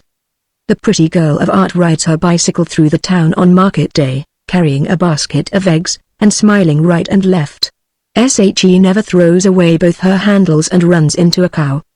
The pretty girl of art goes trout fishing in open-work stockings, under a blazing sun, with a bunch of dew-bespangled primroses in her hair, and every time she gracefully flicks her rod she hauls out a salmon. She never ties herself up to a tree, or hooks the dog. She never comes home, soaked and disagreeable, to tell you that she caught 6, but put them all back again, because they were merely 2 or 3 pounders, and not worth the trouble of carrying. The pretty girl of art plays croquet with one hand, and looks as if she enjoyed the game. She never tries to accidentally kick her ball into position when nobody is noticing, or stands it out that she is through a hoop that she knows she isn't. She is a good, all-round sportswoman, is the pretty girl in the picture. The only thing I have to say against her is that she makes one dissatisfied with the girl out of the picture, the girl who mistakes a punt for a teetotum, so that you land feeling as if you had had a day in the Bay of Biscay, and who, every now and again, stuns you with the thick end of the pole, the girl who does not skate with her hands in her muff, but who, throwing them up to heaven, says, "I'm going," and who goes, taking care that you go with her, the girl who, as you brush her down, and try to comfort her, explains to you indignantly that the horse took the corner too sharply and never noticed the milestone, the girl whose hair sea water does not improve. There can be no doubt about it, that is where they keep the good woman of fiction, where they keep the pretty girl of art. Does it not occur to you, messieurs les auteurs, that you are sadly disturbing us? These women that are a combination of Venus, Street Cecilia, and Elizabeth Fry. You paint them for us in your glowing pages. It is not kind of you, knowing, as you must, the women we have to put up with. Would we not be happier, we men and women, were we to idealize one another less? My dear young lady, you have nothing whatever to complain to fate about, I assure you. Unclasp those pretty hands of yours, and come away from the darkening window. Jack is as good a fellow as you deserve. Don't yearn so much. Sir Galahad, my dear Sir Galahad, rides and fights in the land that lies beyond the sunset, far enough away from this noisy little earth where you and I spend much of our time tittle-tattling, flirting, wearing fine clothes, and going to shows. And besides, you must remember, Sir Galahad was a bachelor. As an idealist he was wise. Your Jack is by no means a bad sort of knight, as knights go nowadays in this unidyllic world. There is much solid honesty about him, and he does not pose. He is not exceptional, I grant you, but, my dear, have you ever tried the exceptional man? Yes. He is very nice in a drawing room, and it is interesting to read about him in the society papers. You will find most of his good qualities there. Take my advice, don't look into him too closely. You be content with Jack, and thank heaven he is no worse. We are not saints, we men none of us, and our beautiful thoughts, I fear, we write in poetry not action. The White Knight, my dear young lady, with his pure soul, his heroic heart, his life's devotion to a noble endeavor, does not live down here to any great extent. They have tried it, one or two of them, and the world you and I, the world is made up of you and I has generally starved, and hooted them. There are not many of them left now. Do you think you would care to be the wife of one, supposing one were to be found for you? Would you care to live with him in 2 furnished rooms in Clerkenwell, die with him on a chair bedstead? A century hence they will put up a statue to him, and you may be honored as the wife who shared with him his sufferings. Do you think you are woman enough for that? If not, thank your stars you have secured, for your own exclusive views, one of us unexceptional men, who knows no better than to admire you. You are not exceptional, and in us ordinary men there is some good. It wants finding, that is all. We are not so commonplace as you think us. Even your Jack, fond of his dinner, his conversation four-cornered by the sporting press. Yes, I agree he is not interesting, as he sits snoring in the easy-chair, but, believe it or not, there are the makings of a great hero in Jack, if fate would but be kinder to him, and shake him out of his ease. Dr. Jekyll contained beneath his ample waistcoat not 2 egos, but 3. Not only Hyde but another, a greater than Jekyll, a man as near to the angels as Hyde was to the demons. These well-fed city men, these Gaiety Johnnies, these ploughboys, apothecaries, thieves. Within each one lies hidden the hero. Did fate, the sculptor, choose to use his chisel? That little drab we have noticed now and then, our way taking us off and past the end of the court, there was nothing by which to distinguish her. She was not over-clean, could use coarse language on occasion, just the spawn of the streets. Take care lest the cloak of our child should brush her. One morning the district coroner, not, generally speaking, a poet himself, but an adept at discovering poetry buried under unlikely rubbish heaps, tells us more about her. She earned 6 shillings a week, and upon it supported a bedridden mother and 3 younger children. She was housewife, nurse, mother, breadwinner, rolled into one. Yes, there are heroines out of fiction. So Loutish Tom has won the Victoria Cross, dashed out under a storm of bullets and rescued the riddled flag. Who would have thought it of Loutish Tom?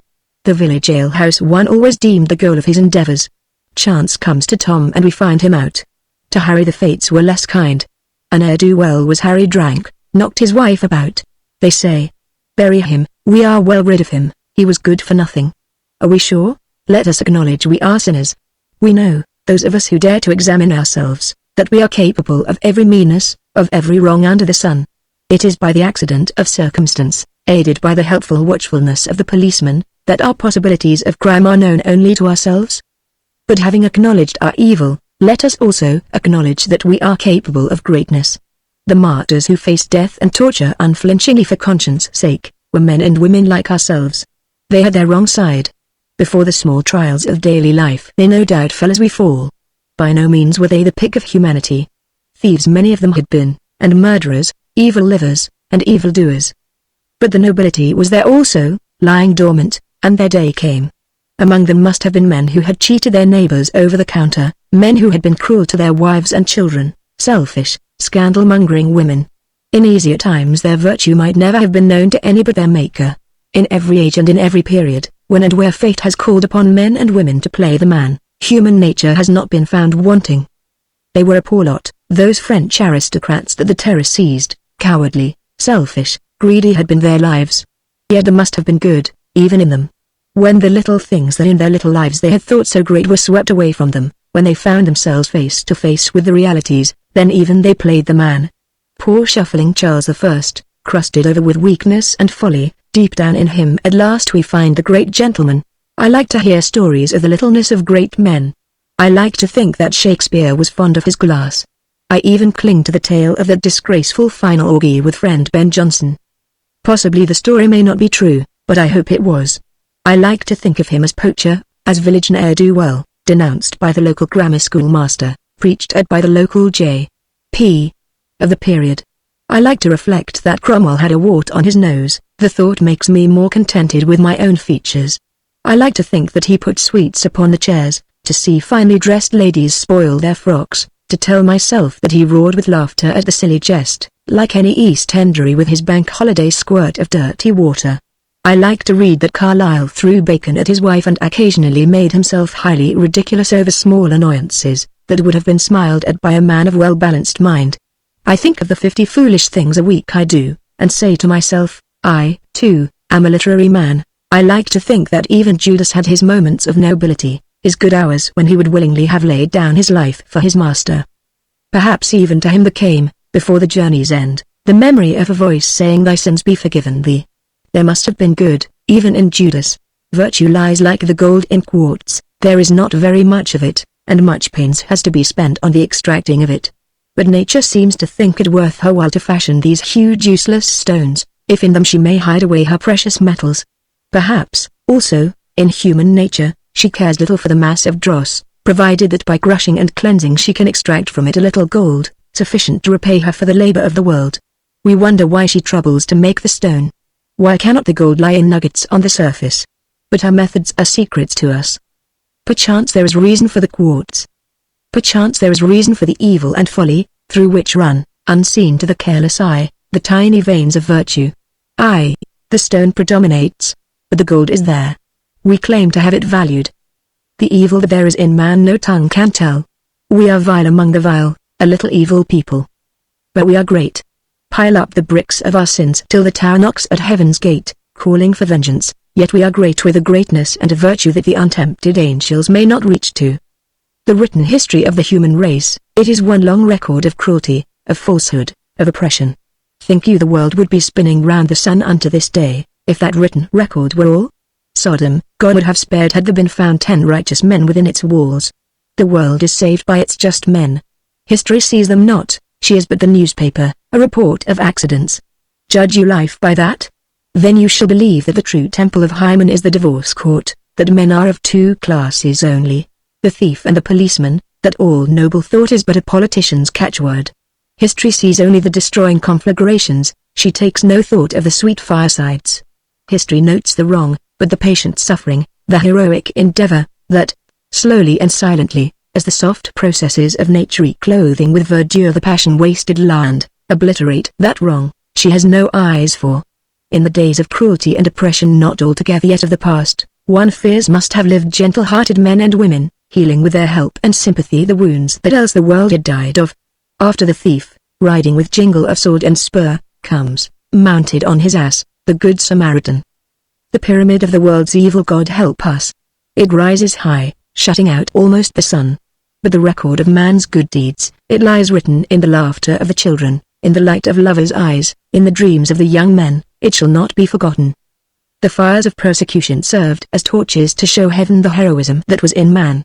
From the soil of tyranny sprang self-sacrifice, and daring for the right. Cruelty. What is it but the vile manure, making the ground ready for the flowers of tenderness and pity? Hate and anger shriek to one another across the ages, but the voices of love and comfort are none the less existent that they speak in whispers, lips to ear. We have done wrong, oh, ye witnessing heavens, but we have done good. We claim justice. We have laid down our lives for our friends, greater love hath no man than this.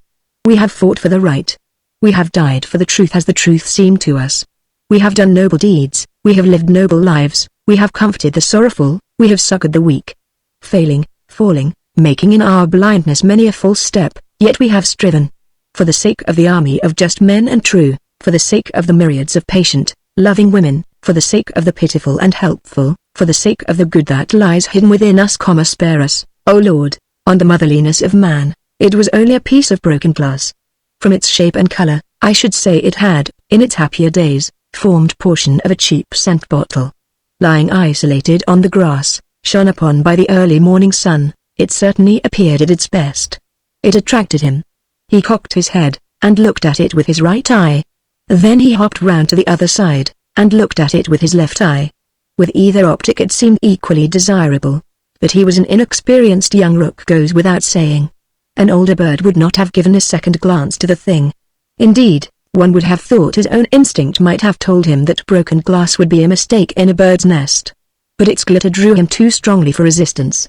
I am inclined to suspect that at some time, during the growth of his family tree, there must have occurred a mesalliance, perhaps worse. Possibly a strain of magpie blood ? One knows the character of magpies, or rather their lack of character, and such things have happened. But I will not pursue further so painful a train. I throw out the suggestion as a possible explanation, that is all. He hopped nearer. Was it a sweet illusion, this flashing fragment of rainbow, a beautiful vision to fade upon approach, typical of so much that is ununderstandable in rook life? He made a dart forward and tapped it with his beak. No, it was real, as fine a lump of jagged green glass as any newly married rook could desire, and to be had for the taking. He would be pleased with it. He was a well-meaning bird. The mere upward inclination of his tail suggested earnest though possibly ill-directed endeavor.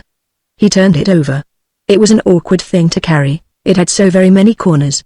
But he succeeded at last in getting it firmly between his beak, and in haste, lest some other bird should seek to dispute with him its possession, at once flew off with it. A second rook who had been watching the proceedings from the lime tree, called to a third who was passing. Even with my limited knowledge of the language I found it easy to follow the conversation. It was so obvious. It's a car. Hello, what do you think? Zebulon's found a piece of broken bottle. He's going to line his nest with it. No, God's truth. Look at him. There he goes, he's got it in his beak. Well, and they both burst into a laugh. But Zebulon heeded them not. If he overheard, he probably put down the whole dialogue to jealousy. He made straight for his tree. By standing with my left cheek pressed close against the window pane, I was able to follow him. He is building in what we call the Paddock Elms, a suburb commenced only last season, but rapidly growing. I wanted to see what his wife would say. At first she said nothing. He laid it carefully down on the branch near the half-finished nest, and she stretched up her head and looked at it. Then she looked at him. For about a minute neither spoke. I could see that the situation was becoming strained. When she did open her beak, it was with a subdued tone, that had a vein of weariness running through it. What is it? She asked. He was evidently chilled by her manner. As I have explained, he is an inexperienced young rook. This is clearly his first wife, and he stands somewhat in awe of her. Well, I don't exactly know what it's called, he answered. Oh, no. But it's pretty, isn't it? He added. He moved it, trying to get it where the sun might reach it. It was evident he was admitting to himself that, seen in the shade, it lost much of its charm. Oh, yes, very pretty, was the rejoinder. Perhaps you'll tell me what you're going to do with it. The question further discomforted him. It was growing upon him that this thing was not going to be the success he had anticipated. It would be necessary to proceed warily. Of course, it's not a twig, he began. I see it isn't. No. You see, the nest is nearly all twigs as it is, and I thought, oh, you did think, yes, my dear. I thought unless you are of opinion that it's too showy, I thought we might work it in somewhere. Then she flared out. Oh, did you? You thought that a good idea? An A1 prize idiot I seem to have married, I do. You've been gone 20 minutes, and you bring me back an 8-cornered piece of broken glass, which you think we might work into the nest. You'd like to see me sitting on it for a month, you would. You think it would make a nice bed for the children to lie on. You don't think you could manage to find a packet of mixed pins if you went down again, I suppose. They look pretty worked in somewhere, don't you think? Here, get out of my way. I'll finish this nest by myself. She always had been short with him. She caught up the offending object. It was a fairly heavy lump of glass and flung it out of the tree with all her force. I heard it crash through the cucumber frame. That makes the 7th pane of glass broken in that cucumber frame this week. The couple in the branch above are the worst. Their plan of building is the most extravagant, the most absurd I ever heard of. They hoist up 10 times as much material as they can possibly use. You might think they were going to build a block, and let it out in flats to the other rooks. Then what they don't want they fling down again. Suppose we built on such a principle? Suppose a human husband and wife were to start erecting their house in Piccadilly Circus, let us say, and suppose the man spent all the day steadily carrying bricks up the ladder while his wife laid them, never asking her how many she wanted, whether she didn't think he had brought up sufficient, but just accumulating bricks in a senseless fashion, bringing up every brick he could find. And then suppose, when evening came, and looking round, they found they had some 20 cartloads of bricks lying unused upon the scaffold, they were to commence flinging them down into Waterloo Place. They would get themselves into trouble, somebody would be sure to speak to them about it. Yet that is precisely what those birds do, and nobody says a word to them. They are supposed to have a president. He lives by himself in the yew tree outside the morning room window. What I want to know is what he is supposed to be good for. This is the sort of thing I want him to look into. I would like him to be worming underneath one evening when those two birds are tidying up. Perhaps he would do something then. I have done all I can. I have thrown stones at them, that, in the course of nature, have returned to earth again, breaking more glass. I have blazed at them with a revolver, but they have come to regard this proceeding as a mere expression of light-heartedness on my part, possibly confusing me with the Arab of the desert, who, I am given to understand, expresses himself thus in moments of deep emotion. They merely retire to a safe distance to watch me, no doubt regarding me as a poor performer, inasmuch as I do not also dance and shout between each shot. I have no objection to their building there, if they only would build sensibly. I want somebody to speak to them to whom they will pay attention. You can hear them in the evening, discussing the matter of this surplus stock. Don't you work any more, he says, as he comes up with the last load. You'll tire yourself. Well, I am feeling a bit done up, she answers, as she hops out of the nest and straightens her back. You're a bit beckish, too, I expect, he adds sympathetically. I know I am. We will have a scratch down, and be off. What about all this stuff? She asks, while titivating herself. We'd better not leave it about, it looks so untidy. Oh, we'll soon get rid of that, he answers. I'll have that down in a jiffy. To help him, she seizes a stick and is about to drop it. He darts forward and snatches it from her. Don't you waste that one, he cries. That's a rare one, that is. You see me hit the old man with it, and he does. What the gardener says, I will leave you to imagine. Judged from its structure, the rook family is supposed to come next in intelligence to man himself. Judging from the intelligence displayed by members of certain human families with whom I have come in contact, I can quite believe it. That rooks talk, I am positive. No one can spend half an hour watching a rookery without being convinced of this. Whether the talk be always wise and witty, I am not prepared to maintain, but that there is a good deal of it is certain. A young French gentleman of my acquaintance, who visited England to study the language, told me that the impression made upon him by his first social evening in London was that of a parrot house. Later on, when he came to comprehend, he, of course, recognized the brilliancy and depth of the average London drawing-room talk, but that is how, not comprehending, it impressed him at first. Listening to the riot of a rookery is much the same experience. The conversation to us sounds meaningless.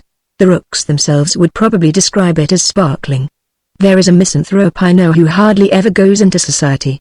I argued the question with him one day. Why should I? He replied, I know, say, a dozen men and women with whom intercourse is a pleasure. They have ideas of their own which they are not afraid to voice. To rub brains with such is a rare and goodly thing, and I thank heaven for their friendship, but they are sufficient for my leisure. What more do I require? What is this society of which you all make so much ado? I have sampled it, and I find it unsatisfying. Analyze it into its elements. What is it? Some person I know very slightly, who knows me very slightly, asks me to what you call an at-home. The evening comes, I have done my day's work and I have dined. I have been to a theatre or concert, or I have spent a pleasant hour or so with a friend. I am more inclined for bed than anything else, but I pull myself together, dress, and drive to the house. While I am taking off my hat and coat in the hall, a man enters I met a few hours ago at the club. He is a man I have very little opinion of, and he, probably, takes a similar view of me. Our minds have no thought in common, but as it is necessary to talk, I tell him it is a warm evening. Perhaps it is a warm evening, perhaps it isn't. In either case he agrees with me. I ask him if he is going to Ascot. I do not care a straw whether he is going to Ascot or not. He says he is not quite sure, but asks me what chance Passion Flower has for the 1,000 guineas. I know he doesn't value my opinion on the subject at a brass farthing. He would be a fool if he did, but I cudgel my brains to reply to him, as though he were going to stake his shirt on my advice.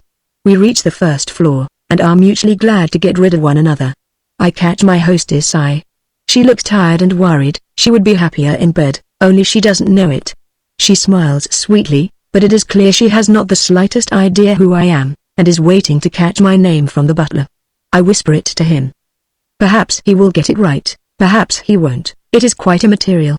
They have asked 240 guests, some 75 of whom they know by sight. For the rest, any chance passerby, able, as the theatrical advertisements say, to dress and behave as a gentleman, would do every bit as well.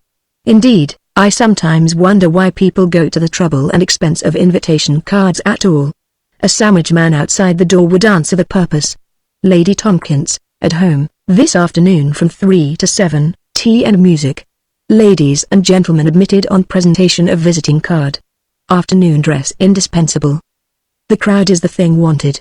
As for the items, well, tell me, what is the difference, from the society point of view, between one man in a black frock coat and another. I remember being once invited to a party at a house in Lancaster Gate. I had met the woman at a picnic. In the same green frock and parasol I might have recognized her the next time I saw her. In any other clothes I did not expect to. My cabman took me to the house opposite, where they were also giving a party. It made no difference to any of us. The hostess, I never learned her name, said it was very good of me to come, and then shunted me off onto a colonial premier. I did not catch his name, and he did not catch mine, which was not extraordinary, seeing that my hostess did not know it. Who, she whispered to me, had come over, from wherever it was. She did not seem to be very sure, principally to make my acquaintance.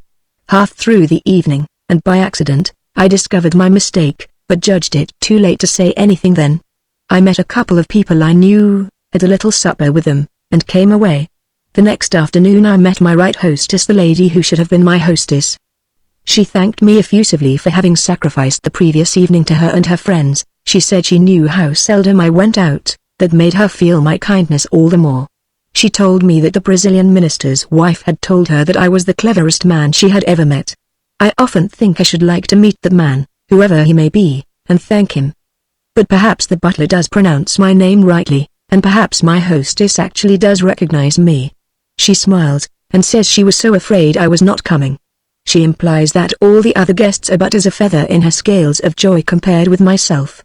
I smile in return, wondering to myself how I look when I do smile. I have never had the courage to face my own smile in the looking glass.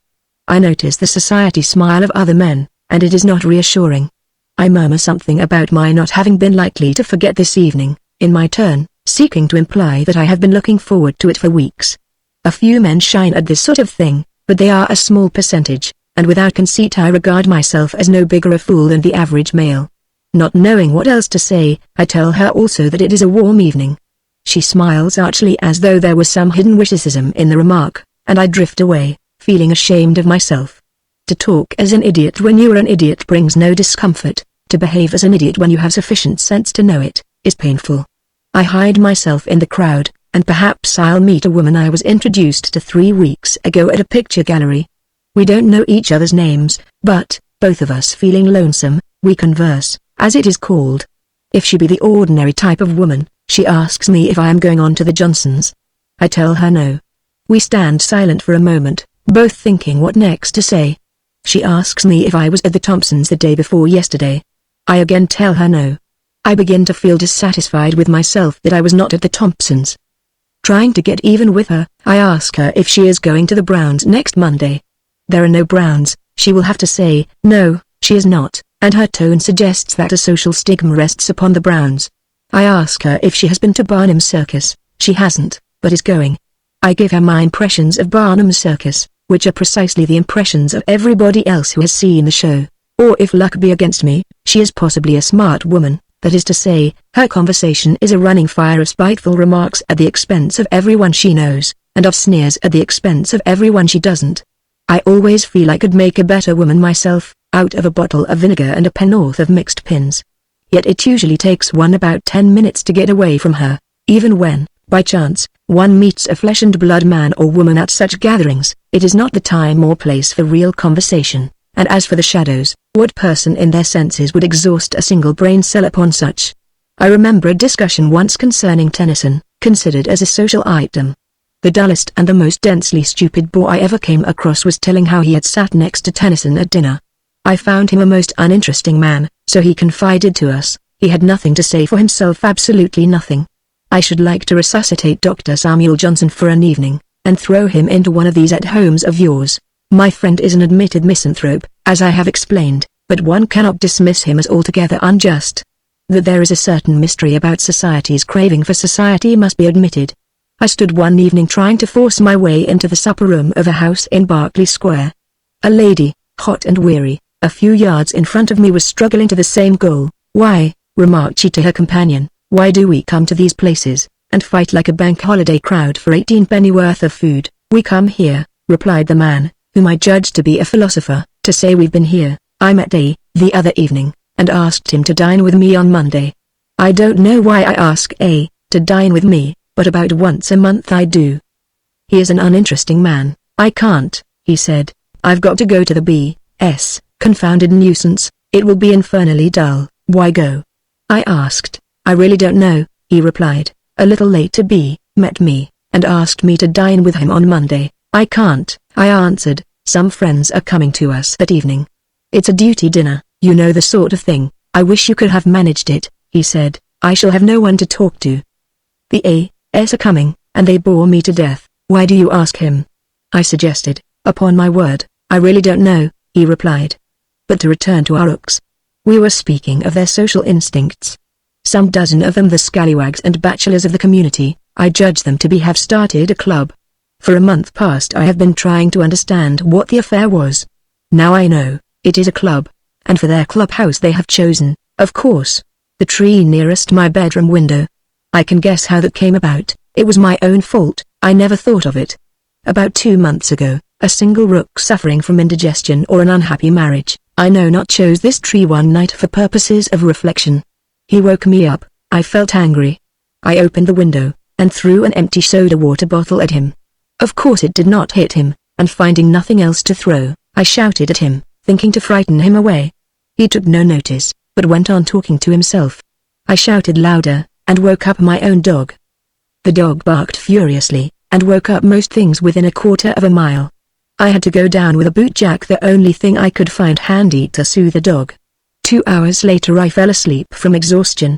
I left the rook still cawing. The next night he came again. I should say he was a bird with a sense of humor. Thinking this might happen, I had, however, taken the precaution to have a few stones ready. I opened the window wide, and fired them one after another into the tree. After I had closed the window, he hopped down nearer, and cawed louder than ever. I think he wanted me to throw more stones at him. He appeared to regard the whole proceeding as a game. On the third night, as I heard nothing of him, I flattered myself that, in spite of his bravado, I had discouraged him. I might have known rooks better. What happened when the club was being formed, I take it, was this. Where shall we fix upon for our clubhouse? Said the secretary, all other points having been disposed of. One suggested this tree, another suggested that. Then up spoke this particular rook. I'll tell you where, said he, in the yew tree opposite the porch. And I'll tell you for why. Just about an hour before dawn a man comes to the window over the porch, dressed in the most comical costume you ever set eyes upon. I'll tell you what, he reminds me of those little statues that men use for decorating fields. He opens the window, and throws a lot of things out upon the lawn, and then he dances and sings. It's awfully interesting, and you can see it all from the yew tree. That, I am convinced, is how the club came to fix upon the tree next my window. I have had the satisfaction of denying them the exhibition they anticipated, and I cheer myself with the hope that they have visited their disappointment upon their misleader. There is a difference between rook clubs and ours. In our clubs the respectable members arrive early, and leave at a reasonable hour. In rook clubs, it would appear, this principle is reversed. The Mad Hatter would have liked this club, it would have been a club after his own heart. It opens at 2:30 in the morning, and the first to arrive are the most disreputable members. In Rookland the rowdy-dowdy, randy-dandy, rollicky-ranky boys get up very early in the morning and go to bed in the afternoon. Towards dawn, the older, more orderly members drop in for reasonable talk, and the club becomes more respectable. The tree closes about 6. For the first 2 hours, however, the goings-on are disgraceful. The proceedings, as often as not, open with a fight. If no 2 gentlemen can be found to oblige with a fight, the next noisiest thing to fall back upon is held to be a song. It is no satisfaction to me to be told that rooks cannot sing. I know that, without the trouble of referring to the natural history book. It is the rook who does not know it. He thinks he can, and as a matter of fact, he does.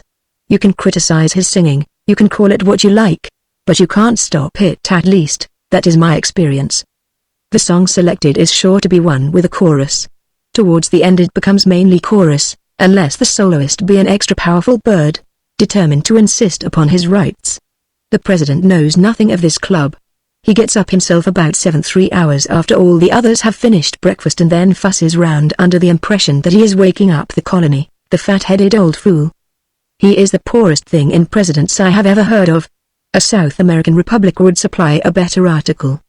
The rooks themselves, the married majority, fathers of families, respectable nest holders, are as indignant as I am. I hear complaints from all quarters. Reflection comes to one as, towards the close of these chill afternoons in early spring, one leans upon the paddock gate watching the noisy bustling in the bare elms. So the earth is growing green again, and love is come again unto the hearts of us old sober-coated fellows. Oh, madame, your feathers gleam wondrous black, and your bonny bright eye stabs deep. Come, sit by our side, and we'll tell you a tale such as Rook never told before. It's the tale of a nest in a topmost bough, that sways in the good west wind. It's strong without, but it's soft within, where the little green eggs lie safe. And there sits in that nest a lady sweet, and she caws with joy, for, afar, she sees the rook she loves the best. Oh, he has been east, and he has been west, and his crop hit is full of worms and slugs, and they are all for her. We are old, old rooks, so many of us. The white is mingling with the purple black upon our breasts. We have seen these tall elms grow from saplings, we have seen the old trees fall and die. Yet each season come to us again the young thoughts. So we mate and build and gather that again our old, old hearts may quiver to the thin cry of our newborn. Mother Nature has but one care, the children. We talk of love as the Lord of life, it is but the minister. Our novels and where nature's tale begins. The drama that our curtain falls upon, is but the prologue to her play. How the ancient dame must laugh as she listens to the prattle of her children. Is marriage a failure? Is life worth living? The new woman versus the old. So, perhaps, the waves of the Atlantic discuss vehemently whether they shall flow east or west. Motherhood is the law of the universe. The whole duty of man is to be a mother.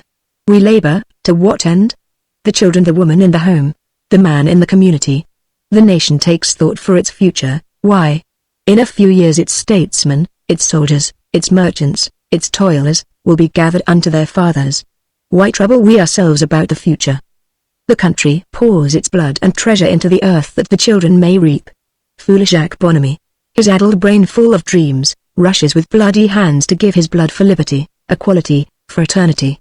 He will not live to see, except in vision, the new world. He gives his bones to build, even his spinning word-whipped head knows that. But the children, they shall live sweeter lives. The peasant leaves his fireside to die upon the battlefield. What is it to him, a grain in the human sand, that Russia should conquer the East, that Germany should be united, that the English flag should wave above new lands? The heritage his fathers left him shall be greater for his sons. Patriotism. What is it but the mother instinct of a people? Take it that the decree has gone forth from heaven. There shall be no more generations, with this life the world shall die. Think you we should move another hand? The ships would rot in the harbors, the grain would rot in the ground. Should we paint pictures, write books, make music? Hemmed in by that onward creeping sea of silence. Think you with what eyes husband and wife would look on one another? Think you of the wooing the spring of love dried up, love only a pool of stagnant water? How little we seem to realize this foundation of our life. Herein, if nowhere else, lies our eternity. This ego shall never die unless the human race from beginning to end be but a passing jest of the gods, to be swept aside when wearied of, leaving room for new experiments. These features of mine we will not discuss. Their aesthetic value shall never disappear, modified, varied, but in essential the same. They shall continue in ever-increasing circles to the end of time. This temperament of mine, this good and evil that is in me, it shall grow with every age, spreading ever wider, combining, amalgamating. I go into my children and my children's children. I am eternal. I am they are I. The tree withers and you clear the ground, thankful if out of its dead limbs you can make good firewood, but its spirit, its life, is in 50 saplings. The tree dies not, it changes. These men and women that pass me in a street, this one hurrying to his office, this one to his club, another to his love, they are the mothers of the world to come. This greedy trickster in stocks and shares. He cheats. He lies. He wrongs all men for what? Follow him to his luxurious home in the suburbs. What do you find? A man with children on his knee, telling them stories, promising them toys. His anxious, sordid life, for what object is it lived? That these children may possess the things that he thinks good for them. Our very vices, side by side with our virtues, spring from this one root, motherhood. It is the one seed of the universe. The planets are but children of the sun. The moon but an offspring of the earth, stone of her stone, iron of her iron. What is the great center of us all? Life animate and inanimate, if any life be inanimate. Is the eternal universe one dim figure, motherhood, filling all space? This scheming mother of Mayfair, angling for a rich son-in-law. Not a pleasing portrait to look upon, from one point of view. Let us look at it, for a moment, from another. How weary she must be. This is her third function tonight, the paint is running off her poor face. She has been snubbed a dozen times by her social superiors, openly insulted by a duchess, yet she bears it with a patient smile. It is a pitiful ambition, hers. It is that her child shall marry money, shall have carriages and many servants, live in Park Lane, wear diamonds, see her name in the society papers. At whatever cost to herself, her daughter shall, if possible, enjoy these things. She could so much more comfortably go to bed, and leave the child to marry some well-to-do commercial traveller. Justice, reader, even for such. Her sordid scheming is but the deformed child of motherhood. It is the gamut of God's orchestra, savageness and cruelty at the one end, tenderness and self-sacrifice at the other. The sparrowhawk fights the hen, he seeking food for his brood, she defending hers with her life. The spider sucks the fly to feed its myriad young, the cat tortures the mouse to give its still-throbbing carcass to her kittens, and man wrongs man for children's sake. Perhaps when the right of the world reaches us whole, not broken, we shall learn it is a harmony, each jangling discord fallen into its place around the central theme, motherhood. On the inadvisability of following advice, I was pacing the Euston platform late one winter's night, waiting for the last train to Watford, when I noticed a man cursing an automatic machine. Twice he shook his fist at it. I expected every moment to see him strike it. Naturally curious, I drew near softly. I wanted to catch what he was saying. However, he heard my approaching footsteps, and turned on me. "Are you the man," said he, "who was here just now?" "Just where?" I replied. I had been pacing up and down the platform for about 5 minutes. "Why here, where we are standing," he snapped out. "Where do you think here is over there?" He seemed irritable. "I may have passed this spot in the course of my peregrinations, if that is what you mean," I replied. I spoke with studied politeness. My idea was to rebuke his rudeness. "I mean," he answered, "are you the man that spoke to me, just a minute ago?" "I am not that man," I said. "Good night." "Are you sure?" He persisted. "One is not likely to forget talking to you," I retorted. His tone had been most offensive. "I beg your pardon," he replied grudgingly. "I thought you looked like the man who spoke to me a minute or so ago." I felt mollified. He was the only other man on the platform, and I had a quarter of an hour to wait. "No, it certainly wasn't me," I returned genially, but ungrammatically. "Why? Did you want him?" "Yes, I did," he answered. "I put a penny in the slot here," he continued, feeling apparently the need of unburdening himself, "wanted a box of matches. I couldn't get anything put, and I was shaking the machine, and swearing at it, as one does, when there came along a man, about your size, and you are sure it wasn't you?" "Positive," I again ungrammatically replied. "I would tell you if it had been." "What did he do?" "Well, he saw what had happened, or guessed it. He said, 'They are troublesome things, those machines. They want understanding.' I said, 'They want taking up and flinging into the sea, that's what they want.' I was feeling mad because I hadn't a match about me, and I use a lot. He said, 'They stick sometimes, the thing to do is to put another penny in, the weight of the first penny is not always sufficient. The second penny loosens the drawer and tumbles out itself, so that you get your purchase together with your first penny back again. I have often succeeded that way.' Well, it seemed a silly explanation, but he talked as if he had been weaned by an automatic machine, and I was sawney enough to listen to him. I dropped in what I thought was another penny. I have just discovered it was a 2-shilling piece. The fool was right to a certain extent. I have got something out. I have got this." He held it towards me. I looked at it. It was a packet of Everton toffee, 2 and a penny, he remarked, bitterly. "I'll sell it for a third of what it cost me." "You have put your money into the wrong machine," I suggested. "Well, I know that," he answered, a little crossly, as it seemed to me he was not a nice man. Had there been anyone else to talk to I should have left him. "It isn't losing the money I mind so much, it's getting this damn thing, that annoys me. If I could find that idiot he'd ram it down his throat." We walked to the end of the platform, side by side, in silence. "There are people like that," he broke out, as we turned, "people who will go about, giving advice. I'll be getting 6 months over one of them. I'm always afraid. I remember a pony I had once. I judged the man to be a small farmer. He talked in a Worsley tone. I don't know if you understand what I mean, but an atmosphere of Wurzels was the thing that somehow he suggested. It was a thoroughbred Welsh pony, as sound a little beast as ever stepped. I'd had him out to grass all the winter, and one day in the early spring I thought I'd take him for a run. I had to go to Amersham on business. I put him into the cart, and drove him across. It is just 10 miles from my place. He was a bit uppish, and had lathered himself pretty freely by the time we reached the town. A man was at the door of the hotel. He says, "That's a good pony of yours." "Pretty middling," I says. "It doesn't do to overdrive 'em when they're young," he says. I says, "He's done 10 miles, and I've done most of the pulling. I reckon I'm a jolly sight more exhausted than he is." I went inside and did my business. And when I came out the man was still there. Going back up the hill. He says to me, "Somehow, I didn't cotton to him from the beginning." "Well, I've got to get the other side of it," I says, "and unless you know any patent way of getting over a hill without going up it, I reckon I am." He says, "You take my advice, give him a pint of old ale before you start." "Old ale?" I says, "Why, he's a teetotaler." "Never you mind that," he answers, "you give him a pint of old ale. I know these ponies, he's a good un, but he ain't set. A pint of old ale, and he'll take you up that hill like a cable tramway, and not hurt himself." I don't know what it is about this class of man. One asks oneself afterwards why one didn't knock his hat over his eyes and run his head into the nearest horse trough. But at the time one listens to them. I got a pint of old ale in a hand bowl, and brought it out.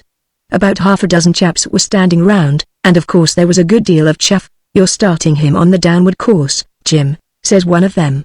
"He'll take to gambling, rob a bank, and murder his mother. That's always the result of a glass of ale, according to the tracts. He won't drink it like that," says another. "It's as flat as ditch water. Put a head on it for him. Ain't you got a cigar for him?" says a third. "A cup of coffee and a round of buttered toast would do him a sight more good, a cold day like this," says a fourth.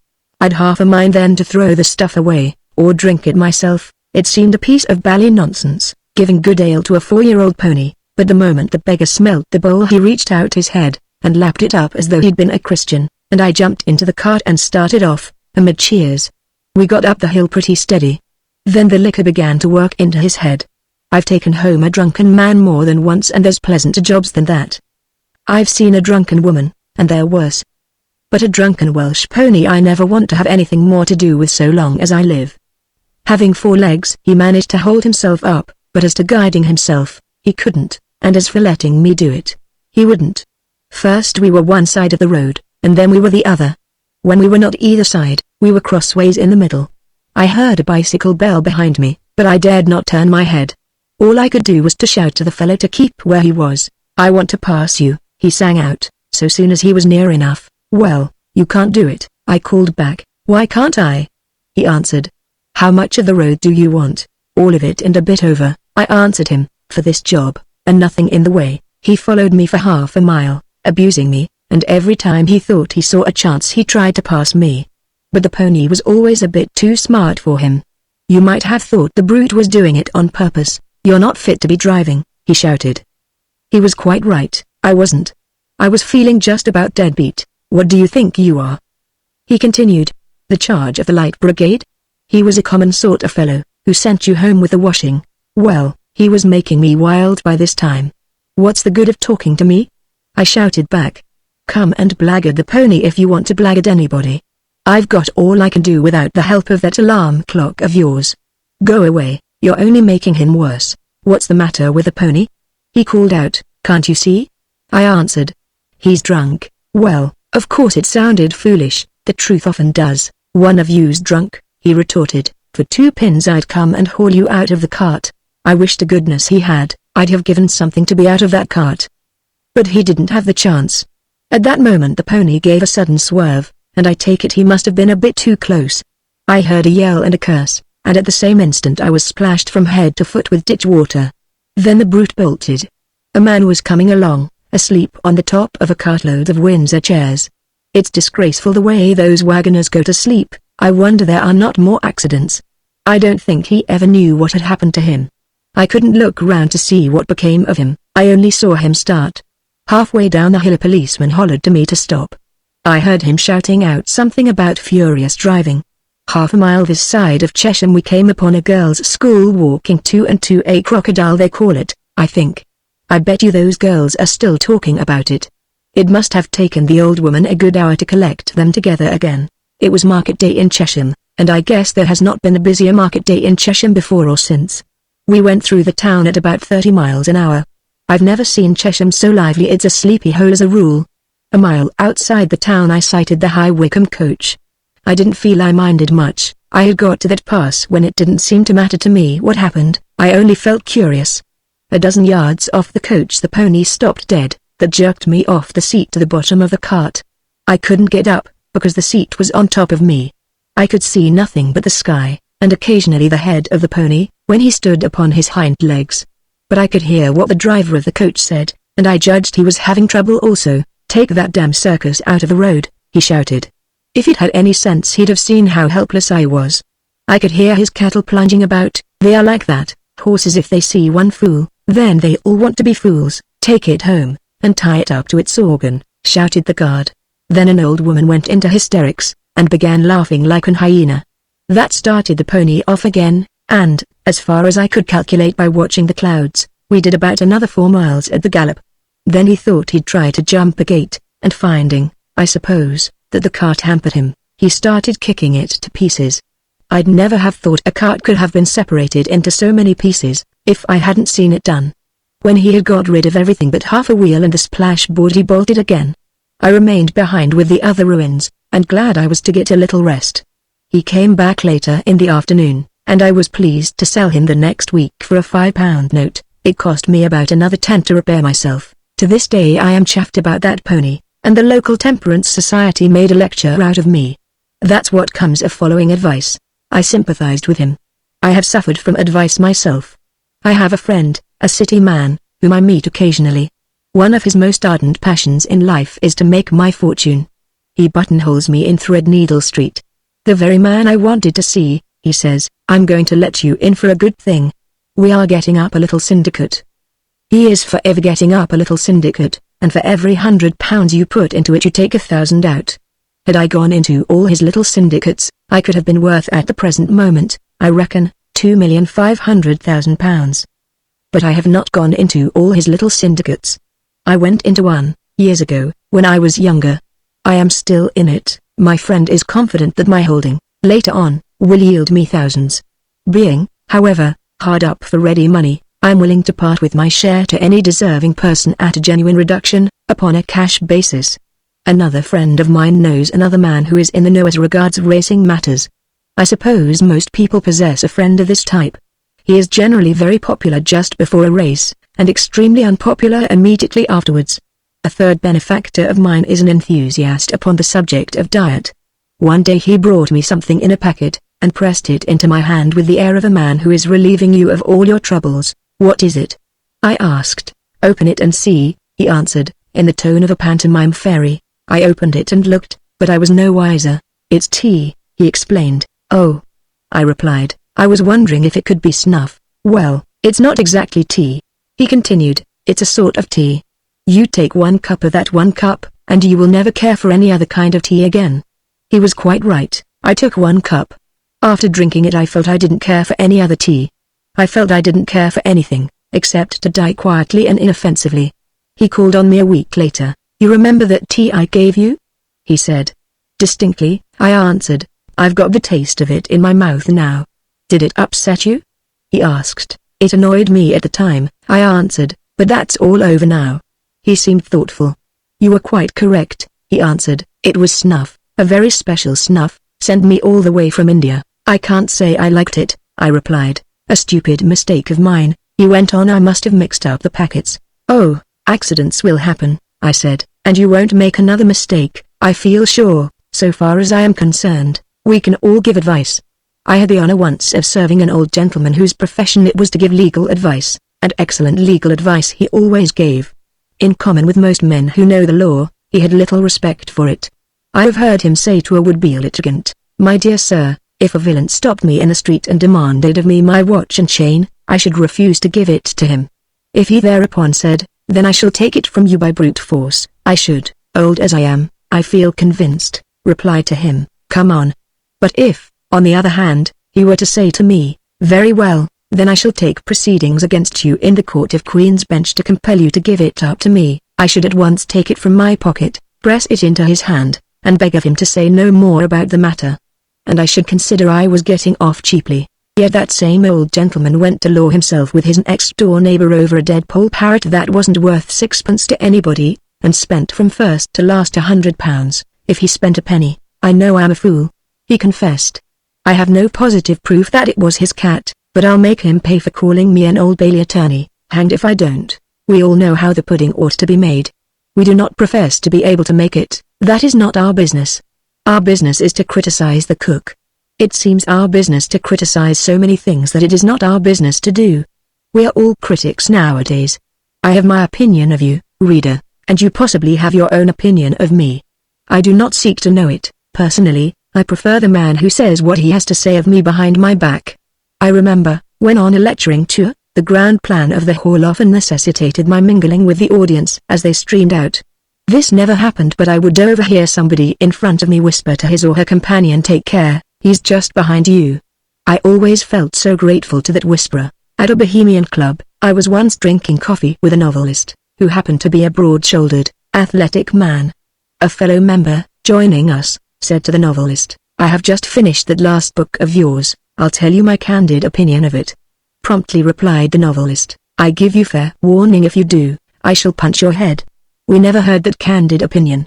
Most of our leisure time we spend sneering at one another. It is a wonder, going about as we do with our noses so high in the air, we do not walk off this little round world into space, all of us. The masses sneer at the classes. The morals of the classes are shocking. If only the classes would consent as a body to be taught behavior by a committee of the masses, how very much better it would be for them. If only the classes would neglect their own interests and devote themselves to the welfare of the masses would be more pleased with them. The classes sneer at the masses. If only the masses would follow the advice given them by the classes, if only they would be thrifty on their 10 shillings a week, if only they would all be teetotalers, or drink cold claret, which is not intoxicating, if only all the girls would be domestic servants on £5 a year, and not waste their money on feathers, if only the men would be content to work for 14 hours a day, and to sing in tune, "God bless the squire and his relations," and would consent to be kept in their proper stations, all things would go swimmingly for the classes. The new woman pooh-poohs the old woman is indignant with the new. The chapel denounces the stage ridicules little Bethel, the minor poet sneers at the world laughs at the minor poet, man criticizes woman. We are not altogether pleased with woman. We discuss her shortcomings, we advise her for her good. If only English wives would dress as French wives, talk as American wives, cook as German wives. If only women would be precisely what we want them to be, patient and hard-working, brilliantly witty and exhaustively domestic, bewitching, amenable, and less suspicious, how very much better it would be for them, also for us. We work so hard to teach them, but they will not listen. Instead of paying attention to our wise counsel, the tiresome creatures are wasting their time criticizing us. It is a popular game, this game of school. All that is needful is a doorstep, a cane, and 6 other children. The difficulty is the 6 other children. Every child wants to be the schoolmaster. They will keep jumping up, saying it is their turn. Woman wants to take the stick now, and put man on the doorstep. There are 1 or 2 things she has got to say to him. He is not at all the man she approves of. He must begin by getting rid of all his natural desires and propensities. That done, she will take him in hand and make of him not a man, but something very much superior. It would be the best of all possible worlds if everybody would only follow our advice. I wonder, would Jerusalem have been the cleanly city it is reported, if, instead of troubling himself concerning his own twopenny-halfpenny doorstep, each citizen had gone out into the road and given eloquent lectures to all the other inhabitants on the subject of sanitation? We have taken to criticizing the Creator himself of late. The world is wrong, we are wrong. If only he had taken our advice, during those first 6 days. Why do I seem to have been scooped out and filled up with lead? Why do I hate the smell of bacon, and feel that nobody cares for me? It is because champagne and lobsters have been made wrong. Why do Edwin and Angelina quarrel? It is because Edwin has been given a fine, high-spirited nature that will not brook contradiction, while Angelina, poor girl, has been cursed with contradictory instincts. Why is excellent Mr. Jones brought down next door to beggary? Mr. Jones had an income of £1,000 a year, secured by the funds. But there came along a wicked company promoter. Why are wicked company promoters permitted? With a prospectus, telling good Mr. Jones how to obtain 100% for his money by investing it in some scheme for the swindling of Mr. Jones's fellow citizens. The scheme does not succeed. The people swindled turn out, contrary to the promise of the prospectus, to be Mr. Jones and his fellow investors. Why does heaven allow these wrongs? Why does Mrs. Brown leave her husband and children, to run off with the new doctor? It is because an ill-advised creator has given Mrs. Brown and the new doctor unduly strong emotions. Neither Mrs. Brown nor the new doctor are to be blamed. If any human being be answerable, it is, probably, Mrs. Brown's grandfather, or some early ancestor of the new doctor's. We shall criticize heaven when we get there. I doubt if any of us will be pleased with the arrangements. We have grown so exceedingly critical. It was once said of a very superior young man that he seemed to be under the impression that God Almighty had made the universe chiefly to hear what he would say about it. Consciously or unconsciously, most of us are of this way of thinking. It is an age of mutual improvement. Society's a delightful idea, everybody's business being to improve everybody else, of amateur parliaments, of literary councils, of playgoers' clubs. First-night criticism seems to have died out of late, the student of the drama having come to the conclusion, possibly, that plays are not worth criticizing. But in my young days we were very earnest at this work. We went to the play, less with the selfish desire of enjoying our evening, than with the noble aim of elevating the stage. Maybe we did good, maybe we were needed. Let us think so. Certain it is, many of the old absurdities have disappeared from the theatre, and our rough and ready criticism may have helped the happy dispatch. A folly is often served by an unwise remedy. The dramatist in those days had to reckon with his audience. Gallery and pit took an interest in his work such as galleries and pits no longer take. I recollect witnessing the production of a very blood-curdling melodrama at, I think, the Old Queen's Theatre. The heroine had been given by the author a quite unnecessary amount of conversation, so we considered. The woman, whenever she appeared on the stage, talked by the yard. She could not do a simple little thing like cursing the villain under about 20 lines. When the hero asked her if she loved him, she stood up and made a speech about it that lasted 3 minutes by the watch. One dreaded to see her open her mouth. In the third act, somebody got hold of her and shut her up in a dungeon. He was not a nice man, speaking generally, but we felt he was the man for the situation, and the house cheered him to the echo. We flattered ourselves we had got rid of her for the rest of the evening. Then some fool of a turnkey came along, and she appealed to him, through the grating, to let her out for a few minutes. The turnkey, a good but soft-hearted man, hesitated. "Don't you do it," shouted one earnest student of the drama, from the gallery. "She's all right. Keep her there." The old idiot paid no attention to our advice. He argued the matter to himself. "'Tis but a trifling request," he remarked, "and it will make her happy." "Yes, but what about us?" replied the same voice from the gallery. "You don't know her. You've only just come on. We've been listening to her all the evening. She's quiet now, you let her be." "Oh, let me out, if only for one moment," shrieked the poor woman. "I have something that I must say to my child." "Write it on a bit of paper, and pass it out," suggested a voice from the pit. "We'll see that he gets it." "Shall I keep a mother from her dying child?" mused the turnkey. "No, it would be inhuman." "No, it wouldn't," persisted the voice of the pit. "Not in this instance. It's too much talk that has made the poor child ill." The turnkey would not be guided by us. He opened the cell door amidst the execrations of the whole house. She talked to her child for about 5 minutes, at the end of which time it died. "Ah, he is dead," shrieked the distressed parent. "Lucky beggar," was the unsympathetic rejoinder of the house. Sometimes the criticism of the audience would take the form of remarks, addressed by one gentleman to another. We had been listening one night to a play in which action seemed to be unnecessarily subordinated to dialogue, and somewhat poor dialogue at that. Suddenly, across the wearying talk from the stage, came the stentorian whisper, "Jim, hello, wake me up when the play begins." This was followed by an ostentatious sound as of snoring. Then the voice of the second speaker was heard. "Sammy." His friend appeared to awake. "Eh? Yes. What's up? Has anything happened?" "Wake you up at 11:30 in any event, I suppose?" "Thanks, do, Sonny." And the critics slept again. Yes, we took an interest in our plays then. I wonder shall I ever enjoy the British drama again as I enjoyed it in those days? Shall I ever enjoy supper again as I enjoyed the tripe and onions washed down with bitter beer at the bar of the Old Albion? I have tried many suppers after the theatre since then, and some, when friends have been in generous mood, have been expensive and elaborate. The cook may have come from Paris, his portrait may be in the illustrated papers, his salary may be reckoned by hundreds, but there is something wrong with his art. For all that, I miss a flavor in his meats. There is a sauce lacking. Nature has her coinage, and demands payment in her own currency. At nature's shop it is you yourself must pay. Your unearned increment, your inherited fortune, your luck, and not legal tenders across her counter. You want a good appetite. Nature is quite willing to supply you. Certainly, sir, she replies, I can do you a very excellent article indeed. I have here a real genuine hunger and thirst that will make your meal a delight to you. You shall eat heartily and with zest, and you shall rise from the table refreshed, invigorated, and cheerful. Just the very thing I want, exclaims the maid delightedly. Tell me the price. The price, answers Mrs. Nature, is one long day's hard work. The customer's face falls, he handles nervously his heavy purse. Cannot I pay for it in money? He asks. I don't like work, but I am a rich man, I can afford to keep French cooks, to purchase old wines. Nature shakes her head. I cannot take your checks, tissue and nerve are my charges.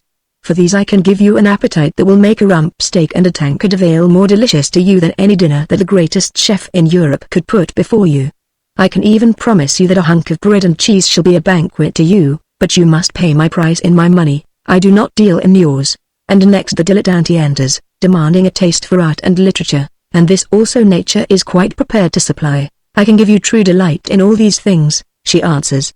Music shall be as wings to you, lifting you above the turmoil of the world. Through art you shall catch a glimpse of truth. Along the pleasant paths of literature you shall walk as beside still waters. And your charge? Cries the delighted customer. These things are somewhat expensive, replies nature. I want from you a life lived simply, free from all desire of worldly success, a life from which passion has been lived out, a life to which appetite has been subdued. But you mistake, my dear lady, replies the dilettante. I have many friends, possessed of taste, and they are men who do not pay this price for it. Their houses are full of beautiful pictures, they rave about nocturnes and symphonies, their shelves are packed with first editions. Yet they are men of luxury and wealth and fashion. They trouble much concerning the making of money, and society is their heaven.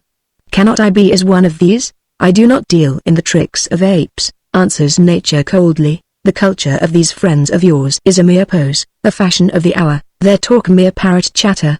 Yes, you can purchase such culture as this, and pretty cheaply, but a passion for skittles would be of more service to you, and bring you more genuine enjoyment. My goods are of a different class. I fear we waste each other's time. And next comes the boy, asking with a blush for love, and nature's motherly old heart goes out to him, for it is an article she loves to sell, and she loves those who come to purchase it of her. So she leans across the counter, smiling, and tells him that she has the very thing he wants, and he, trembling with excitement, likewise asks the figure. It costs a good deal, explains nature, but in no discouraging tone. It is the most expensive thing in all my shop. I am rich, replies the lad. My father worked hard and saved, and he has left me all his wealth. I have stocks and shares, and lands and factories, and will pay any price in reason for this thing. But nature, looking graver, lays her hand upon his arm. Put by your purse, boy, she says, my price is not a price in reason, nor is gold the metal that I deal in. There are many shops in various streets where your bank notes will be accepted. But if you will take an old woman's advice, you will not go to them. The thing they will sell you will bring sorrow and do evil to you. It is cheap enough, but, like all things cheap, it is not worth the buying. No man purchases it, only the fool. And what is the cost of the thing you sell then? Asks the lad. Self-forgetfulness, tenderness, strength, answers the old dame, the love of all things that are of good repute, the hate of all things evil, courage, sympathy, self-respect. These things purchase love. Put by your purse, lad, it will serve you in other ways, but it will not buy for you the goods upon my shelves. Then am I no better off than the poor man? Demands the lad. I know not wealth or poverty as you understand it, answers nature. Here I exchange realities only for realities. You ask for my treasures, I ask for your brain and heart in exchange yours, boy, not your father's, not another's. And this price, he argues, how shall I obtain it? Go about the world, replies the great lady. Labor, suffer, help. Come back to me when you have earned your wages, and according to how much you bring me so we will do business. Is real wealth so unevenly distributed as we think? Is not fate the true socialist? Who is the rich man, who the poor? Do we know? Does even the man himself know? Are we not striving for the shadow, missing the substance? Take life at its highest, which was the happier man, rich Solomon or poor Socrates? Solomon seems to have had most things that most men most desire, maybe too much of some for his own comfort. Socrates had little beyond what he carried about with him, but that was a good deal. According to our scales, Solomon should have been one of the happiest men that ever lived, Socrates one of the most wretched. But was it so? Or taking life at its lowest, with pleasure its only goal? Is my Lord Tom Noddy, in the stalls, so very much jollier than Harry in the gallery? Were beer 10 shillings the bottle, and champagne 4 pence a quart, which, think you, we should clamour for? If every West End club had its skittle alley, and billiards could only be played in East End pubs, which game, my lord, would you select? Is the air of Berkeley Square so much more joy-giving than the atmosphere of Seven Dials? I find myself a piquancy in the air of Seven Dials, missing from Berkeley Square. Is there so vast a difference between horsehair and straw, when you are tired? Is happiness multiplied by the number of rooms in one's house? Are Lady Ermintrude's lips so very much sweeter than Sally's of the alley? What is success in life? On the playing of marches at the funerals of marionettes. He began the day badly. He took me out and lost me. It would be so much better, would he consent to the usual arrangement, and allow me to take him out? I am far the abler leader, I say it without conceit. I am older than he is, and I am less excitable. I do not stop and talk with every person I meet, and then forget where I am. I do less to distract myself, I rarely fight. I never feel I want to run after cats, I take but little pleasure in frightening children. I have nothing to think about but the walk, and the getting home again. If, as I say, he would give up taking me out, and let me take him out, there would be less trouble all round. But into this I have never been able to persuade him. He had mislaid me once or twice, but in Sloane Square he lost me entirely. When he loses me, he stands and barks for me. If only he would remain where he first barked, I might find my way to him, but, before I can cross the road, he is barking halfway down the next street. I am not so young as I was, and I sometimes think he exercises me more than is good for me. I could see him from where I was standing in the King's Road. Evidently he was most indignant. I was too far off to distinguish the barks, but I could guess what he was saying. Damn that man, he's off again. He made inquiries of a passing dog. You haven't smelt my man about anywhere, have you? A dog, of course, would never speak of seeing anybody or anything, smell being his leading sense. Reaching the top of a hill, he would say to his companion, lovely smell from here. I always think I could sit and sniff here all the afternoon. Or, proposing a walk, he would say, I like the road by the canal, don't you? There's something interesting to catch your nose at every turn. No, I haven't smelt any man in particular, answered the other dog. What sort of a smelling man is yours? Oh, an egg and bacony sort of a man, with a dash of soap about him. That's nothing to go by, retorted the other. Most men would answer to that description, this time of the morning. Where were you when you last noticed him? At this moment he caught sight of me, and came up, pleased to find me, but vexed with me for having got lost. Oh, here you are, he barked. Didn't you see me go round the corner? Do keep closer. Bothered if half my time isn't taken up, finding you and losing you again. The incident appeared to have made him bad-tempered. He was just in the humor for a row of any sort. At the top of Sloane Street a stout military-looking gentleman started running after the Chelsea bus. With a hooroo, William Smith was after him. Had the old gentleman taken no notice, all would have been well. A butcher boy, driving just behind, would I could read it in his eye, have caught Smith a flick as he darted into the road, which would have served him right. The old gentleman would have captured his bus, and the affair would have been ended. Unfortunately, he was that type of retired military man, all gout and curry and no sense. He stopped to swear at the dog. That, of course, was what Smith wanted. It is not often he gets a scrimmage with a full-grown man. They're a poor-spirited lot, most of them. He thinks, they won't even answer you back. I like a man who shows a bit of pluck. He was frenzied with delight at his success. He flew round his victim, weaving whooping circles and curves that paralyzed the old gentleman as though they had been the mystic figures of a Merlin. The colonel clubbed his umbrella, and attempted to defend himself.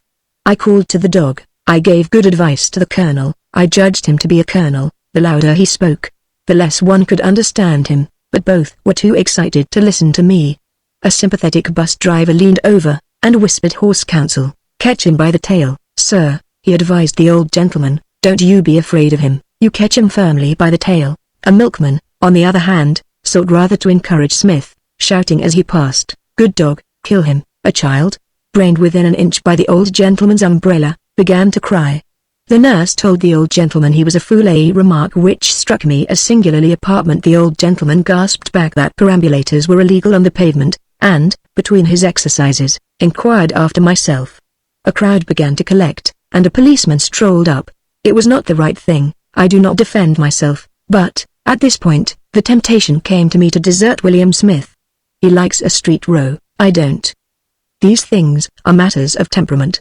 I have also noticed that he has the happy instinct of knowing when to disappear from a crisis, and the ability to do so, mysteriously turning up, quarter of a mile off, clad in a peaceful and preoccupied air, and to all appearances another and a better dog, consoling myself with the reflection that I could be of no practical assistance to him, and remembering with some satisfaction that, by a fortunate accident, he was without his collar, which bears my name and address. I slipped round the off-side of a Vauxhall bus, making no attempt at ostentation, and worked my way home through Lowen Square and the park. 5 minutes after I had sat down to lunch, he flung open the dining room door, and marched in.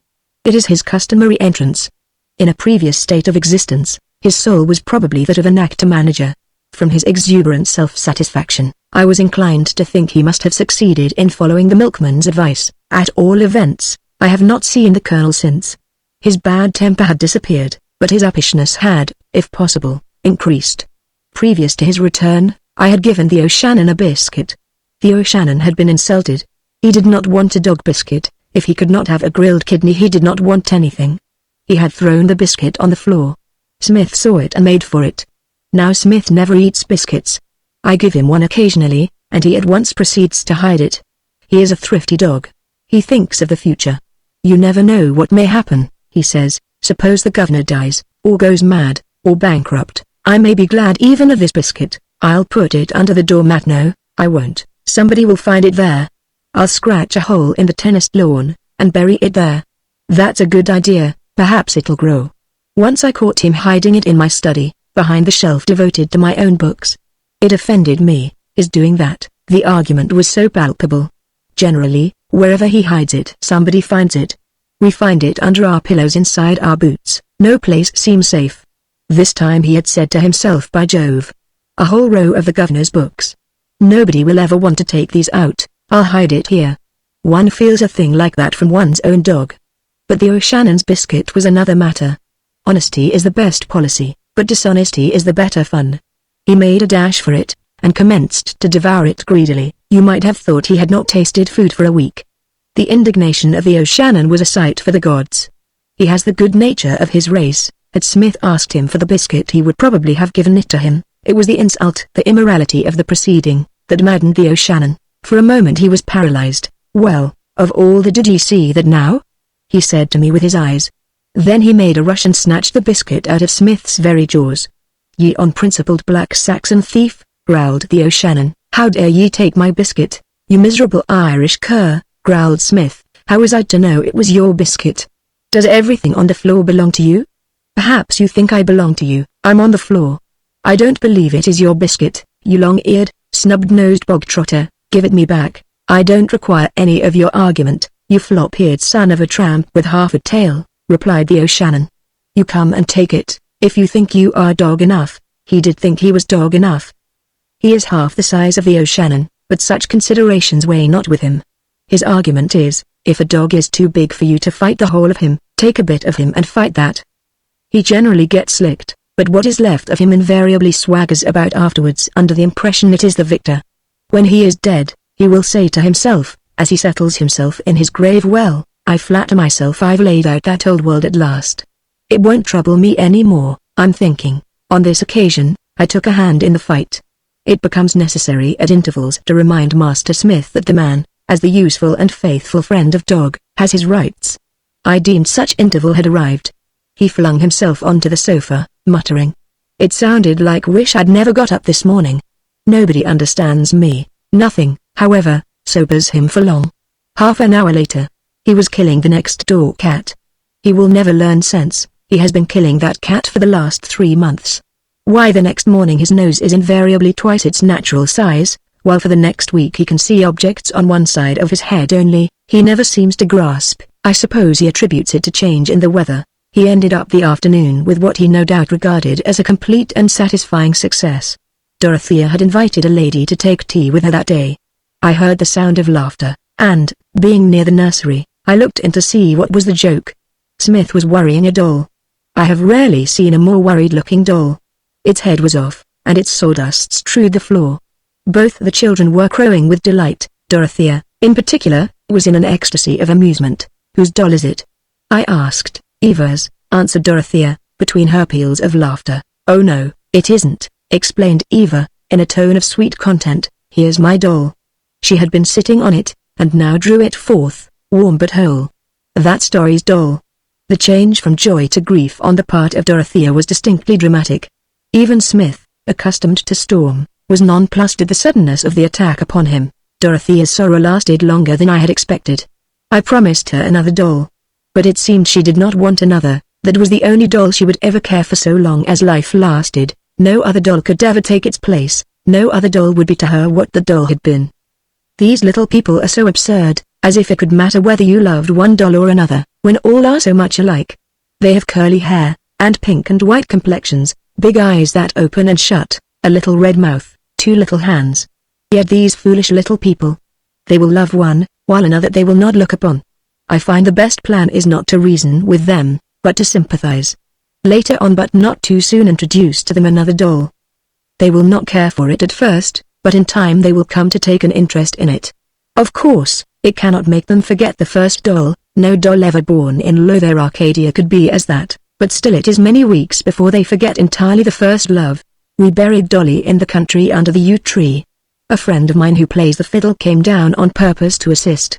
We buried her in the hot spring sunshine, while the birds from shady nooks sang joyously of life and love. And our chief mourner cried real tears, just for all the world as though it were not the fate of dolls, sooner or later, to get broken, the little fragile things, made for an hour, to be dressed and kissed, then, paintless and stripped, to be thrown aside on the nursery floor. Poor little dolls.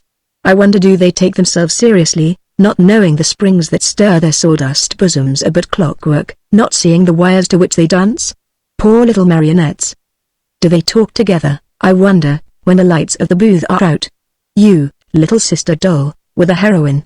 You lived in the whitewashed cottage, all honeysuckle and clematis, without earwiggy and damp within, maybe. How pretty you always looked in your simple, neatly fitting print dress. How good you were. How nobly you bore your poverty. How patient you were under your many wrongs. You never harbored an evil thought, a revengeful wish, never, little doll. Were there never moments when you longed to play the wicked woman's part, live in a room with many doors, be clad in furs and jewels, with lovers galore at your feet? In those long winter evenings? The household work is done, the greasy dishes washed, the floor scrubbed. The excellent child is asleep in the corner, the 111-penny lamp sheds its dismal light on the darn tablecloth. You sit, busy at your coarse sewing, waiting for Hero Dick, guessing, at least, where he is. Yes, dear, I remember your fine speeches, when you told her, in stirring language the gallery cheered to the echo, what you thought of her and of such women as she, when, lifting your hand to heaven, you declared you were happier in your attic, working your fingers to the bone, than she in her gilded salon. I think gilded salon was the term, was it not? Furnished by sin. But speaking of yourself, weak little sister doll, not of your fine speeches, the gallery listening, did you not, in your secret heart, envy her? Did you never, before blowing out the one candle, stand for a minute in front of the cracked glass, and think to yourself that you, too, would look well in low-cut dresses from Paris, the diamonds flashing on your white smooth skin? Did you never, toiling home through the mud, bearing your bundle of needlework, feel bitter with the wages of virtue, as she splashed you, passing by in her carriage? Alone, over your cup of weak tea, did you never feel tempted to pay the price for champagne suppers, and gaiety, and admiration? Yes, it is easy for folks who have had their good time, to prepare copybooks for weary little ink-stained fingers, longing for play. The fine maxims sound such cant when we're in that mood, do they not? You, too, were young and handsome. Did the author of the play think you were never hungry for the good things of life? Did he think that reading tracts to crotchety old women was joy to a full-blooded girl in her 20s? Why should she have all the love, and all the laughter? How fortunate that the villain, the wicked baronet, never opened the cottage door at that moment, dear. He always came when you were strong, when you felt that you could denounce him, and scorn his temptations. Would that the villain came to all of us at such time. Then we would all, perhaps, be heroes and heroines. Ah well, it was only a play. It is over now. You and I, little tired dolls, lying here side by side, waiting to know our next part. We can look back and laugh. Where is she, this wicked dolly, that made such a stir on our tiny stage? Ah, here you are. Madame, I thought you could not be far. They have thrown us all into this corner together. But how changed you are, Dolly, your paint rubbed off, your golden hair worn to a wisp. No wonder, it was a trying part you had to play. How tired you must have grown of the glare and the glitter. And even hope was denied you. The peace you so longed for, you knew you had lost the power to enjoy. Like the girl bewitched in the fairy tale, you knew you must dance ever faster and faster, with limbs growing palsied, with face growing ashen, and hair growing grey, till death should come to release you, and your only prayer was he might come ere your dancing grew comic. Like the smell of the roses to Nancy, hawking them through the hot streets, must the stifling atmosphere of love have been to you. The song of passion, how monotonous in your ears, sung now by the young and now by the old, now shouted, now whined, now shrieked, but ever the one strident tune. Do you remember when first you heard it? You dreamt it the morning hymn of heaven. You came to think it the dance music of hell, ground from a cracked hurdy-gurdy, lent out by the devil on hire. An evil race we must have seemed to you, Dolly Faustine, as to some Old Bailey lawyer. You saw but one side of us. You lived in a world upside down, where the leaves and the blossoms were hidden, and only the roots saw your day. You imagined the worm-beslimed fibers the plant, and all things beautiful you deemed cant. Chivalry, love, honor. How you laughed at the lying words. You knew the truth as you thought, aye, half the truth. We were swine while your spell was upon us, daughter of Circe. And you, not knowing your island secret, deemed it our natural shape. No wonder, Dolly, your battered waxen face is stamped with an angry sneer. The hero, who eventually came into his estates amid the plaudits of the pit, while you were left to die in the streets. You remembered. But the house had forgotten those earlier scenes in always wicked Paris. The good friend of the family, the breezy man of the world, the deus ex machina of the play, who was so good to everybody, whom everybody loved. Aye, you loved him once, but that was in the prologue. In the play proper, he was respectable. How you loathed that word, that meant to you all you vainly longed for. To him the prologue was a period past and dead, a memory, giving flavor to his life. To you, it was the first act of the play, shaping all the others. His sins the house had forgotten, at yours, they held up their hands in horror. No wonder the sneer lies on your waxen lips. Never mind, Dolly, it was a stupid house. Next time, perhaps, you will play a better part, and then they will cheer, instead of hissing you. You were wasted, I am inclined to think, on modern comedy. You should have been cast for the heroine of some old-world tragedy. The strength of character, the courage, the power of self-forgetfulness, the enthusiasm were yours, it was the part that was lacking. You might have worn the mantle of a Judith, a Boadicea, or a Jeanne d'Arc, had such plays been popular in your time. Perhaps they, had they played in your day, might have had to be content with such a part as yours. They could not have played the meek heroine, and what else would there have been for them in modern drama? Catherine of Russia. Had she been a waiter's daughter in the days of the Second Empire, should we have called her great? The Magdalene. Had her lodging in those days been in some by-street of Rome instead of in Jerusalem, should we mention her name in our churches? You were necessary, you see, Dolly, to the piece. We cannot all play heroes and heroines. There must be wicked people in the play, or it would not interest. Think of it, Dolly, a play where all the women were virtuous, all the men honest. We might close the booth, the world would be as dull as an oyster bed. Without you wicked folk there would be no good. How should we have known and honored the heroine's worth, but by contrast with your worthlessness? Where would have been her fine speeches, but for you to listen to them? Where lay the hero's strength, but in resisting temptation of you? Had not you and the wicked baronet between you robbed him of his estates, falsely accused him of crime, he would have lived to the end of the play an idle, unheroic, incomplete existence. You brought him down to poverty, you made him earn his own bread, a most excellent thing for him, gave him the opportunity to play the man.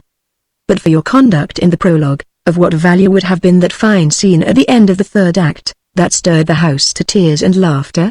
You and your accomplice, the wicked baronet, made the play possible. How would pit and gallery have known they were virtuous, but for the indignation that came to them, watching your misdeeds? Pity, sympathy, excitement, all that goes to the making of a play, you were necessary for. It was ungrateful of the house to hiss you. And you, Mr. Merriman. The painted grin worn from your pale lips. You too were dissatisfied, if I remember rightly, with your part. You wanted to make the people cry, not laugh. Was it a higher ambition? The poor tired people. So much happens in their life to make them weep. Is it not good sport to make them merry for a while? Do you remember that old soul in the front row of the pit? How she laughed when you sat down on the pie. I thought she would have to be carried out. I heard her talking to her companion as they passed the stage door on their way home. I have not laughed, my dear, till tonight, she was saying, the good, gay tears still in her eyes, since the day poor Sally died. Was not that alone worth the old stale tricks you so hated? Aye, they were commonplace and conventional, those antics of yours that made us laugh, and not the antics that make us weep. Commonplace and conventional also? And not all the plays, played since the booth was opened, but of one pattern. The plot old-fashioned now, the scenes now commonplace. Hero, villain, cynic, are their parts so much the fresher? The love duets, are they so very new? The deathbed scenes, would you call them uncommonplace? Hate, and evil, and wrong, are their voices new to the booth? What are you waiting for, people? A play with a plot that is novel, with characters that have never strutted before? It will be ready for you, perhaps, when you are ready for it, with new tears and new laughter. You, Mr. Merriman, were the true philosopher. You saved us from forgetting the reality when the fiction grew somewhat strenuous.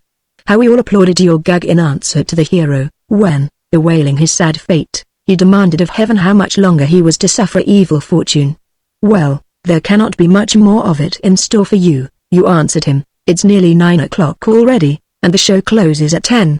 And true to your prophecy, the curtain fell at the time appointed, and his troubles were of the past. You showed us the truth behind the mask.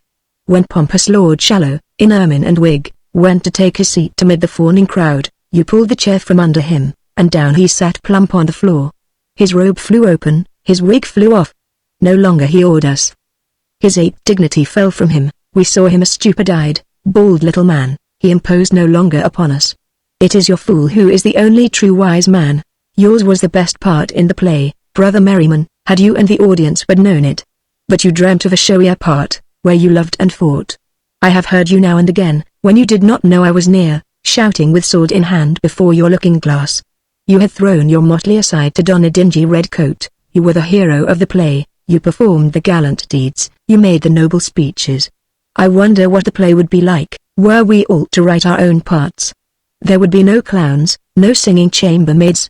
We would all be playing lead in the center of the stage, with the limelight exclusively devoted to ourselves. Would it not be so? What grand acting parts they are. These characters we write for ourselves alone in our dressing rooms. We are always brave and noble wicked sometimes, but if so, in a great, high-minded way, never in a mean or little way. What wondrous deeds we do, while the house looks on and marvels. Now we are soldiers, leading armies to victory. What if we die? It is in the hour of triumph, and a nation is left to mourn. Not in some forgotten skirmish do we ever fall, not for some affair of outposts do we give our blood, our very name unmentioned in the dispatches home. Now we are passionate lovers, well, losing a world for love, a very different thing to being a laughter-provoking correspondent in a sordid divorce case. And the house is always crowded when we play. Our fine speeches always fall on sympathetic ears, our brave deeds are noted and applauded. It is so different in the real performance. So often we play our parts to empty benches, or if a thin house be present, they misunderstand, and laugh at the pathetic passages. And when our finest opportunity comes, the royal box, in which he or she should be present to watch us, is vacant. Poor little dolls, how seriously we take ourselves, not knowing the springs that stir our bosoms are but clockwork, not seeing the wires to which we dance. Poor little marionettes, shall we talk together, I wonder, when the lights of the booth are out? We are little wax dollies with hearts. We are little tin soldiers with souls. Oh, king of many toys, are you merely playing with us? Is it only clockwork within us, this thing that throbs and aches? Have you wound us up but to let us run down? Will you wind us again tomorrow, or leave us here to rust? Is it only clockwork to which we respond and quiver? Now we laugh, now we cry, now we dance, our little arms go out to clasp one another, our little lips kiss, then say goodbye. We strive, and we strain, and we struggle. We reach now for gold, now for laurel. We call it desire and ambition. Are they only wires that you play? Will you throw the clockwork aside, or use it again? Oh master, the lights of the booth grow dim. The springs are broken that kept our eyes awake. The wire that held us erect is snapped, and helpless we fall in a heap on the stage. Oh, brother and sister dollies we played beside, where are you? Why is it so dark and silent? Why are we being put into this black box? And hark! The little doll orchestra, how far away the music sounds.